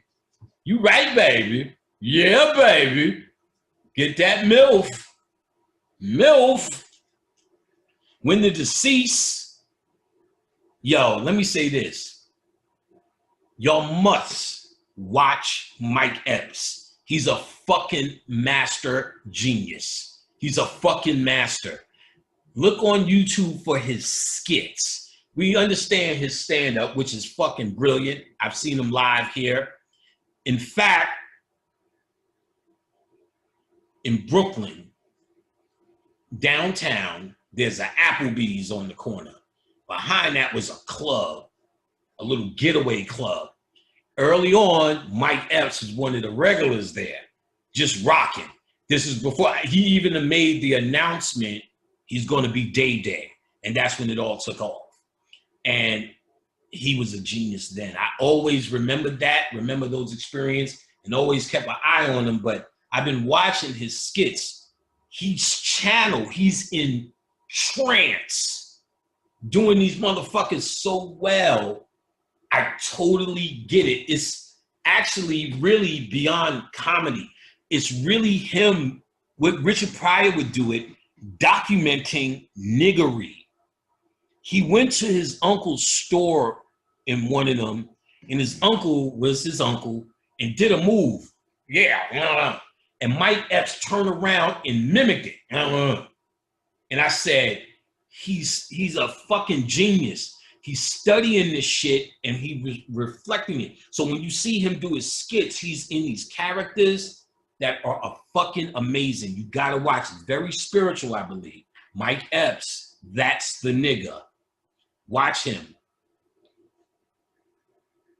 So fuck where we understood the dynamics of the iron core. When the deceased splits the sky iron doors or descends upon the iron bands, PT 214, or ferries the reed floats, IS 2426, these symbolic phrases may point to the dynamic energy network of moving, magnetic field lines within the Sun-Earth system that the Egyptians may have perceived, decoded, deceased on iron band or reed floats equals on magnetic field lines. So the deceased rides the iron bands, the Egyptian says. The reed floats, the Egyptian said. What they're talking about is an ion, U, on the magnetic field lines, because they're going to talk about you as the elements you become. So let's talk about the district of waters with ropes of iron. The imperishable stars, Orion or Sirius, stars that never die, and the unvarying stars, pole stars, that is the North Star at this point, Polaris. Note, the North Star, when the Egyptians were running the show, was actually Draco. Was it Draco? It'll come up again. But that was the North Star then. So they have a lot of mythology about getting eaten by the dragon or Apep. This is a reference to the Draconian North Star, Draconian dragon. So a lot of that mythology is wrapped up in the fact that the North Star was Draco at one point. It is now Polaris. That's our unvarying North Star that you're moving towards in this pathway to go down the west side, riding that magnetosphere, do what, baby? The deceased, so the unvarying pole stars pilot and tow the deceased over the district of waters with ropes of iron. So the deceased over district of water with ropes of iron. This is CT62 or the coffin text 62. See, you wouldn't understand that. You would say it and understand what they're saying, but you wouldn't get that. We didn't have the fucking key. If we did, you would have heard Bobby saying it, Phil saying it, Delbert Blair saying it, me saying it, Aleem saying it. No one's saying this because those keys were lost. That's a fucking fact. We were fragmenting it. Boom. Here we go. Here we go. It's right here. This motherfucking lady got our shit correct. This is us. The spirit is bringing this to us. It took me 10 years. Shit, over 10 years. 2004, 2014 was 10 years ago. I couldn't fuck with it. So now we're talking 15 goddamn years later, damn near, for me to really get this. And like I said, I got it now, like Dr. Seuss. It's time now. And this, so it was sitting there, and there's probably other hidden books with all our shit in it. But this motherfucker got too much information. She didn't make it up. She's getting it from somewhere. I'm more convinced of that than even a channel now. This shit is too detailed and too precise and too decoded. And all these black scholars couldn't find that key, myself included, nigga. We couldn't find it. Bobby Hemmett knew because he told me the importance of this book. So it was always there in the background. I'm glad we're here now. Considering that the European Space Agency's cluster spacecraft discovered actual waves along the ever-shifting boundary of the magnetospores. Cottrell, that's who, I guess that's who the reference is.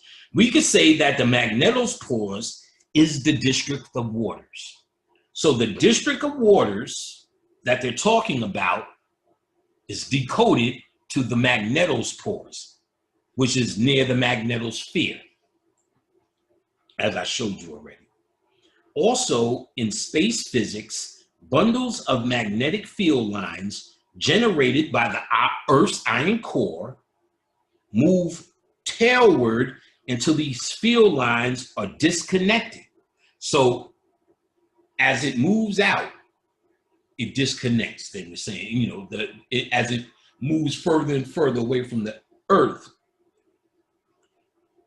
and these are called flux ropes. They contain a combination of closed, open, and solar wind field lines that could easily be described as ropes of iron.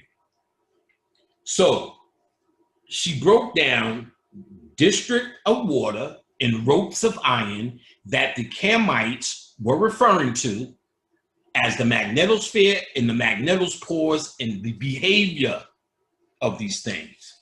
You got to get this understanding. So she talks something about the Valley of Darkness. Ropes of iron equal flux ropes generated by the iron's Earth's core. District of waters, the magnetospores. So of course there's more as she's written, and if you don't get this whole understanding, is because I said I would be reading this whole book to you. So I'm trying to give you the best highlighted understanding and walk through it. But I urge you, The ISIS Thesis by Judy K. King. Get it. Try to dissect. If I give you this, perhaps it'll put you one up when you're studying, because like I said, it took me a while to keep up with all the new words that she's using. You don't hear them often, so you got to keep them in order in your head. Watch her video first. When she explained in video, because now we're used to learning this way, about the Lambda phase and how that works in Great Balls of Fire, once she did that, I was able to get to the book as well and kind of put things in place. You get what I'm saying? And all of this process happened after Kalindi broke down that barrier. Something in my mind he let go. And I could tell it's something he mastered, and it's something he was getting at through the hallucinogenic drugs he was using. It's something, it's a power he has, I can definitely tell. He definitely removed the blockage. Again, this is dedicated to Baba Kalindi. Baba Kalindi. And I know he's crossed over. He's told me this is old hat. He said to, like I said, and I don't bullshit with this, he said he's making a path for his family. Real nigga, real dad, real daddy shit. Real daddy shit. He's a real dad. I remember I was telling his daughter when we were texting in the time that she reached out, I was like, you know, I like your father's take on DMT. I think he was absolutely right. She wrote back, my dad is always right. Boom. That's a real pop. When your daughter says that, you was a real motherfucker. Baba Kalindi. Hats off, brother. And I appreciate that. Oh, you're going to eat in this house. You're going to eat and drink. I got some drugs for you, buddy. We're going to do it, man. Valley of Darkness. Scholarly descriptions of the Dewat shape also support our model. In the valley, it was a valley shut in by mountains on both sides, nearly circular forms that could be generated by a gap in the mountain of the west. Gap in the mountain of the west. A river or current flowed through the Dewat. They're talking about an energetic river, the winding waterways that you get your boat on. It's not a boat. It's not real water. It's a flowing energy stream that you must become a part of. And your DNA must be reordered and rearranged to get on that ride as Osiris, to meet the god Ra in your sunboat, to travel that waterway, to travel that pathway. Boom. All right. Getting deaf. This is deaf, baby. Let's go. A river of current flowed through the Dawat, and souls had to travel the dark, dangerous valley lined with the numerous deities, including friendly and hostile spirits. That's why you must understand. See, if you go in there and there's friendly and hostile spirits hanging around there who can't hide, if you're looking for a God, looking for Jesus, Jah, Allah, know what they're going to become? That nigga. And they're going to rape your energy. There are vampires. There are consciousness that live in those places because they can't incarnate and they can't get out. They are thought forms. Where do you think your thoughts go? Oh, my thoughts are in the ether. Where the fuck do you think that is? But the fucking Dawat, nigga. You create in the Dawat like a baby version of what you're going to. It's the illusionary material atomic version of what the true quantum world is. So in the Dawat, you can build a house there. I thought my father was getting out. So and that reminds me, KL, let me finish. So when that Thursday, contact Lou. Saturday, I sat down with Dane, told him, yo, I contact Lou. He told me we were stuck. He told me we screamed schoolball and he got out through all of that. It like woke him up and blah, blah, blah. And while I'm saying it, the song came on the radio. Louie, Louie, Louie, Louie. Dane blew his mind. Said, boom, while I'm telling the story. So I knew Lou was there. That was on Saturday. Monday, IT working. Dane called me. KL died. So I just talked to him Thursday. What the fuck? So Lou, why you ain't tell me? He said, it doesn't work like that. He said, but get KL to me and I'll take care of him. No problem. Me and KL, when we was doing all that porn, fucking around, we drank 99 bananas. He was the grade 8. You know what I'm saying? The grade 8. You know what I'm saying? Banana shout out to KL. You know what I'm saying? We was drinking 99 bananas. The monkeys, baby. Woo, woo, woo, woo. Ah, ah, ah, ah. Boom. I was calling him Kool Rock Ski. The nigga looked just like Kool Rock Ski from the Fat Boys.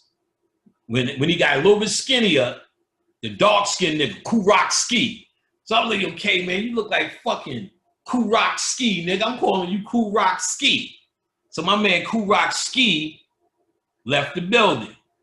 So I went in, bananas, boom, heavy meditation, seeing KL. Boom, I'm walking with him. We going through dark. It was a two-dimensional world. Or at least I was calling it that. But I realized I was walking him through a quantum experience in the Dawat. And as we were walking, we come upon a little light. It was very small. And I knew that's where he had to go. But I brought him there. Lou came out. I got him now. Boom. Lou took him and KL. Then I was wide awake when it was happening. Then I go to sleep. KL is, yo. He was like, yo, pretty much, I'm still alive. He wasn't conscious. He didn't know nothing about it. He was shocked he was still alive. The first thing he said, I didn't know we were Egyptians. I said, oh, you're about to find out a bunch of shit. He said, yo, I want to tell you my name so you can always call me. Ta'ankh Nefer. Got up, Ta'ankh Nefer. I never forget that name. I got a lot of names. Ta'ankh Nefer. Close to 6-7 months later. So when I went to his funeral, I knew I got him through.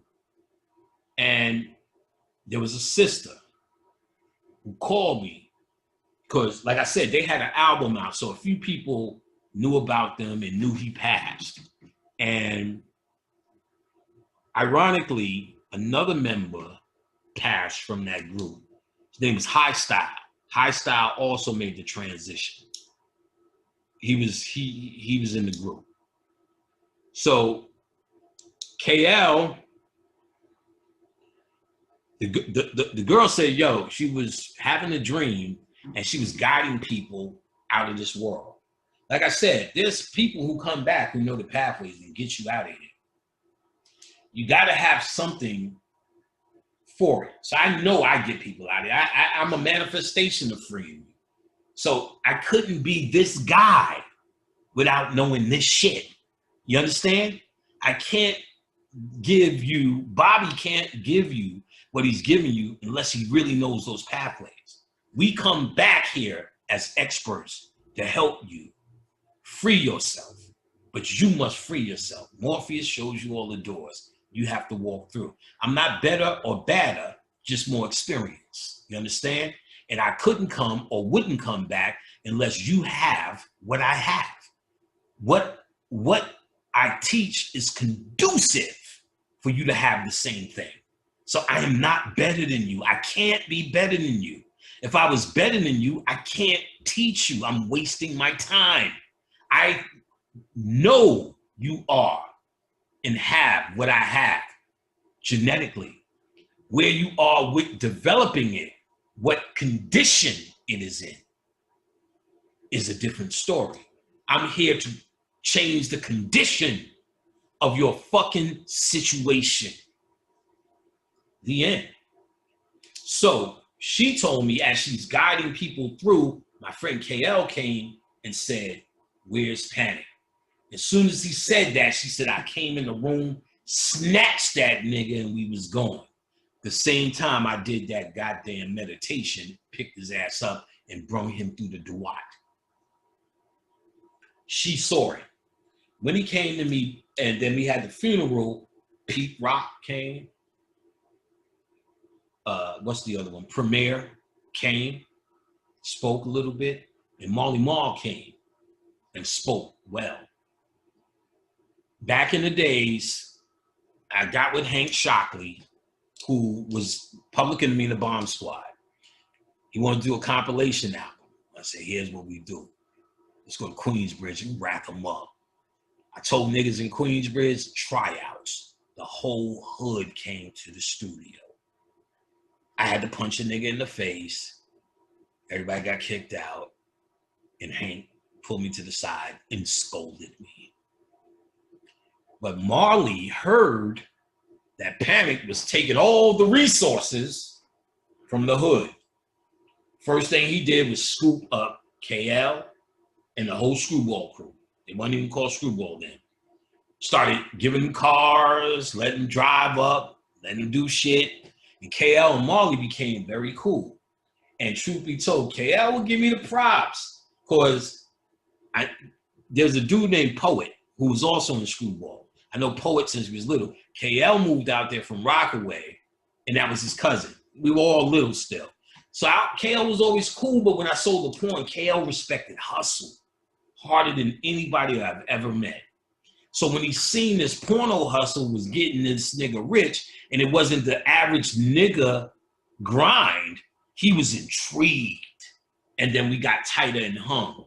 And then I needed somebody to spend all this extra porno money with, and that was my nigga. The club was called Speed. It was 3 levels, and we went in that motherfucker and acted a fucking monster. Neck dripping. Coogee was the order of the day. Fat Farm, everything. Dick sucked. Bottle of Thug, Alizé and Henny. It was Thug Passion. Shorty, you can rock my ice. Living it up. KL had very bad asthma. One time he laid on the bar and went to sleep. And Poet pulled me to the side like, yo, man, this is big. He can't do it. You gotta, Panic, you can't, he wants to, but he can't. You gotta. I said, oh, okay. And sure enough, that's what KL died from, his asthma attack. I mean, he had to stop, get on the machine. It was, in the middle of shit. So it was serious what he was going through. So he was very relieved during the transition. But again, there's pathways out. My aunt, as I was talking about, I don't think I got to it. I'm glad these stories are. She was the first one to contact me, as I said, devout, and I think that's the story I forgot. She was a devout Muslim. So when she first came through, she said, I want to stay and study with you. So in the Duat, you still can study. when Aleem did the first debate, he asked me to do some channeling for it, and I channeled a lot of things. His queen's brother gave her some real accurate information. And what was crazy, I had all their channels and was going to call them, happened to go to the juniors, and they in North Carolina, went into the juniors to get some pancakes, and them niggas was sitting right there. I said, what the fuck? Let me sit down, get the pancake. We sat down with my brother Aleem, who is my dear brother, my dear sister Kadira, and told them their channels. And she confirmed how to, almost like you knew my brother. He told me a lot of shit. And Aleem's teacher, I seen him in the astral world building thousands of homes. And he told me when Aleem lectures, have him speak directly to the air. Do not engage directly with his opponent.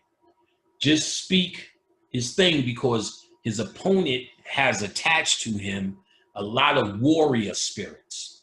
And most warrior spirits are necessary, but metaphysics suffers. We could see it in Khalid Muhammad, let's just say. The warrior spirit, thorough, and it has its place and its meaning.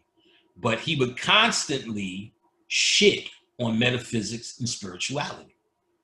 So when he goes to that world, he's not equipped to get out. He didn't study any of this. He doesn't even believe it needs to even be addressed. Not just Khalid Muhammad, but the average warrior, Shaka Zulu. So they said the energy of that phenomenon for years, Black Panthers and anything, Genghis Khan and his people, was attached to his opponent. And Aleem was to talk directly to them. What it would do was give them enough energy and understanding to get to those houses, to get trained in the astral world by Aleem's teacher. Here's a book. I think I have it here.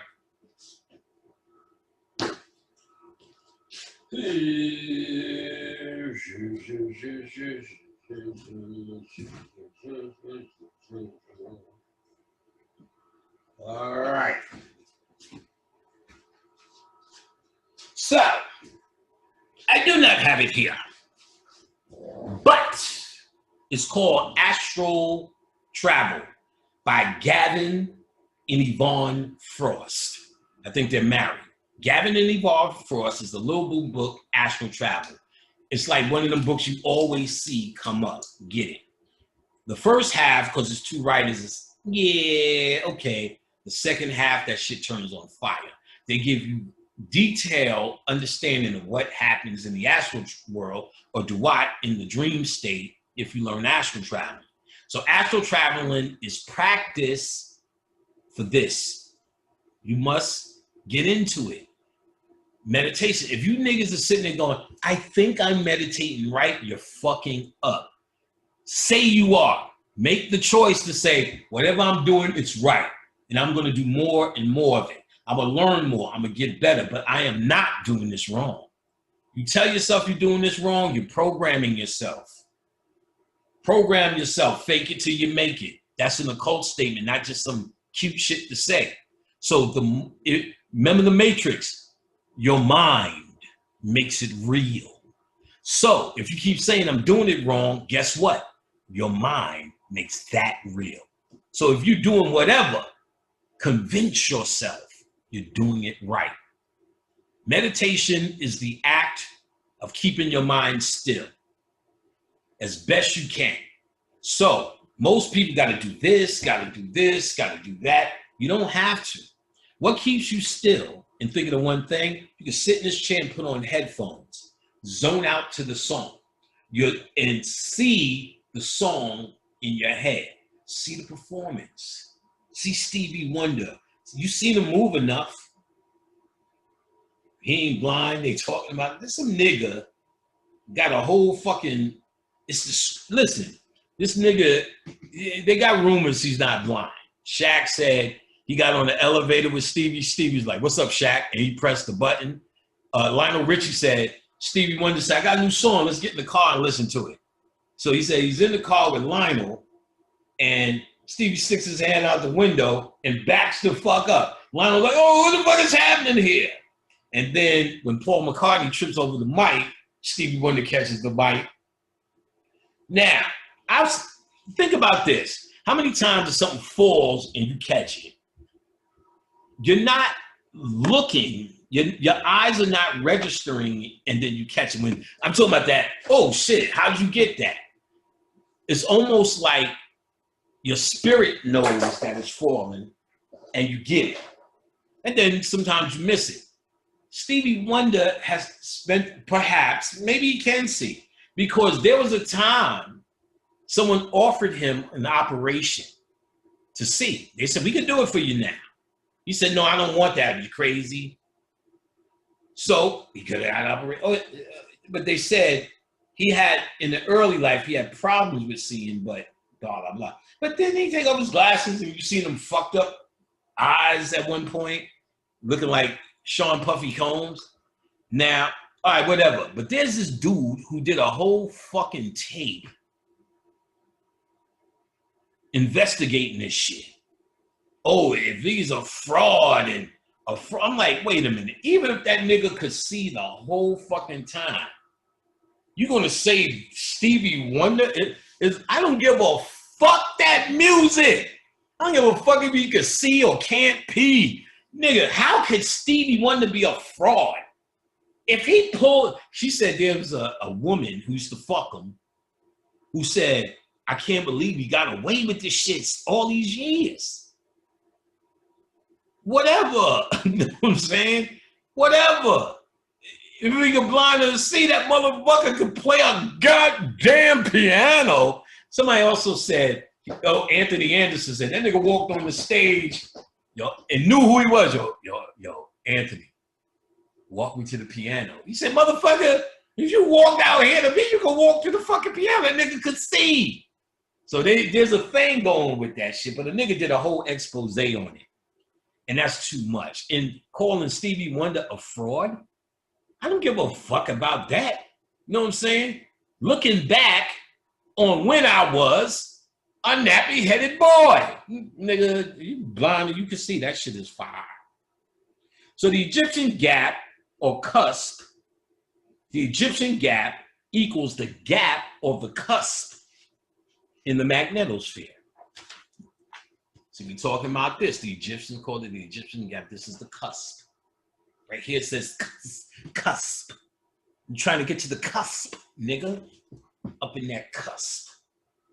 Yeah, bitch, give me the cusp. Oh, you liked it, right? You like your cusp.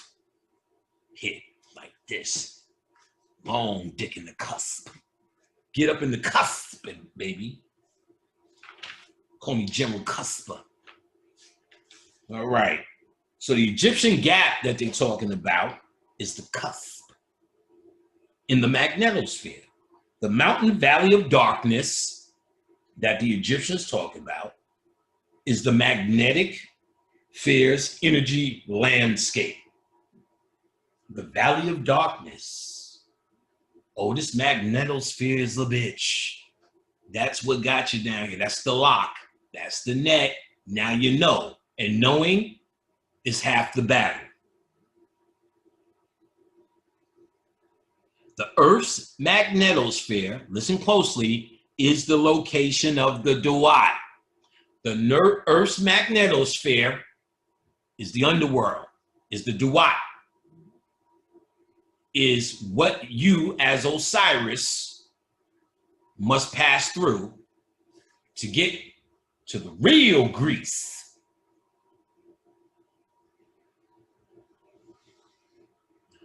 O you two falcons of his, chieftain of their council, who hears matters You are the one who leads the moored ones. The moored ones. We are the moored ones. Moored is a rope attached to a boat. So a boat that puts the rope on the dock is a moored boat. So they're talking about those iron flux ropes, and they're going to get into it, is what pulls the bark. This is going to be a DNA thing. They said the bark gets pulled by different numbers of gods at different stages in the duat. And they're talking about aspects of the DNA. So we are the moored ones, the ones with these flux ropes, not these flux ropes, these iron ropes, which they'll break, which I'll get to, that are pulled by the gods. That's how the boat's moving.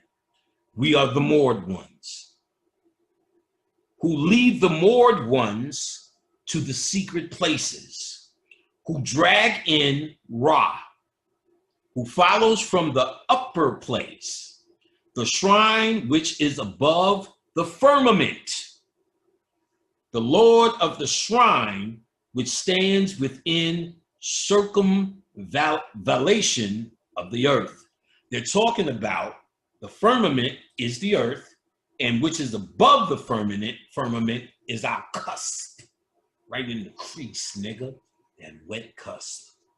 Ooh, that cusp. Who drags in Ra and rolls it Taju, magnetic reconnection. Ramparts of Shu, magnetosphere. Woo, she's giving it to you. Celestial vault, magnetosphere. So she's identifying these words that the Egyptians use and throw around all the time to decode them to what it means to us, what we can do instead of just having this mythology. Who drags in Ra and Rose Taju? I think they're going to break down that Rose Taju shit more. It's magnetic reconnection. The constant process of magnetic reconnection drags solar wind plasma to regions around the Earth. As a magnetic field line closes, it grabs a handful of solar wind plasma from the sun's magnetic field and drags it towards the Earth as it moves from night to day. Metaphoric language such as who drags in Ra easily describes this process. Language referencing the Lord of the Shrine, which stands within the circumvallation of the earth, suggests Osiris, who resides in Rose Taju, meaning place of dragging. That's what Rose Taju means. Another reference to reconnection, relative to our model of the magnetosphere as the duat.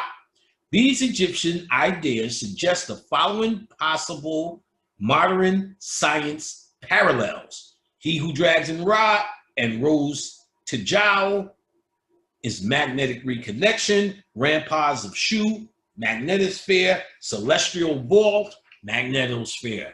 It's all about the magnetosphere and breaking through it. That's your depth.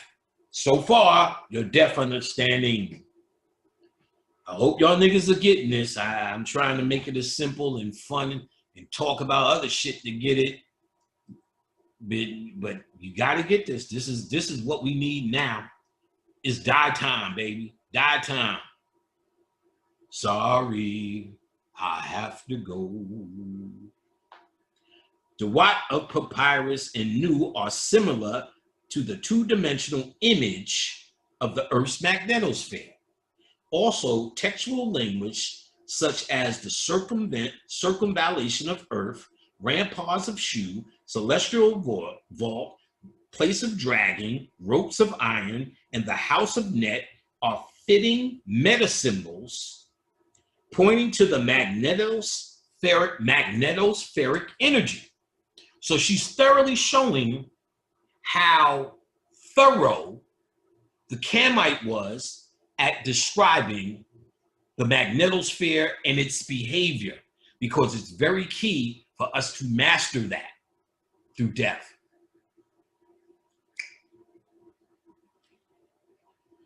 So the textual language supports the Earth's magnetosphere, where the process of reconnection or dragging of the sun's energy is occurring, is a sufficient model for the Egyptian Duat. Decoded Earth's magnetic sphere is the Duat.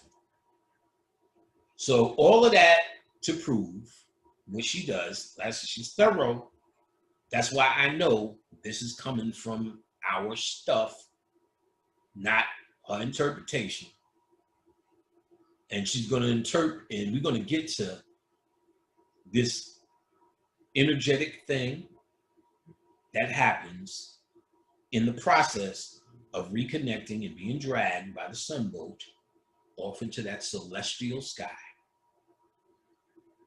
while white people can't make it. Yeah, baby. Yeah, baby. The stars play an important role in guiding the deceased to the polar region. Orion, solstice, Sirius, and the morning star will save him from the rage of the dead who go head downwards. CT 44. CT 44. Coffin text, baby. And it gives the deceased his warrant, where the Great Bear makes a path for him to the western horizon. CT 482. The Great Bear makes a path to the western horizon. Remember, once you get to the cusp, you must ride westerly. Yeah, baby. So the Great Bear makes a path for him to the western horizon. That's from the coffin text. The Egyptians said the Great Bear makes a path to the western horizon. The Great Bear, or Ursa Major, a constellation visible in the northern hemisphere. So you got to look for the Great Bear. So I suggest you look for the Great Bear online, see the configuration of the stars, do a meditation to it, make it a sigil. You hear me? Focus on it. See what you see. Flush it in the toilet, throw it away, burn it, put it here. Put it to the subconscious so that when you do the death, you know what the Great Bear looks like to make a path for you to get the fuck out. Yeah, baby. It's a constellation visible in the northern hemisphere, the northern hemisphere, where you should be at to get that cusp. Get up in that cusp. I'm gonna hit that cusp from the back, son. The Great Bear, or Ursa Major, is a constellation visible in the northern hemisphere, and the 7 brightest stars form the Big Dipper. Draw an imaginary line from the star Merak through Dubhe out of the cup of the Dipper. So learn the star names when you go online. Learn those 2 names, Merak, M-E-R-A-K, and it says draw an imaginary line, the star Merak through Dubhe, D-U-B-H-E, out of the cup of the Dipper. So look for the Big Dipper. Look at the configuration, draw an imaginary line. Let's see why. From Merak to Dubhe, out of the cup of the Dipper, and you will arrive at the tip of the handle of the Little Dipper. Little Dipper, Little Dipper, which is Polaris. The Little Dipper is Polaris. The Great Bear from Merak to Dubhe is the path to the pole star, baby. The Little Dipper, Little Dipper. Little Dipper, Little Dipper, Little Chopper, Little Chakra. They changed her name to Chopper to Little Chakra. Don't embrace that. That's going to be my first advice.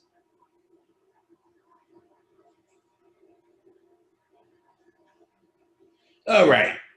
So you arrive at the handle of the Little Dipper, which is Polaris, the North Star. So the handle of the Little Dipper is the North Star, Polaris, which you also should do a Veve thing with. Look at it, know the pattern, because you will need it to guide you. That's the bear that opens the path to the Dipper, the Little Dipper, the Little Dipper. Right at the tip, baby. Just put the tip in the cusp. Just put the tip in, just a little bit, just a tip. The Little Dipper is Polaris, the North Star. Currently, the Earth's axis of rotation points within 1 degree of Polaris. However, in 3000 BEC, it pointed to the star Thuban, Thuban, in the constellation of Draco, the dragon. Envisioning the Earth's magnetosphere from the vantage point deep in outer space with the sun on the west, Polaris and the Great Bear would mark the western horizon. That's where you gotta go, son. Remember, Osiris is called what? The Great Westerner. Now you understand why. You was linking that shit, you know it. And it is true. To the west here, because the Osirian consciousness is run out of here. We are the next ones up. We are the nobility in America. I know you love Africa, but they represent, as Bobby Hemming also pointed out, it's clear, as the same thing they sit on, a resource. Each resource has to be crafted into a product. We are the African product crafted from an African resource to become something new, not to go back to Africa, to become what we become, the Great Westerners. We're about that West life, nigga. Little Dipper, Little Dipper, dip, nigga. Dip, nigga. Little Dipper. Pull the Great Westerner, nigga. That's us. We're supposed to be in the West. We the next ones up. You fucking crazy? I want to go back to Africa. They hate you, nigga. Watch Nollywood. Oh, they embrace us. Nigga, this planet is yours. This universe is yours. This planet in its debauchery is your debauchery. Once you own it through consciousness, you can enliven this shit as what it was meant to be, a training ground that is now corrupted. Now we must train elsewhere. It's time to get off. We wore it out. This is not real. And let's keep going so we can keep proving it. Little Dipper, we the Great Westerner. Osiris, the Green God. Did I bring him down, this motherfucker? Yes, I did, nigga.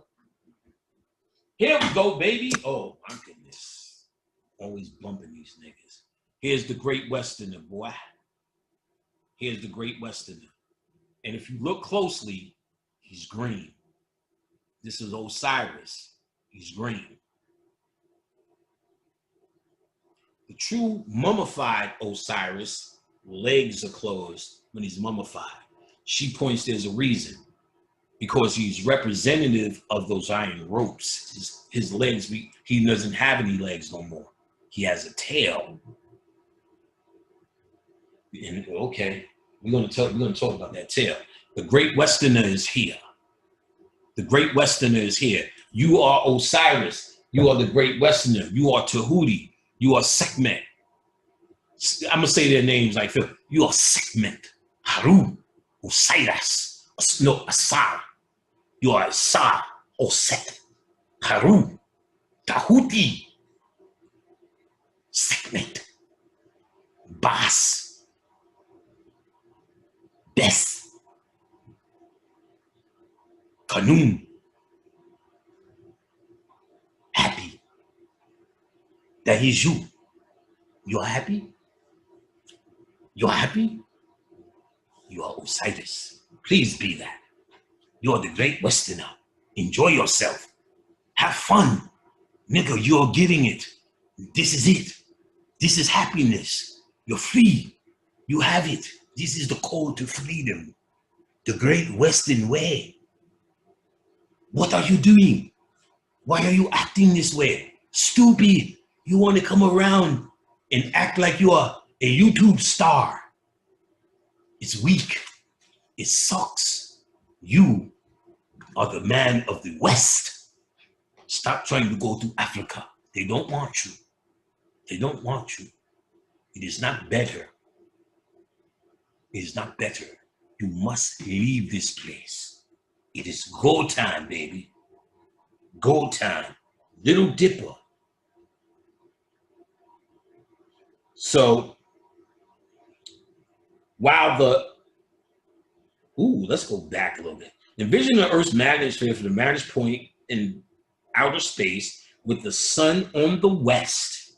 Polaris and the Great Bear would mark the western horizon of the magnetosphere near the northern pole, while the magneto's tail stretches eastward, space would mark the eastern horizon.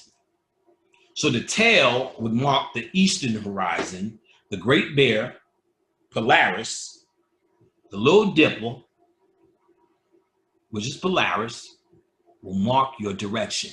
You hear me? This is where you go when you die. This is the code, baby.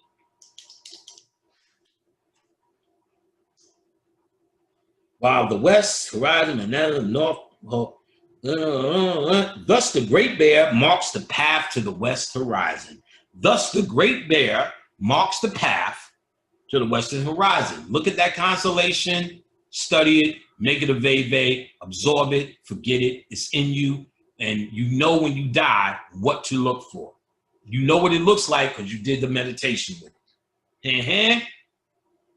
Along with this, the god Horus encourages the deceased to walk on sky waters, while the imperishable and unwary stars navigate.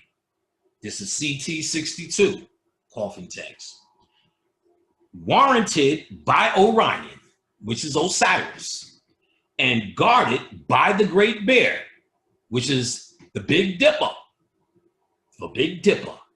and Polaris, the Little Dipper, northward to the western horizon of the magnetosphere, and the texts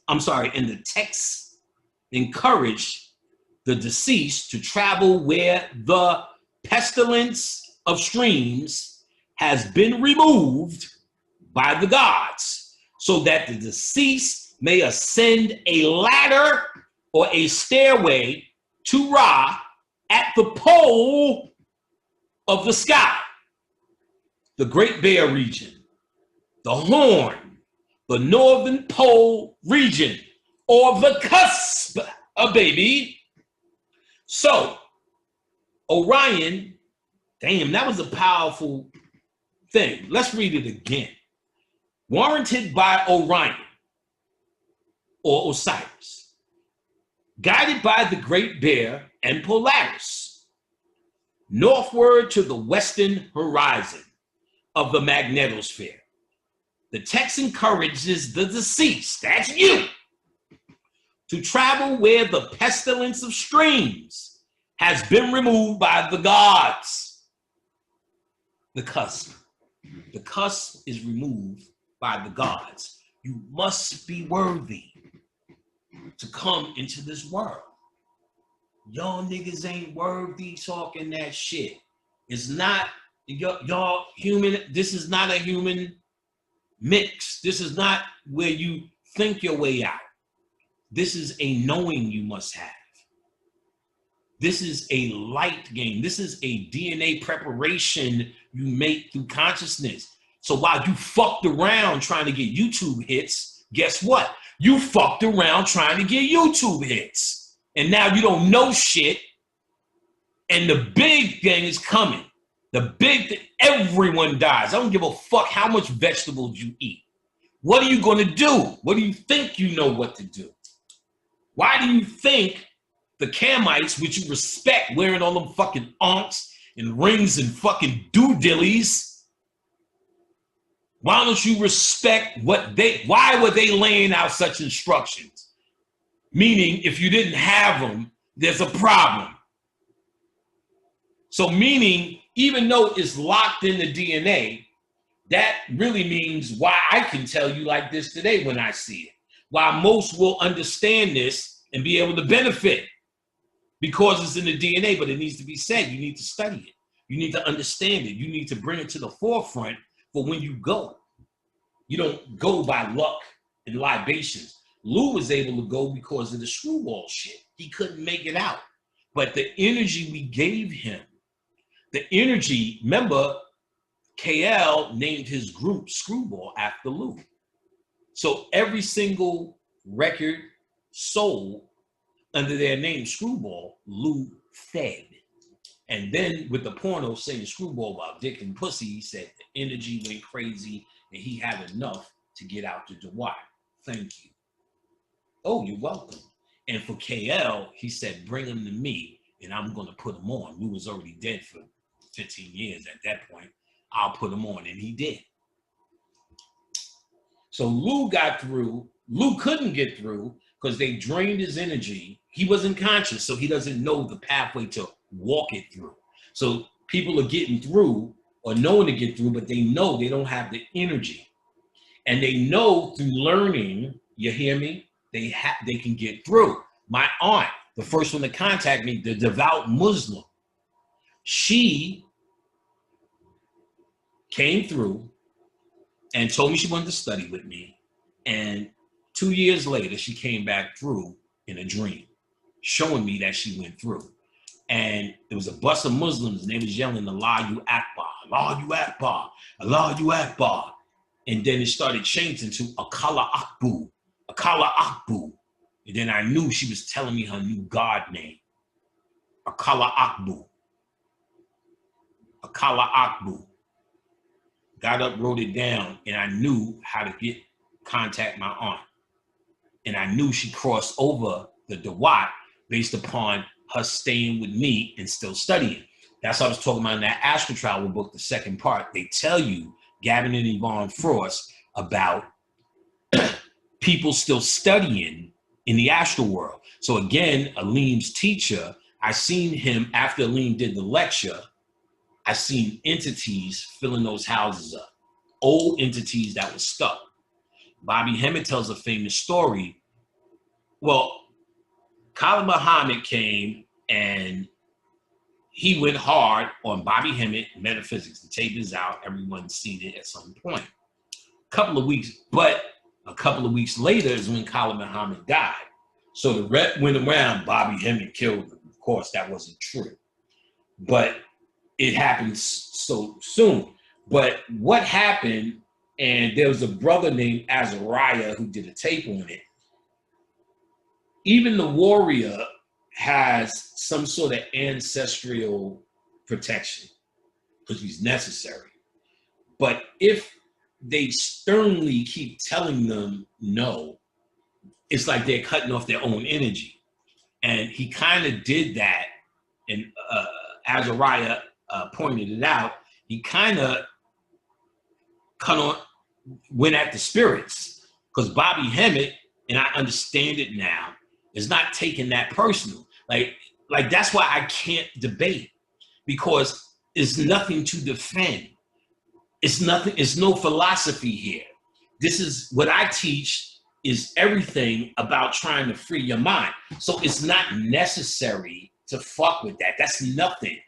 You make this work for you or you don't.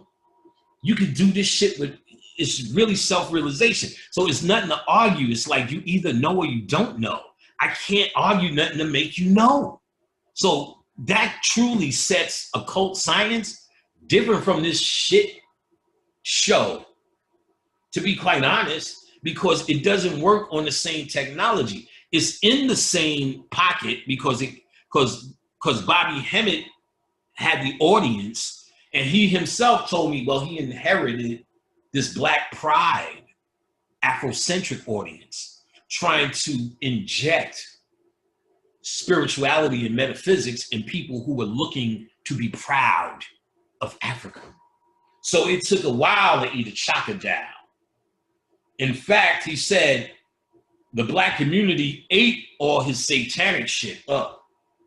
When he got to the Hindu shit and sex, he said people stopped calling for lectures, niggas stopped showing up. They just, all this free conscious shit, that was just too much. You get what I'm saying? So it's showing, and he understood, it's not really about these guys freeing themselves. It's really about what they're satisfied with, and they can be pushed too far. That's what I'm telling this little chopper dude. If he does talk to me, you need to tweet that shit, not with your heart, but understanding. See, no, if he's becoming really conscious, you could do that on your own watch. Tweeting shit is trying to make a statement. So if you're going to make a statement, you guarantee you will make one. I'm telling you that everyone will turn on you. Everyone will turn on you. Don't ask me, ask B.O.B., your senior in the game. And when I talked to B.O.B. and told him, ask him about you, first thing he said was, they calling him chakra. I said, when B.O.B. got to me, it was a little bit too late, but I gave him so much good advice that he took in the after effect of how to straighten it out. Remember, he had a big fan base, and they were with him, but he's giving out from his heart. As soon as he got to the flat earth, everything turned. Then he had a bunch of followers who are just a conscious comment committee. Them niggas who waste their lives commenting on videos as if it's a significant thing to do. Now I get it, but I'm not playing myself. Just a bunch of niggas just put on my comment, Panic, you suck. Panic, that's 100% wrong. I hate Panic. What the fuck I'm gonna put that up for? This is what I don't want to say. I love you, Panic. Panic's the greatest. Panic showed me the way. I don't care about that shit neither. I get it. If I meet you and that's what's in your heart, I'm a great guy. I love that. But we're not here for friendship. I'm here to give you the shit to save you. I came to this planet to do that. That's it. I didn't come so to pal around with you. If we pal around, it's good. I went to one location. Well, when I go to locations after the lecture, I like to go get something to eat. Usually a couple of people from the neighborhood I'll come with, they'll take, and we'll just go, they'll tell me what's still open, we'll go, we'll sit down, and it's really cool. One of these places I went, it was really cool. And when I went, about 20 motherfuckers was like, let's go. So Khadijah's like, I got a headache, I don't want to scare. She went upstairs. I'm like, fuck it, I want to hang. Me and Visa, who's my big doofy assistant, she loved it when I call her doofy. She came. So long story short, we went to a hookah bar, something to eat, plenty people took pictures, it was all love. And that was that. You know, I love that kind of shit. Meet the people of the place. Then a month or two later, You know, I'm being cool. I'm being, and I get it. You know, people have now seen me for years. It matters to them. You know what I'm saying? I don't treat them cold. I love y'all for what y'all want to become. But I hate y'all for what y'all are. And it could get real vampiric later when you want to text. So, and something about this really creeps me out, throws me off. We went to the next lecture 2 months later in a whole nother state. All 20 from the last lecture is sitting in the goddamn front row. It was fucking odd. I'm not supposed to have fans or followers. And I get that they could drive and get there. Maybe, I make it real exciting live. People love it live. I come alive at a live lecture. But I just don't want anyone to think this is about stardom or I'm a certain kind of guy that's supposed to act like a star or your friend. I'm just here to give you the truth as I understand and interpret. If it means something to you, excellent. If not, it's not about me. It's about this word. Please keep that in mind because it's only going to get nastier and nastier. If you keep, let's keep with this. Fuck all this. I'm going to get through this. Because, like I said, I've been talking for a while, so I got so many rants in me that I'm holding back. So let's get down. But I want this. So, the deceased might ascend a ladder or stairway of Ra at the pole in the sky.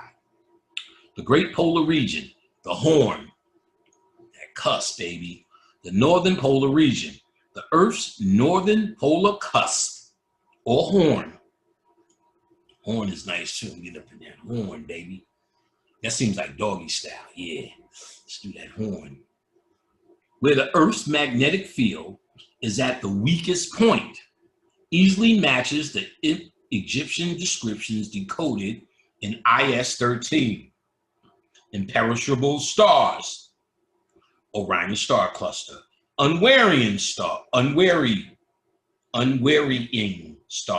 pole stars.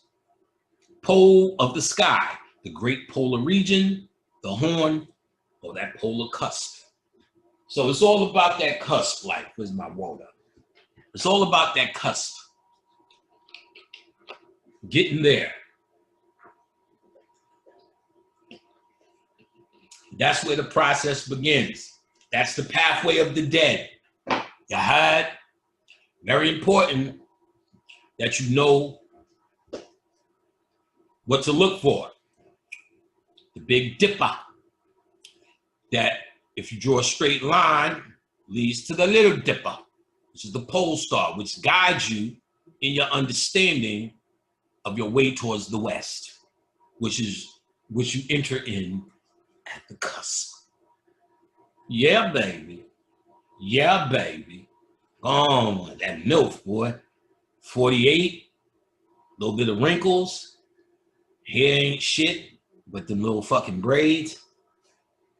But goddamn, you about to get something warm that knows how to grab, cusp. You ain't gonna bend her, but goddamn, it's going to be. MILF is great. I just gotta wait till Khadijah get old. Khadijah, you getting milfy. Braid your hair like that. Khadijah's such a lady. Kick my ass. And again, PsalmDreadings.com. Go see her. Escape to the cusp or the gap. North Star for freedom, baby. The North Star for freedom. The bull of Ra bends down the horn for the dead king to pass. No pestilent streams. Dead king has power over the winds. So as the dead king, you need power over the winds. You gain power over the magnetosphere, which is considered the winds or the pestilence of streams, at the cusp. You're in the eye of the storm. You up in the pussy. You grab control of that hoe by dicking in the pussy, in the cusp, in the horn. All right. The weak point in the Earth's magnetospores, which is the magnetic boundary between the Earth's field and the solar wind. You heard? That's the shield from the solar wind in the Earth's boundary. It's the shield, the magnetospores. Is referred to as the polar cusp by space physicists. What do you know? Here, there are no pestilent streams of magnetic fields. NASA first reported that spacecraft such as the European HEOS, HEOS-1 and HEO-2, 1968-1972, at the University of Idaho's, Iowa,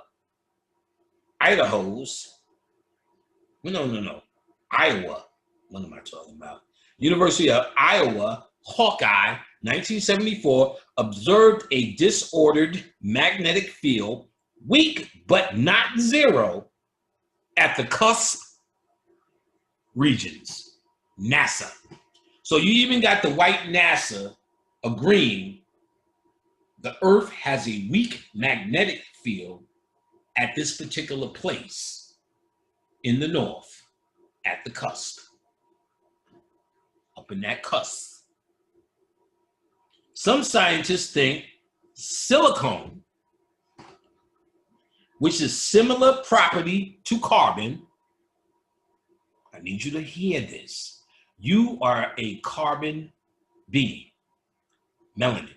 Now listen, silicone is crystal. Crystal is silicone. Listen, some scientists think silicone, which has a similar property to carbon and a high affinity for oxygen, could provide a chemical base for life. So they're saying you can, here, you may switch, or part of your transformation is from a carbon human to a crystal being.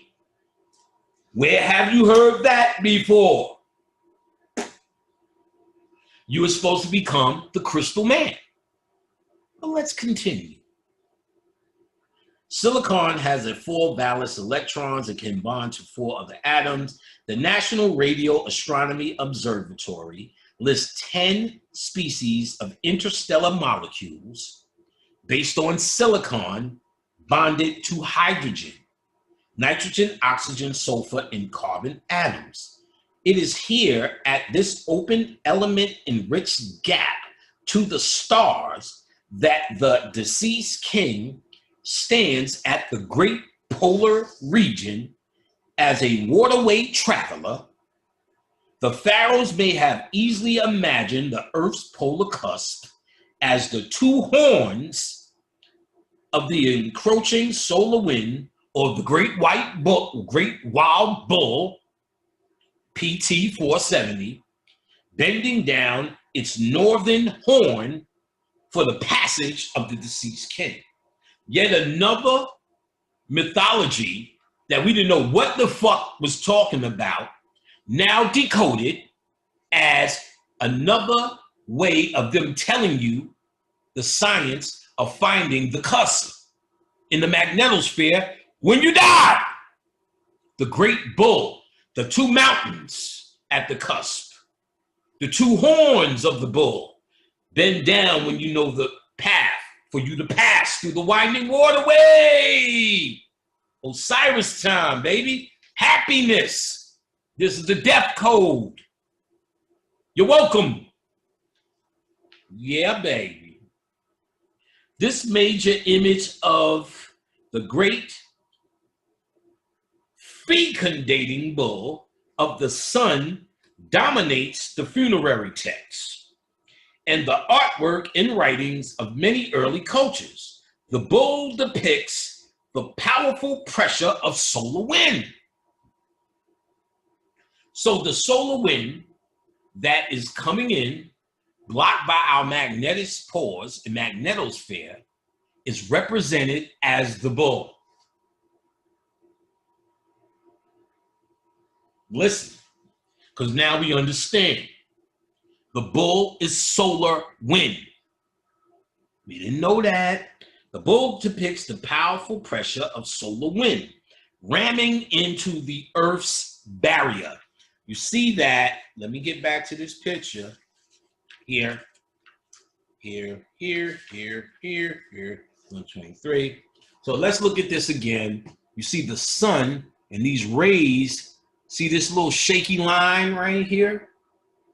That's what it's talking about. This is the sun's solar rays ramming into the Earth's protective shield. You heard? And let's keep going.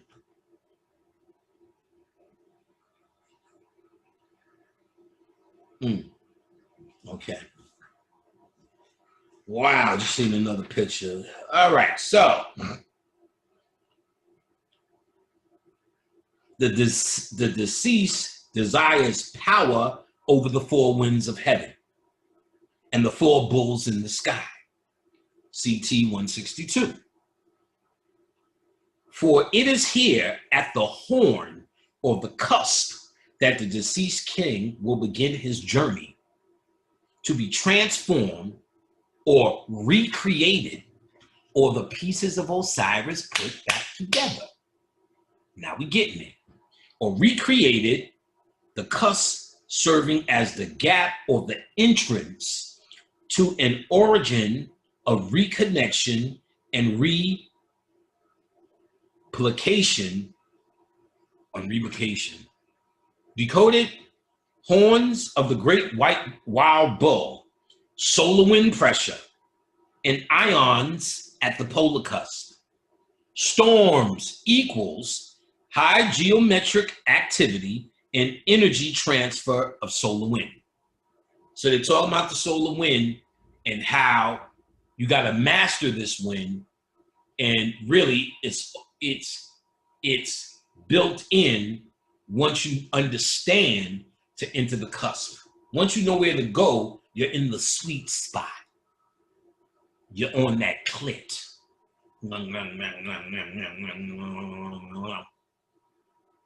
In the cusp. The deceased makes it very clear that he rises to the highest of heaven and uses his power for himself. In the afterlife, CT 75, he takes the advice of the funerary text and wills his consciousness northward toward the pole star, Polaris, or the polar region in the sky. Did y'all hear that? First of all, where are you at? Oh, there you go. Damn, I didn't. Hey, we already at 5 hours and 37. We ain't even halfway through. This is gonna be a doozy. A doozy. Okay. We ain't even halfway through. Yeah, I had a lot to say. Yeah, baby. But this is the good shit. You're gonna look at this lecture for years. If there are years left. But whatever's here, this is gonna be one. They might take it down, but I'm gonna figure out a way to make sure this information is getting to our niggas, the real niggas who's using it. So the deceased makes it very clear he rises to the height of heaven and uses his power for himself. Listen, he rises to the height of heaven and uses his power for himself. Nothing is the ancestors, they ain't coming, nothing. This is on you, Duke. It's on you, Duke. Duke uses the power for himself in the afterlife. CT 75. That's a Kemetic statement. Whenever you hear CT, PT, IT, remember, I'm quoting the funerary text. This is the shit they wrote to the dead bodies, the nobility. I read half of this book, and I usually read what I need. If I'm doing it from a book, do the lecture, and that's pretty much it. I'm reading the other half. I'm reading this shit like this is it. This is the information. They done fucked up. It got to us. They done fucked up now. You know, fucked up now, player. And how did they fuck up? If we really know this, what the Egyptians could do and master here was based upon no fear of death. Everything you do is the fear of death in the unknown. Everything you do. Therefore, once you get past death, life is a cinch. So those who are going to stay in this matrix, this is valuable. You will be a powerful person if you understand this. And not just what I'm saying, go to, this book is the only one I see really sourcing it. And like I said, she only did 3 books. It's coming from someplace. So it either says she was inspired and this is the best she got, or this is, which is more than likely one of them places that got our shit that's put it out. And I asked Bob, well, why would they put it out? He said, well, because they're stuck. They're stuck genetically, and so they have to put shit out, hope some people who are up on the shit get it, or get more of it, or more information, and then come up with new books and new ideas and new shit that they could study and say, okay, maybe you could do this. But they do know they're trying to hack off of black people. So that's why there was this big rush to adopt black kids. Y'all thought it was some sex ritual and all that human shit. Is to get the kid to love them. Because with the hopes of that connection, the kid, they can bond to the kid's DNA and make it through the Dawat. Because I'm gonna show you what the Egyptians say happened up there in terms, because we're gonna get into problems that you just tell me the smooth shit. We're gonna get into problems that can happen where you go back. And one of those problems, I'm not even gonna blow it. I'm gonna wait till I get there to revel in this lovely shit. Sorry, white people, the meek inherit the earth. Knock yourself silly. Grab them by the pussies. Do whatever you gotta do. But we got the ability to fuck up we grab them by the cusp. You understand? Meaning we can get out. We can leave. We have to make the choice to do it. This is a choice to be consciousness. Don't fuck around. If you want to be here, then be that. Stop fucking around. Stop fucking around with me, at least. Because I want to be in this existence to do this work for as long as I'm here. That means I'm choosing it. When I go, I'm going back to some baller ass shit, nigga. Back to my home, where I have a lot of entities who I've trained in many different places to get further training in that world. And then they go on to become their own star in their own system. So the training doesn't stop. I'm a manifestation of what I am. I'm a builder, nigga. I build universes. That's what I do, baby. And I'm not saying this from an ego. I'm trying to tell you, this shit is us. Who are you? Who are you? I just know who I am. Who are you? I know who I am. Who are you? I am a builder of worlds. That's why I can't stop playing them building games. Every day I get up and play Tropico and just build, arrange. Because I'm ready to go back and build my new world. Me and Khadijah, oh man, I feel the glory of our union. We are one thing, been one thing. We came here and separated just to do this. When I was asked to come here with Bobby, I remember that, how he asked, and I remember the reluctance. And when I got read, the dude would say, you were reluctant to come here. You was in a higher realm. And since I wasn't an Orisha dude just fucking his daughter, they didn't like me. It's like a Jew bringing an Italian home or Italian bringing a nigga home. They didn't like me. But when he did the reading, he didn't change after that. But in his mind, yo, your numbers are high. You've been here before. The higher, I knew nothing about it. but whatever it was impressive to him. And later, when I was able to channel, as I pointed out, I remember Bobby asking me, and based upon something we did somewhere and something we learned somewhere together. And I remember, nigga, I'm not going back in that shit. And I just remember him explaining, he had on white, it was very white. It was a classroom. I remember him explaining the benefit of coming here. Whatever this is one of the things that got away, whatever you want to call it. There's many theories on what it is, and many theories that contradict one idea, which made me understand when I got the channel, this world can be shaped into many different things. This world, let's say to Trump's kids, if they sat down and explained to you what the world is, they would have a very different interpretation of it than you. So to me, this world is a whole different matrix than someone who's born with a silver spoon in their mouth. Then you have the African with fleas and flies all around him who's starving, who they show on TV, send this money to. Let them explain the world to you. It's a different reality. So there's different reasons people are here. So there's demiurge, and this thing means different things. So you will get a lot of contradictions. It's a jail. It's a learning thing. It's a nursery I got. So it was and probably all these things, but it's ultimately a process that you go through. And clearly, it originally was something for learning.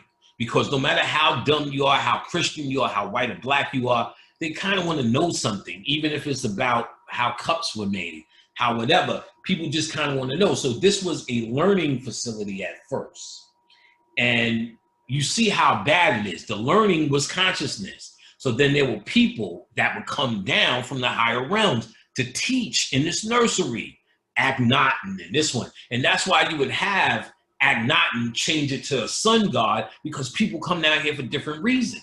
We think it's because we look at us and say, well, it must have been some Kemetic wisdom, or we need to look at us and say it's more Nubian or whatever they got, or Islam. He just had to do it, and he got in power and then did it. Perhaps it's as simple as that. Perhaps he came down here with a certain agenda, and what he did was, by putting out his philosophy, some people said, who were new here and born, God damn, that shit sounds good.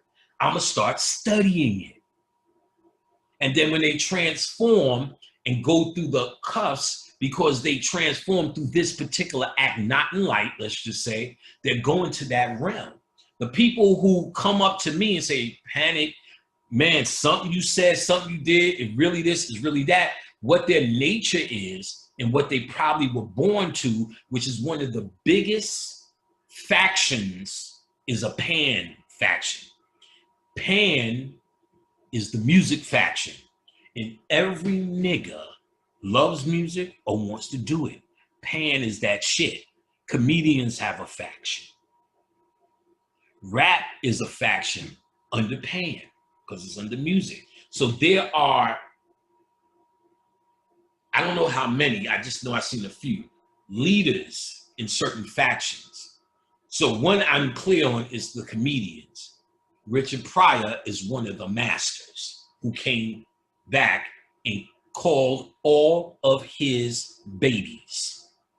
Are y'all getting this? So when Richard Pryor did Richard Pryor, every fucking comedian, who's your idol? Richard Pryor, Richard Pryor, Richard Pryor. Because Richard Pryor owns a fucking realm, which I've seen, that's incredible.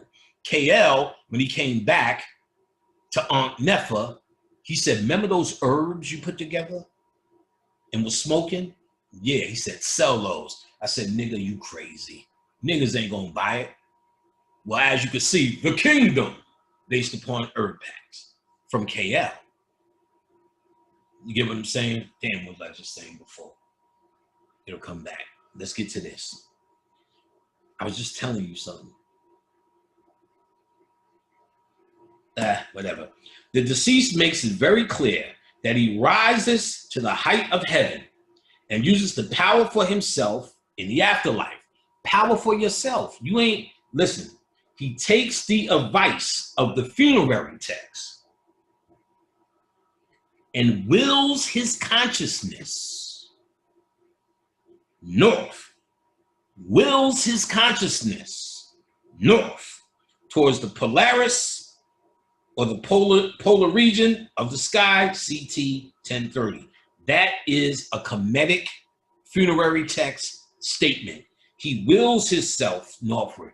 That's saying you, without a body, have to use your mind to do it. And if you, I don't know if I'm meditating right.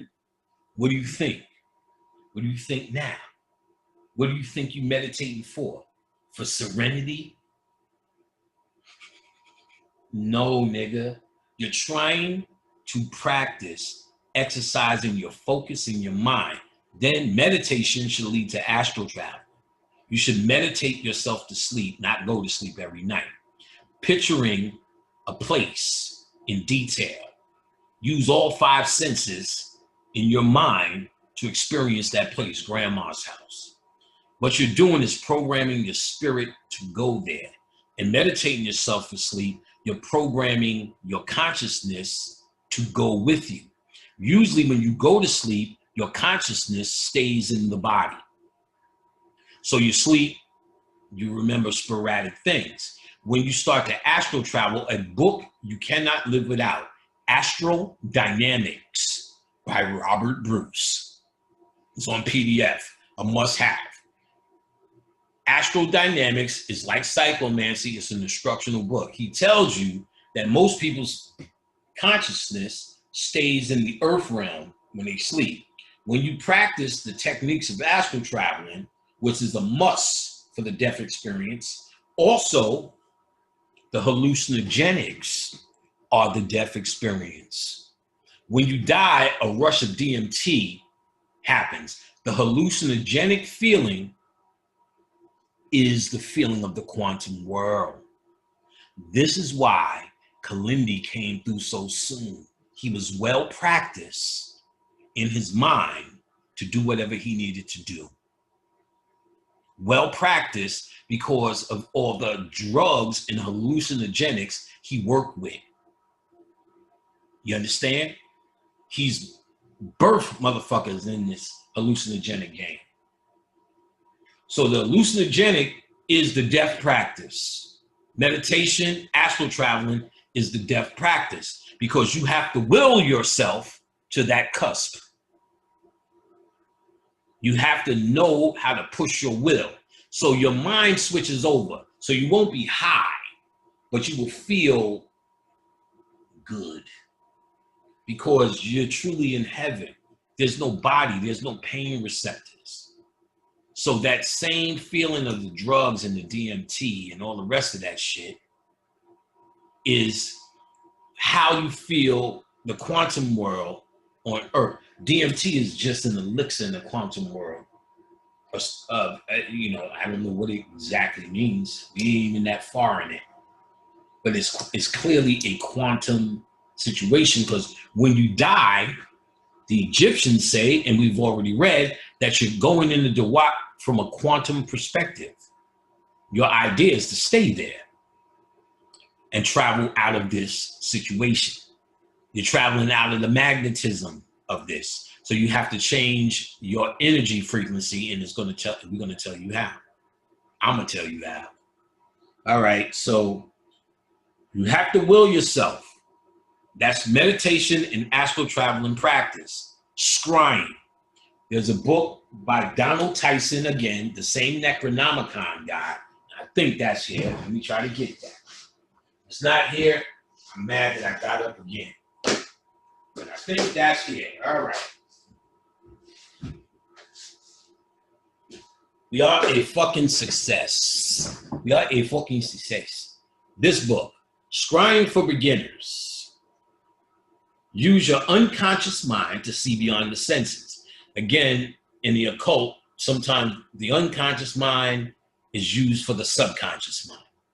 They interchange the two, but I go in hard on class on the true differences. Donald Tyson, He's the same guy that did all the Necronomicon work that I talked about. Very good plain writer, Don Tyson. You want scrying. Scrying is what you're going to do to the Little Dipper and the Big Dipper. That's what you're going to do. You're going to scry for the Dipper. This is Dipper shit. And you want to look at it, scry, he'll tell you how, get it in your subconscious, you know where to go. You want to meditate and astral travel, you got to will yourself to this place. And if you, in as much stupidity I think I'm meditating, that's not going to get you there. Remember, there are spirits, friendly and hostile, that live in this place. And it's about energy, player. These are thought forms. Y'all niggas thought about Freddy, Jason. Where do you think all those things go? Just on DVD? Those thoughts, that's an energy. Oh, I'm scared. Oh, Jason. Or how many times you sing that music? Dun, dun, dun, dun, dun. Ah, ah, ah. How many kids dressed up in Freddy as Jason? Harry Potter, Peter Griffin, the Peanuts. All of that shit exists on a layer in the Duat. So you can be very confused if you don't know who you are. Tossed around in the Duat, spinning round and round on that energy stream. You may master that and know how to build a house there, if you will. But you're still in under the net, if you will. So this is out. Let's go. Let's keep going. We already at 5 hours. I told you it's going to be a long one. A central hole or point where time moves into timelessness. This is, so you're still in time, insane, before you get to cusp. That was a question I asked myself. So a central hole or point where time moves into timelessness. You're trying to move into timelessness, out of the circle of time. To the Egyptians, the zenith may have represented the entrance to the dark Duat. Nonetheless, the protected cusp area is a neutral point where the storms and the pestilent streams are absent for the deceased. And it is here that he merges with the sun god or boards Ra's ferry boat, CT 848. The deceased states, I fly and soar between those two great mountains in which Ra appears, CT 305. As an energy landscape, the earth barriers of plasma against the encroaching solar wind might easily be described as mountains of plasma branching out from the null magnetic field as the gap or the cusp. Yet, along with the gap in the mountains, the deceased looks for another important energy landscape. So once you get there, once you're in your spot, you up in the cusp, get your fuck on, ready to get the fuck on up out of here, you gotta look for another energy landscape. Let's find out what that is. Let's go. Yeah, baby. Yet along with the gap in the mountains, the deceased look for another important energy scape. There should be some type of ladder or stairway here at the cusp.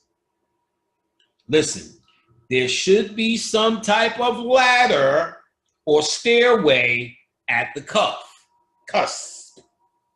IS-16. Remarkably, according to space physics research, one does exist. So the Egyptians called it a stairway, and we're about to see the space physics. The white man recognizes a stairway energy at the cusp, one you must find. This stairway is the stairway to the boat. It's an energy stream to the boat. What is that? That is the northern lights. That's the stairway, the white light.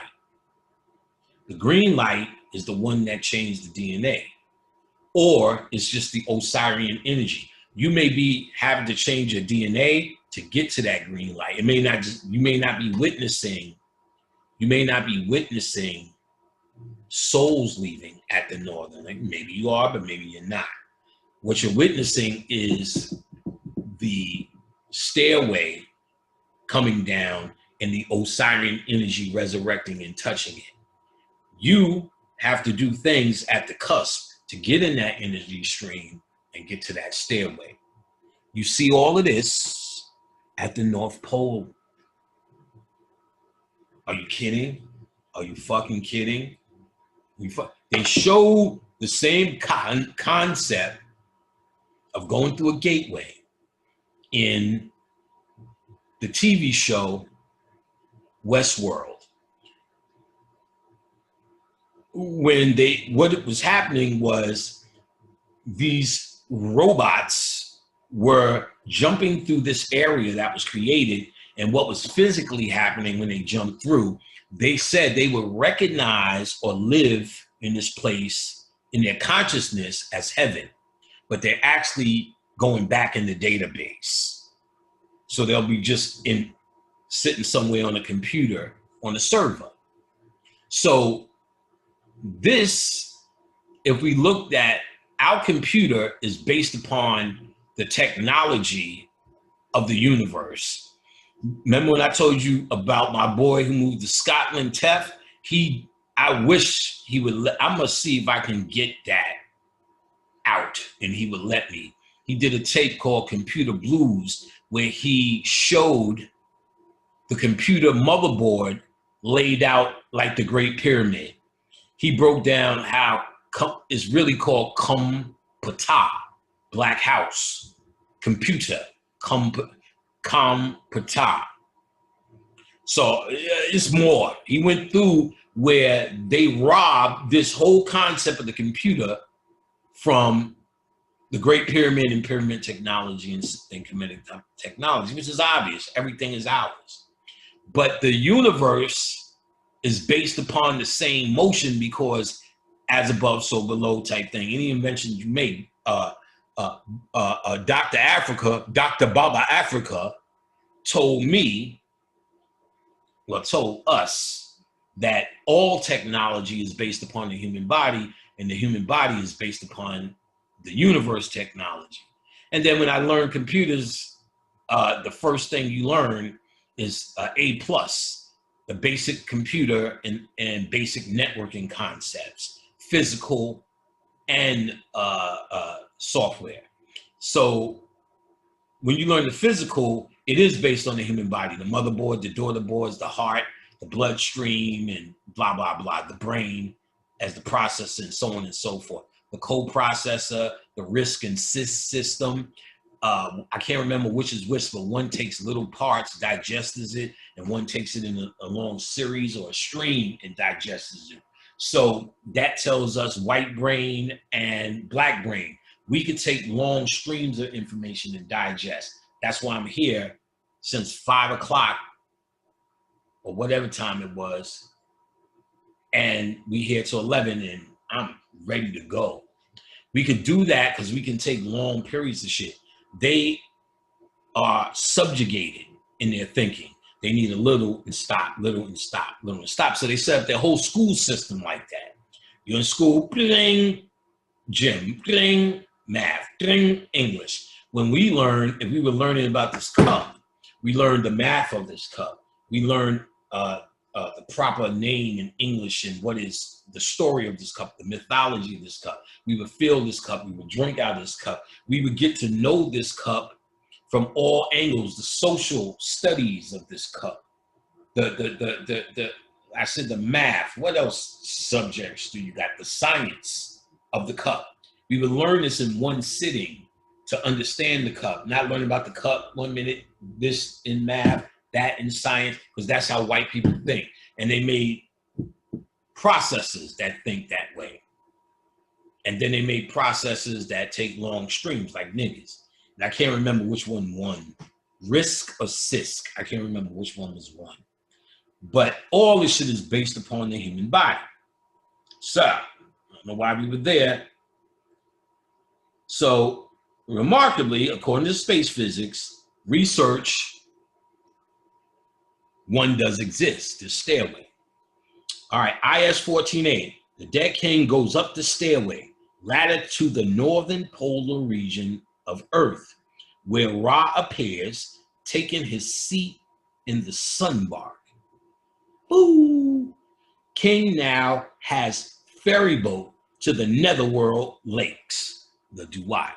So you must climb these steps when you're in the cusp to get on the ferry boat, which takes you through the waterways to the netherworld, or through the netherworld lake.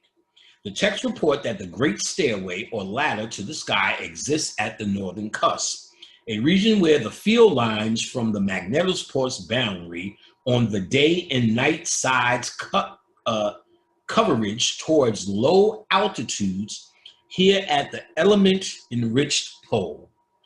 The pestilence of streams is removed, and the text advise the deceased to ascend to the stairway to Ra. The Great Stairway is a good description of the technical state of the cusp. At this neutral point, where the magnetic field is zero, where the solar and isonic spheres exist, where the energy landscape of what space physics called the staircase cusp forms. Referring to the opening of the Duat, the deceased king states, the two portals are open for me. I have gone up the stairway, CT 416. What the deceased perceives as a stairway may be the staircase profile observed by scientists.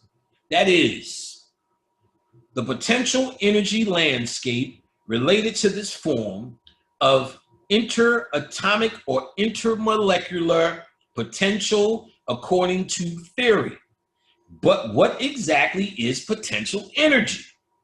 Landscape, what exactly is the potential energy landscape the deceased perceives as a stairway or a ladder? Potential energy. Remember, chaos. Remember, potential energy has the ability to be formed into anything. Therefore, that's a way of saying if you're going to the realm of potential energy, you have boundless material to create whatever you fucking want. A blank slate to create your realm, baby, your kingdom, your heaven. You're the dead king, nigga. You now have earned. Y'all ain't ready. You have now earned the right to create a motherfucking magnificent galaxy, universe, or even a star system, to be more specific. You are now equipped based upon your lifetimes to when you create, to be a creator that has an experience with shit like this in your memory. So when you create, you know what not to do. You've learned it.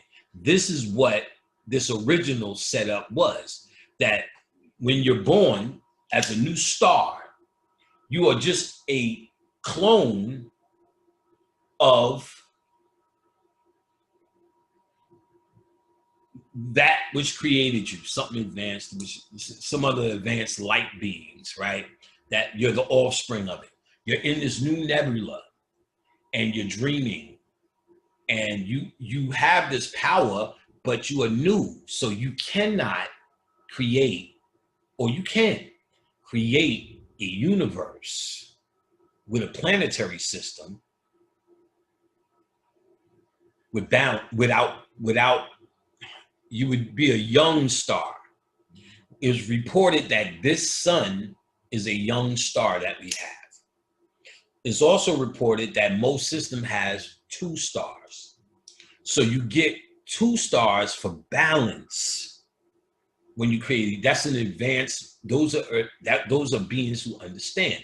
Me and Khadijah are a 2-star union in our universe. You understand? So we create balance because we went through humanity, and each lifetime is a question as a new star you're asking, and you're learning it through this Kemetic teaching, through all of these societies at one time. But learning here is very hard now.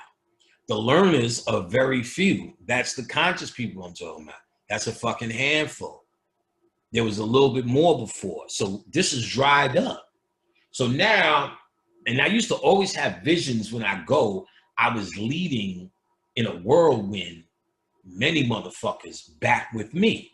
So I do understand, even though you're going through lifetimes and you're conscious enough to get out, you still can learn more. So more established people like Bobby, myself, the things that you're used to, Jimi Hendrix for music, Richard Pryor for comedy, Elijah Muhammad, I can't remember, but I seen it was a set, Wu-Tang, like the 5 Percenters. It was Elijah Muhammad, Father Allah, Malcolm X, all chilling.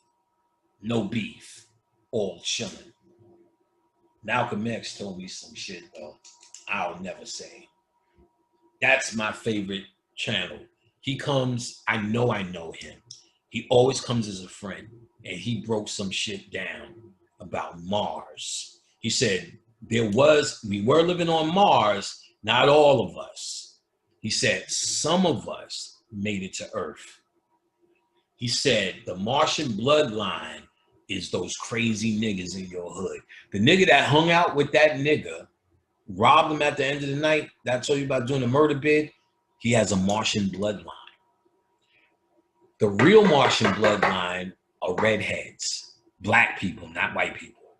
You ever notice you get this random nigga with red hair, like Malcolm X? Shout out to my cousin Gagey. I hope you listening to me, dog. Get you out of here. Go to the cusp, nigga. He was a red nigga. Doing shit in the hood. Nigga saluting that nigga in Brownsville. Heavy. Gagey. Big. Vicious nigga. Redhead. Martian. He said Elijah Muhammad, a deep channeler. Watch Elijah Muhammad in the very little tapes he has. Sometimes he's clear out. And I know as we go, then watch him with that nigga be eyes closed, back, talking some old shit. We were the tribe of Shabazz. I'm like, this nigga is channeling old shit. Malcolm X told me something about the moon and him. This is some shit. Elijah Muhammad told you too. He said in one of the lectures, I can't remember the number, 65,000 years, somebody comes. He was saying that shit, he's the coming to change the shit. And truthfully, that made a change because the Black Islamic thing changed niggas from crooks to that. I heard they were still crooks, some of them thugging you to sell Final Call and shit. Where's the Final Call money, motherfucker? It was from jail.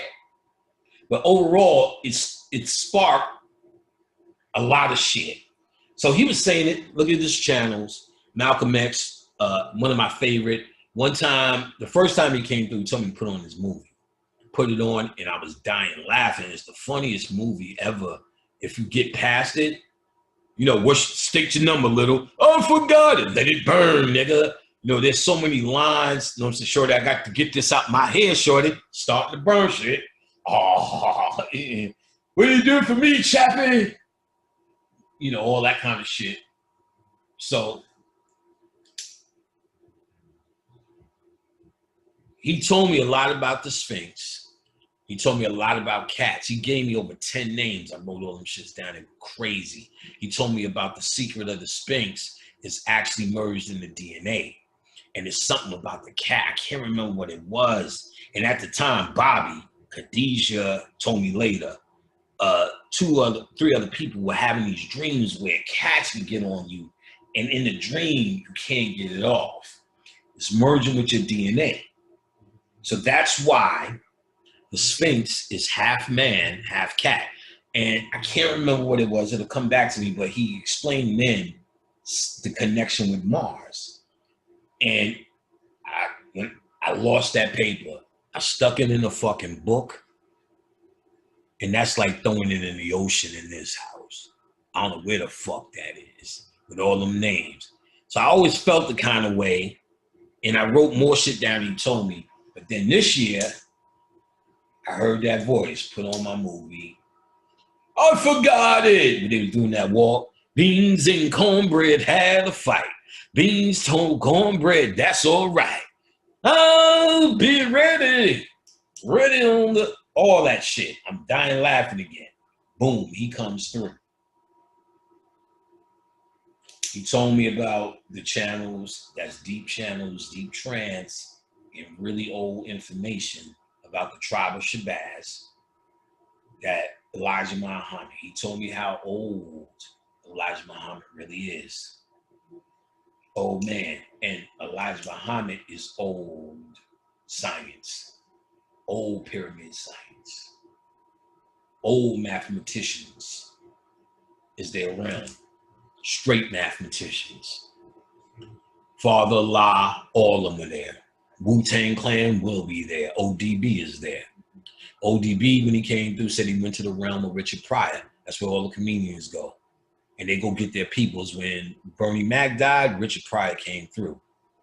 And he came through still making us laugh. He came through with that information in his book that he was gay for a couple of weeks. Then he said, nah, fuck it. I'm just gonna go back to pussy. I'm like, God damn, that's the funniest shit ever. That we thought it was back then, but it was Richard Pryor coming through. Also, Miss Jerry came through at that time from Martin. The old lady used to fight. All for Bernie Mac. You understand? And we've seen a lot of, I can't remember all the story, but at the same time, Isaac Hayes died. It was some Black Moses shit. And he told me he put some strength in Obama. You know, as a symbol, you know, of course he didn't do nothing. No president does, but it was a symbol of the time. All right, let's get on it. More on it. I got you here. I told you, this is probably tomorrow. You picking up on this. I've gone up the stairway, CT 416. When the deceased perceives a stairway, may be a staircase profile observed by scientists. That is the potential energy landscape related to the form of interatomic or intermolecular potential according to theory. But what exactly is the polar energy landscape the deceased perceives as a stairway or a ladder? All right. The cusp contains a magnetosphere field line almost reluctantly merged with the sun's interplanetary magnetic field, IMF. Space physicists term this process magnetic reconnection. Variations in the merging rate indicate the behavior of the cusp. Ionic energy latitude dispersion is not always uniform, displaying dispersionless intervals and sharp jumps. Analyzing data from satellites, researchers attribute the staircase cusp signature to the bursty merging or the reconstruction of the merging rate in the cusp. So this activity, with all these big words, is pretty much the technical understanding that exists about a stairway at the cusp described in all this big word activity. You must get on the stairway. let's look closer at the process of staircase formation at the cuff. Flux transfer events. The staircase cusp is identified with the ionospheric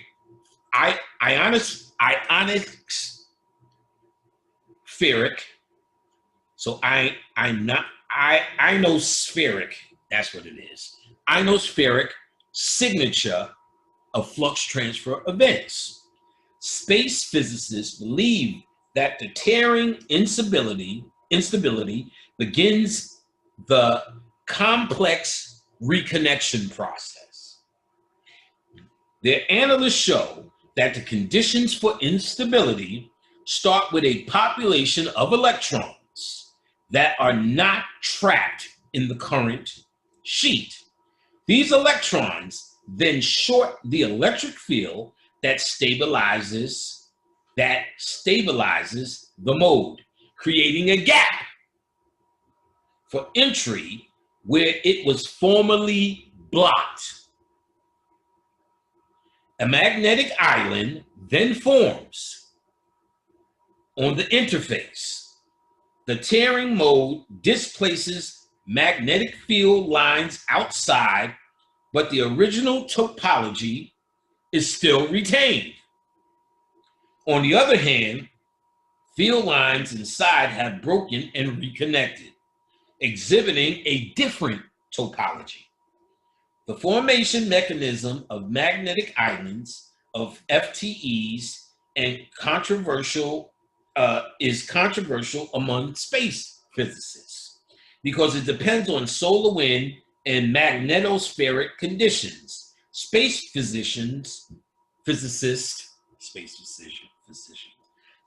physicists also refer to FTE, flux transfer events, as cusp diamagnetic cavities, bubbles, and magnetic islands. Much study is currently devoted to the magnetospores low latitude boundary layer, LLBL, where FTE occurs. For example, Song et al. 1993 showed that for northward IMF, the LLBL, which is low latitude boundary layer, has a stair-step plasma density profile. The LLBL has a stair-step plasma density profile with no evidence for plasma flow between the steps. Boom. The FTE, flux transfer events, create a gap of entry where appears during periods of enhanced far ultraviolet emission. Ultraviolet emission, let's get it. In other words, during a period of extended dayside reconnection, there is a widening of the gap. The widening of the merging gap is observed in both the radar flows and the flux emissions. The evidence is that the staircase cusp indicates the tearing mode instability, which creates a gap for the magnetospores entry. Decoded? The sun god's bark, that's his boat, your boat, you're the sun god, FTE, flux transfer events, at the magnetospores causing tearing mode instability is the great stairway or the stairway cusp. This gap is called the opening of the mouth. I know you heard that for years, the opening of the mouth ceremony, right? Now you know. It's the cusp, baby. The flux transfer events that create the staircase widen the gap, the opening of the mouth, baby. Open up at the cuff, Open the mouth at the cusp. You're going to get it in the cup. Yeah, baby. Yeah, baby. Yeah, baby. So actual energy structures and processes exist at the element enhanced polar cusp, such as the staircase signature and FTEs that could represent what the Egyptian call the Great Stairway and the ferry boat of the sun god. So, Got you open, Come on, baby, you drive me crazy.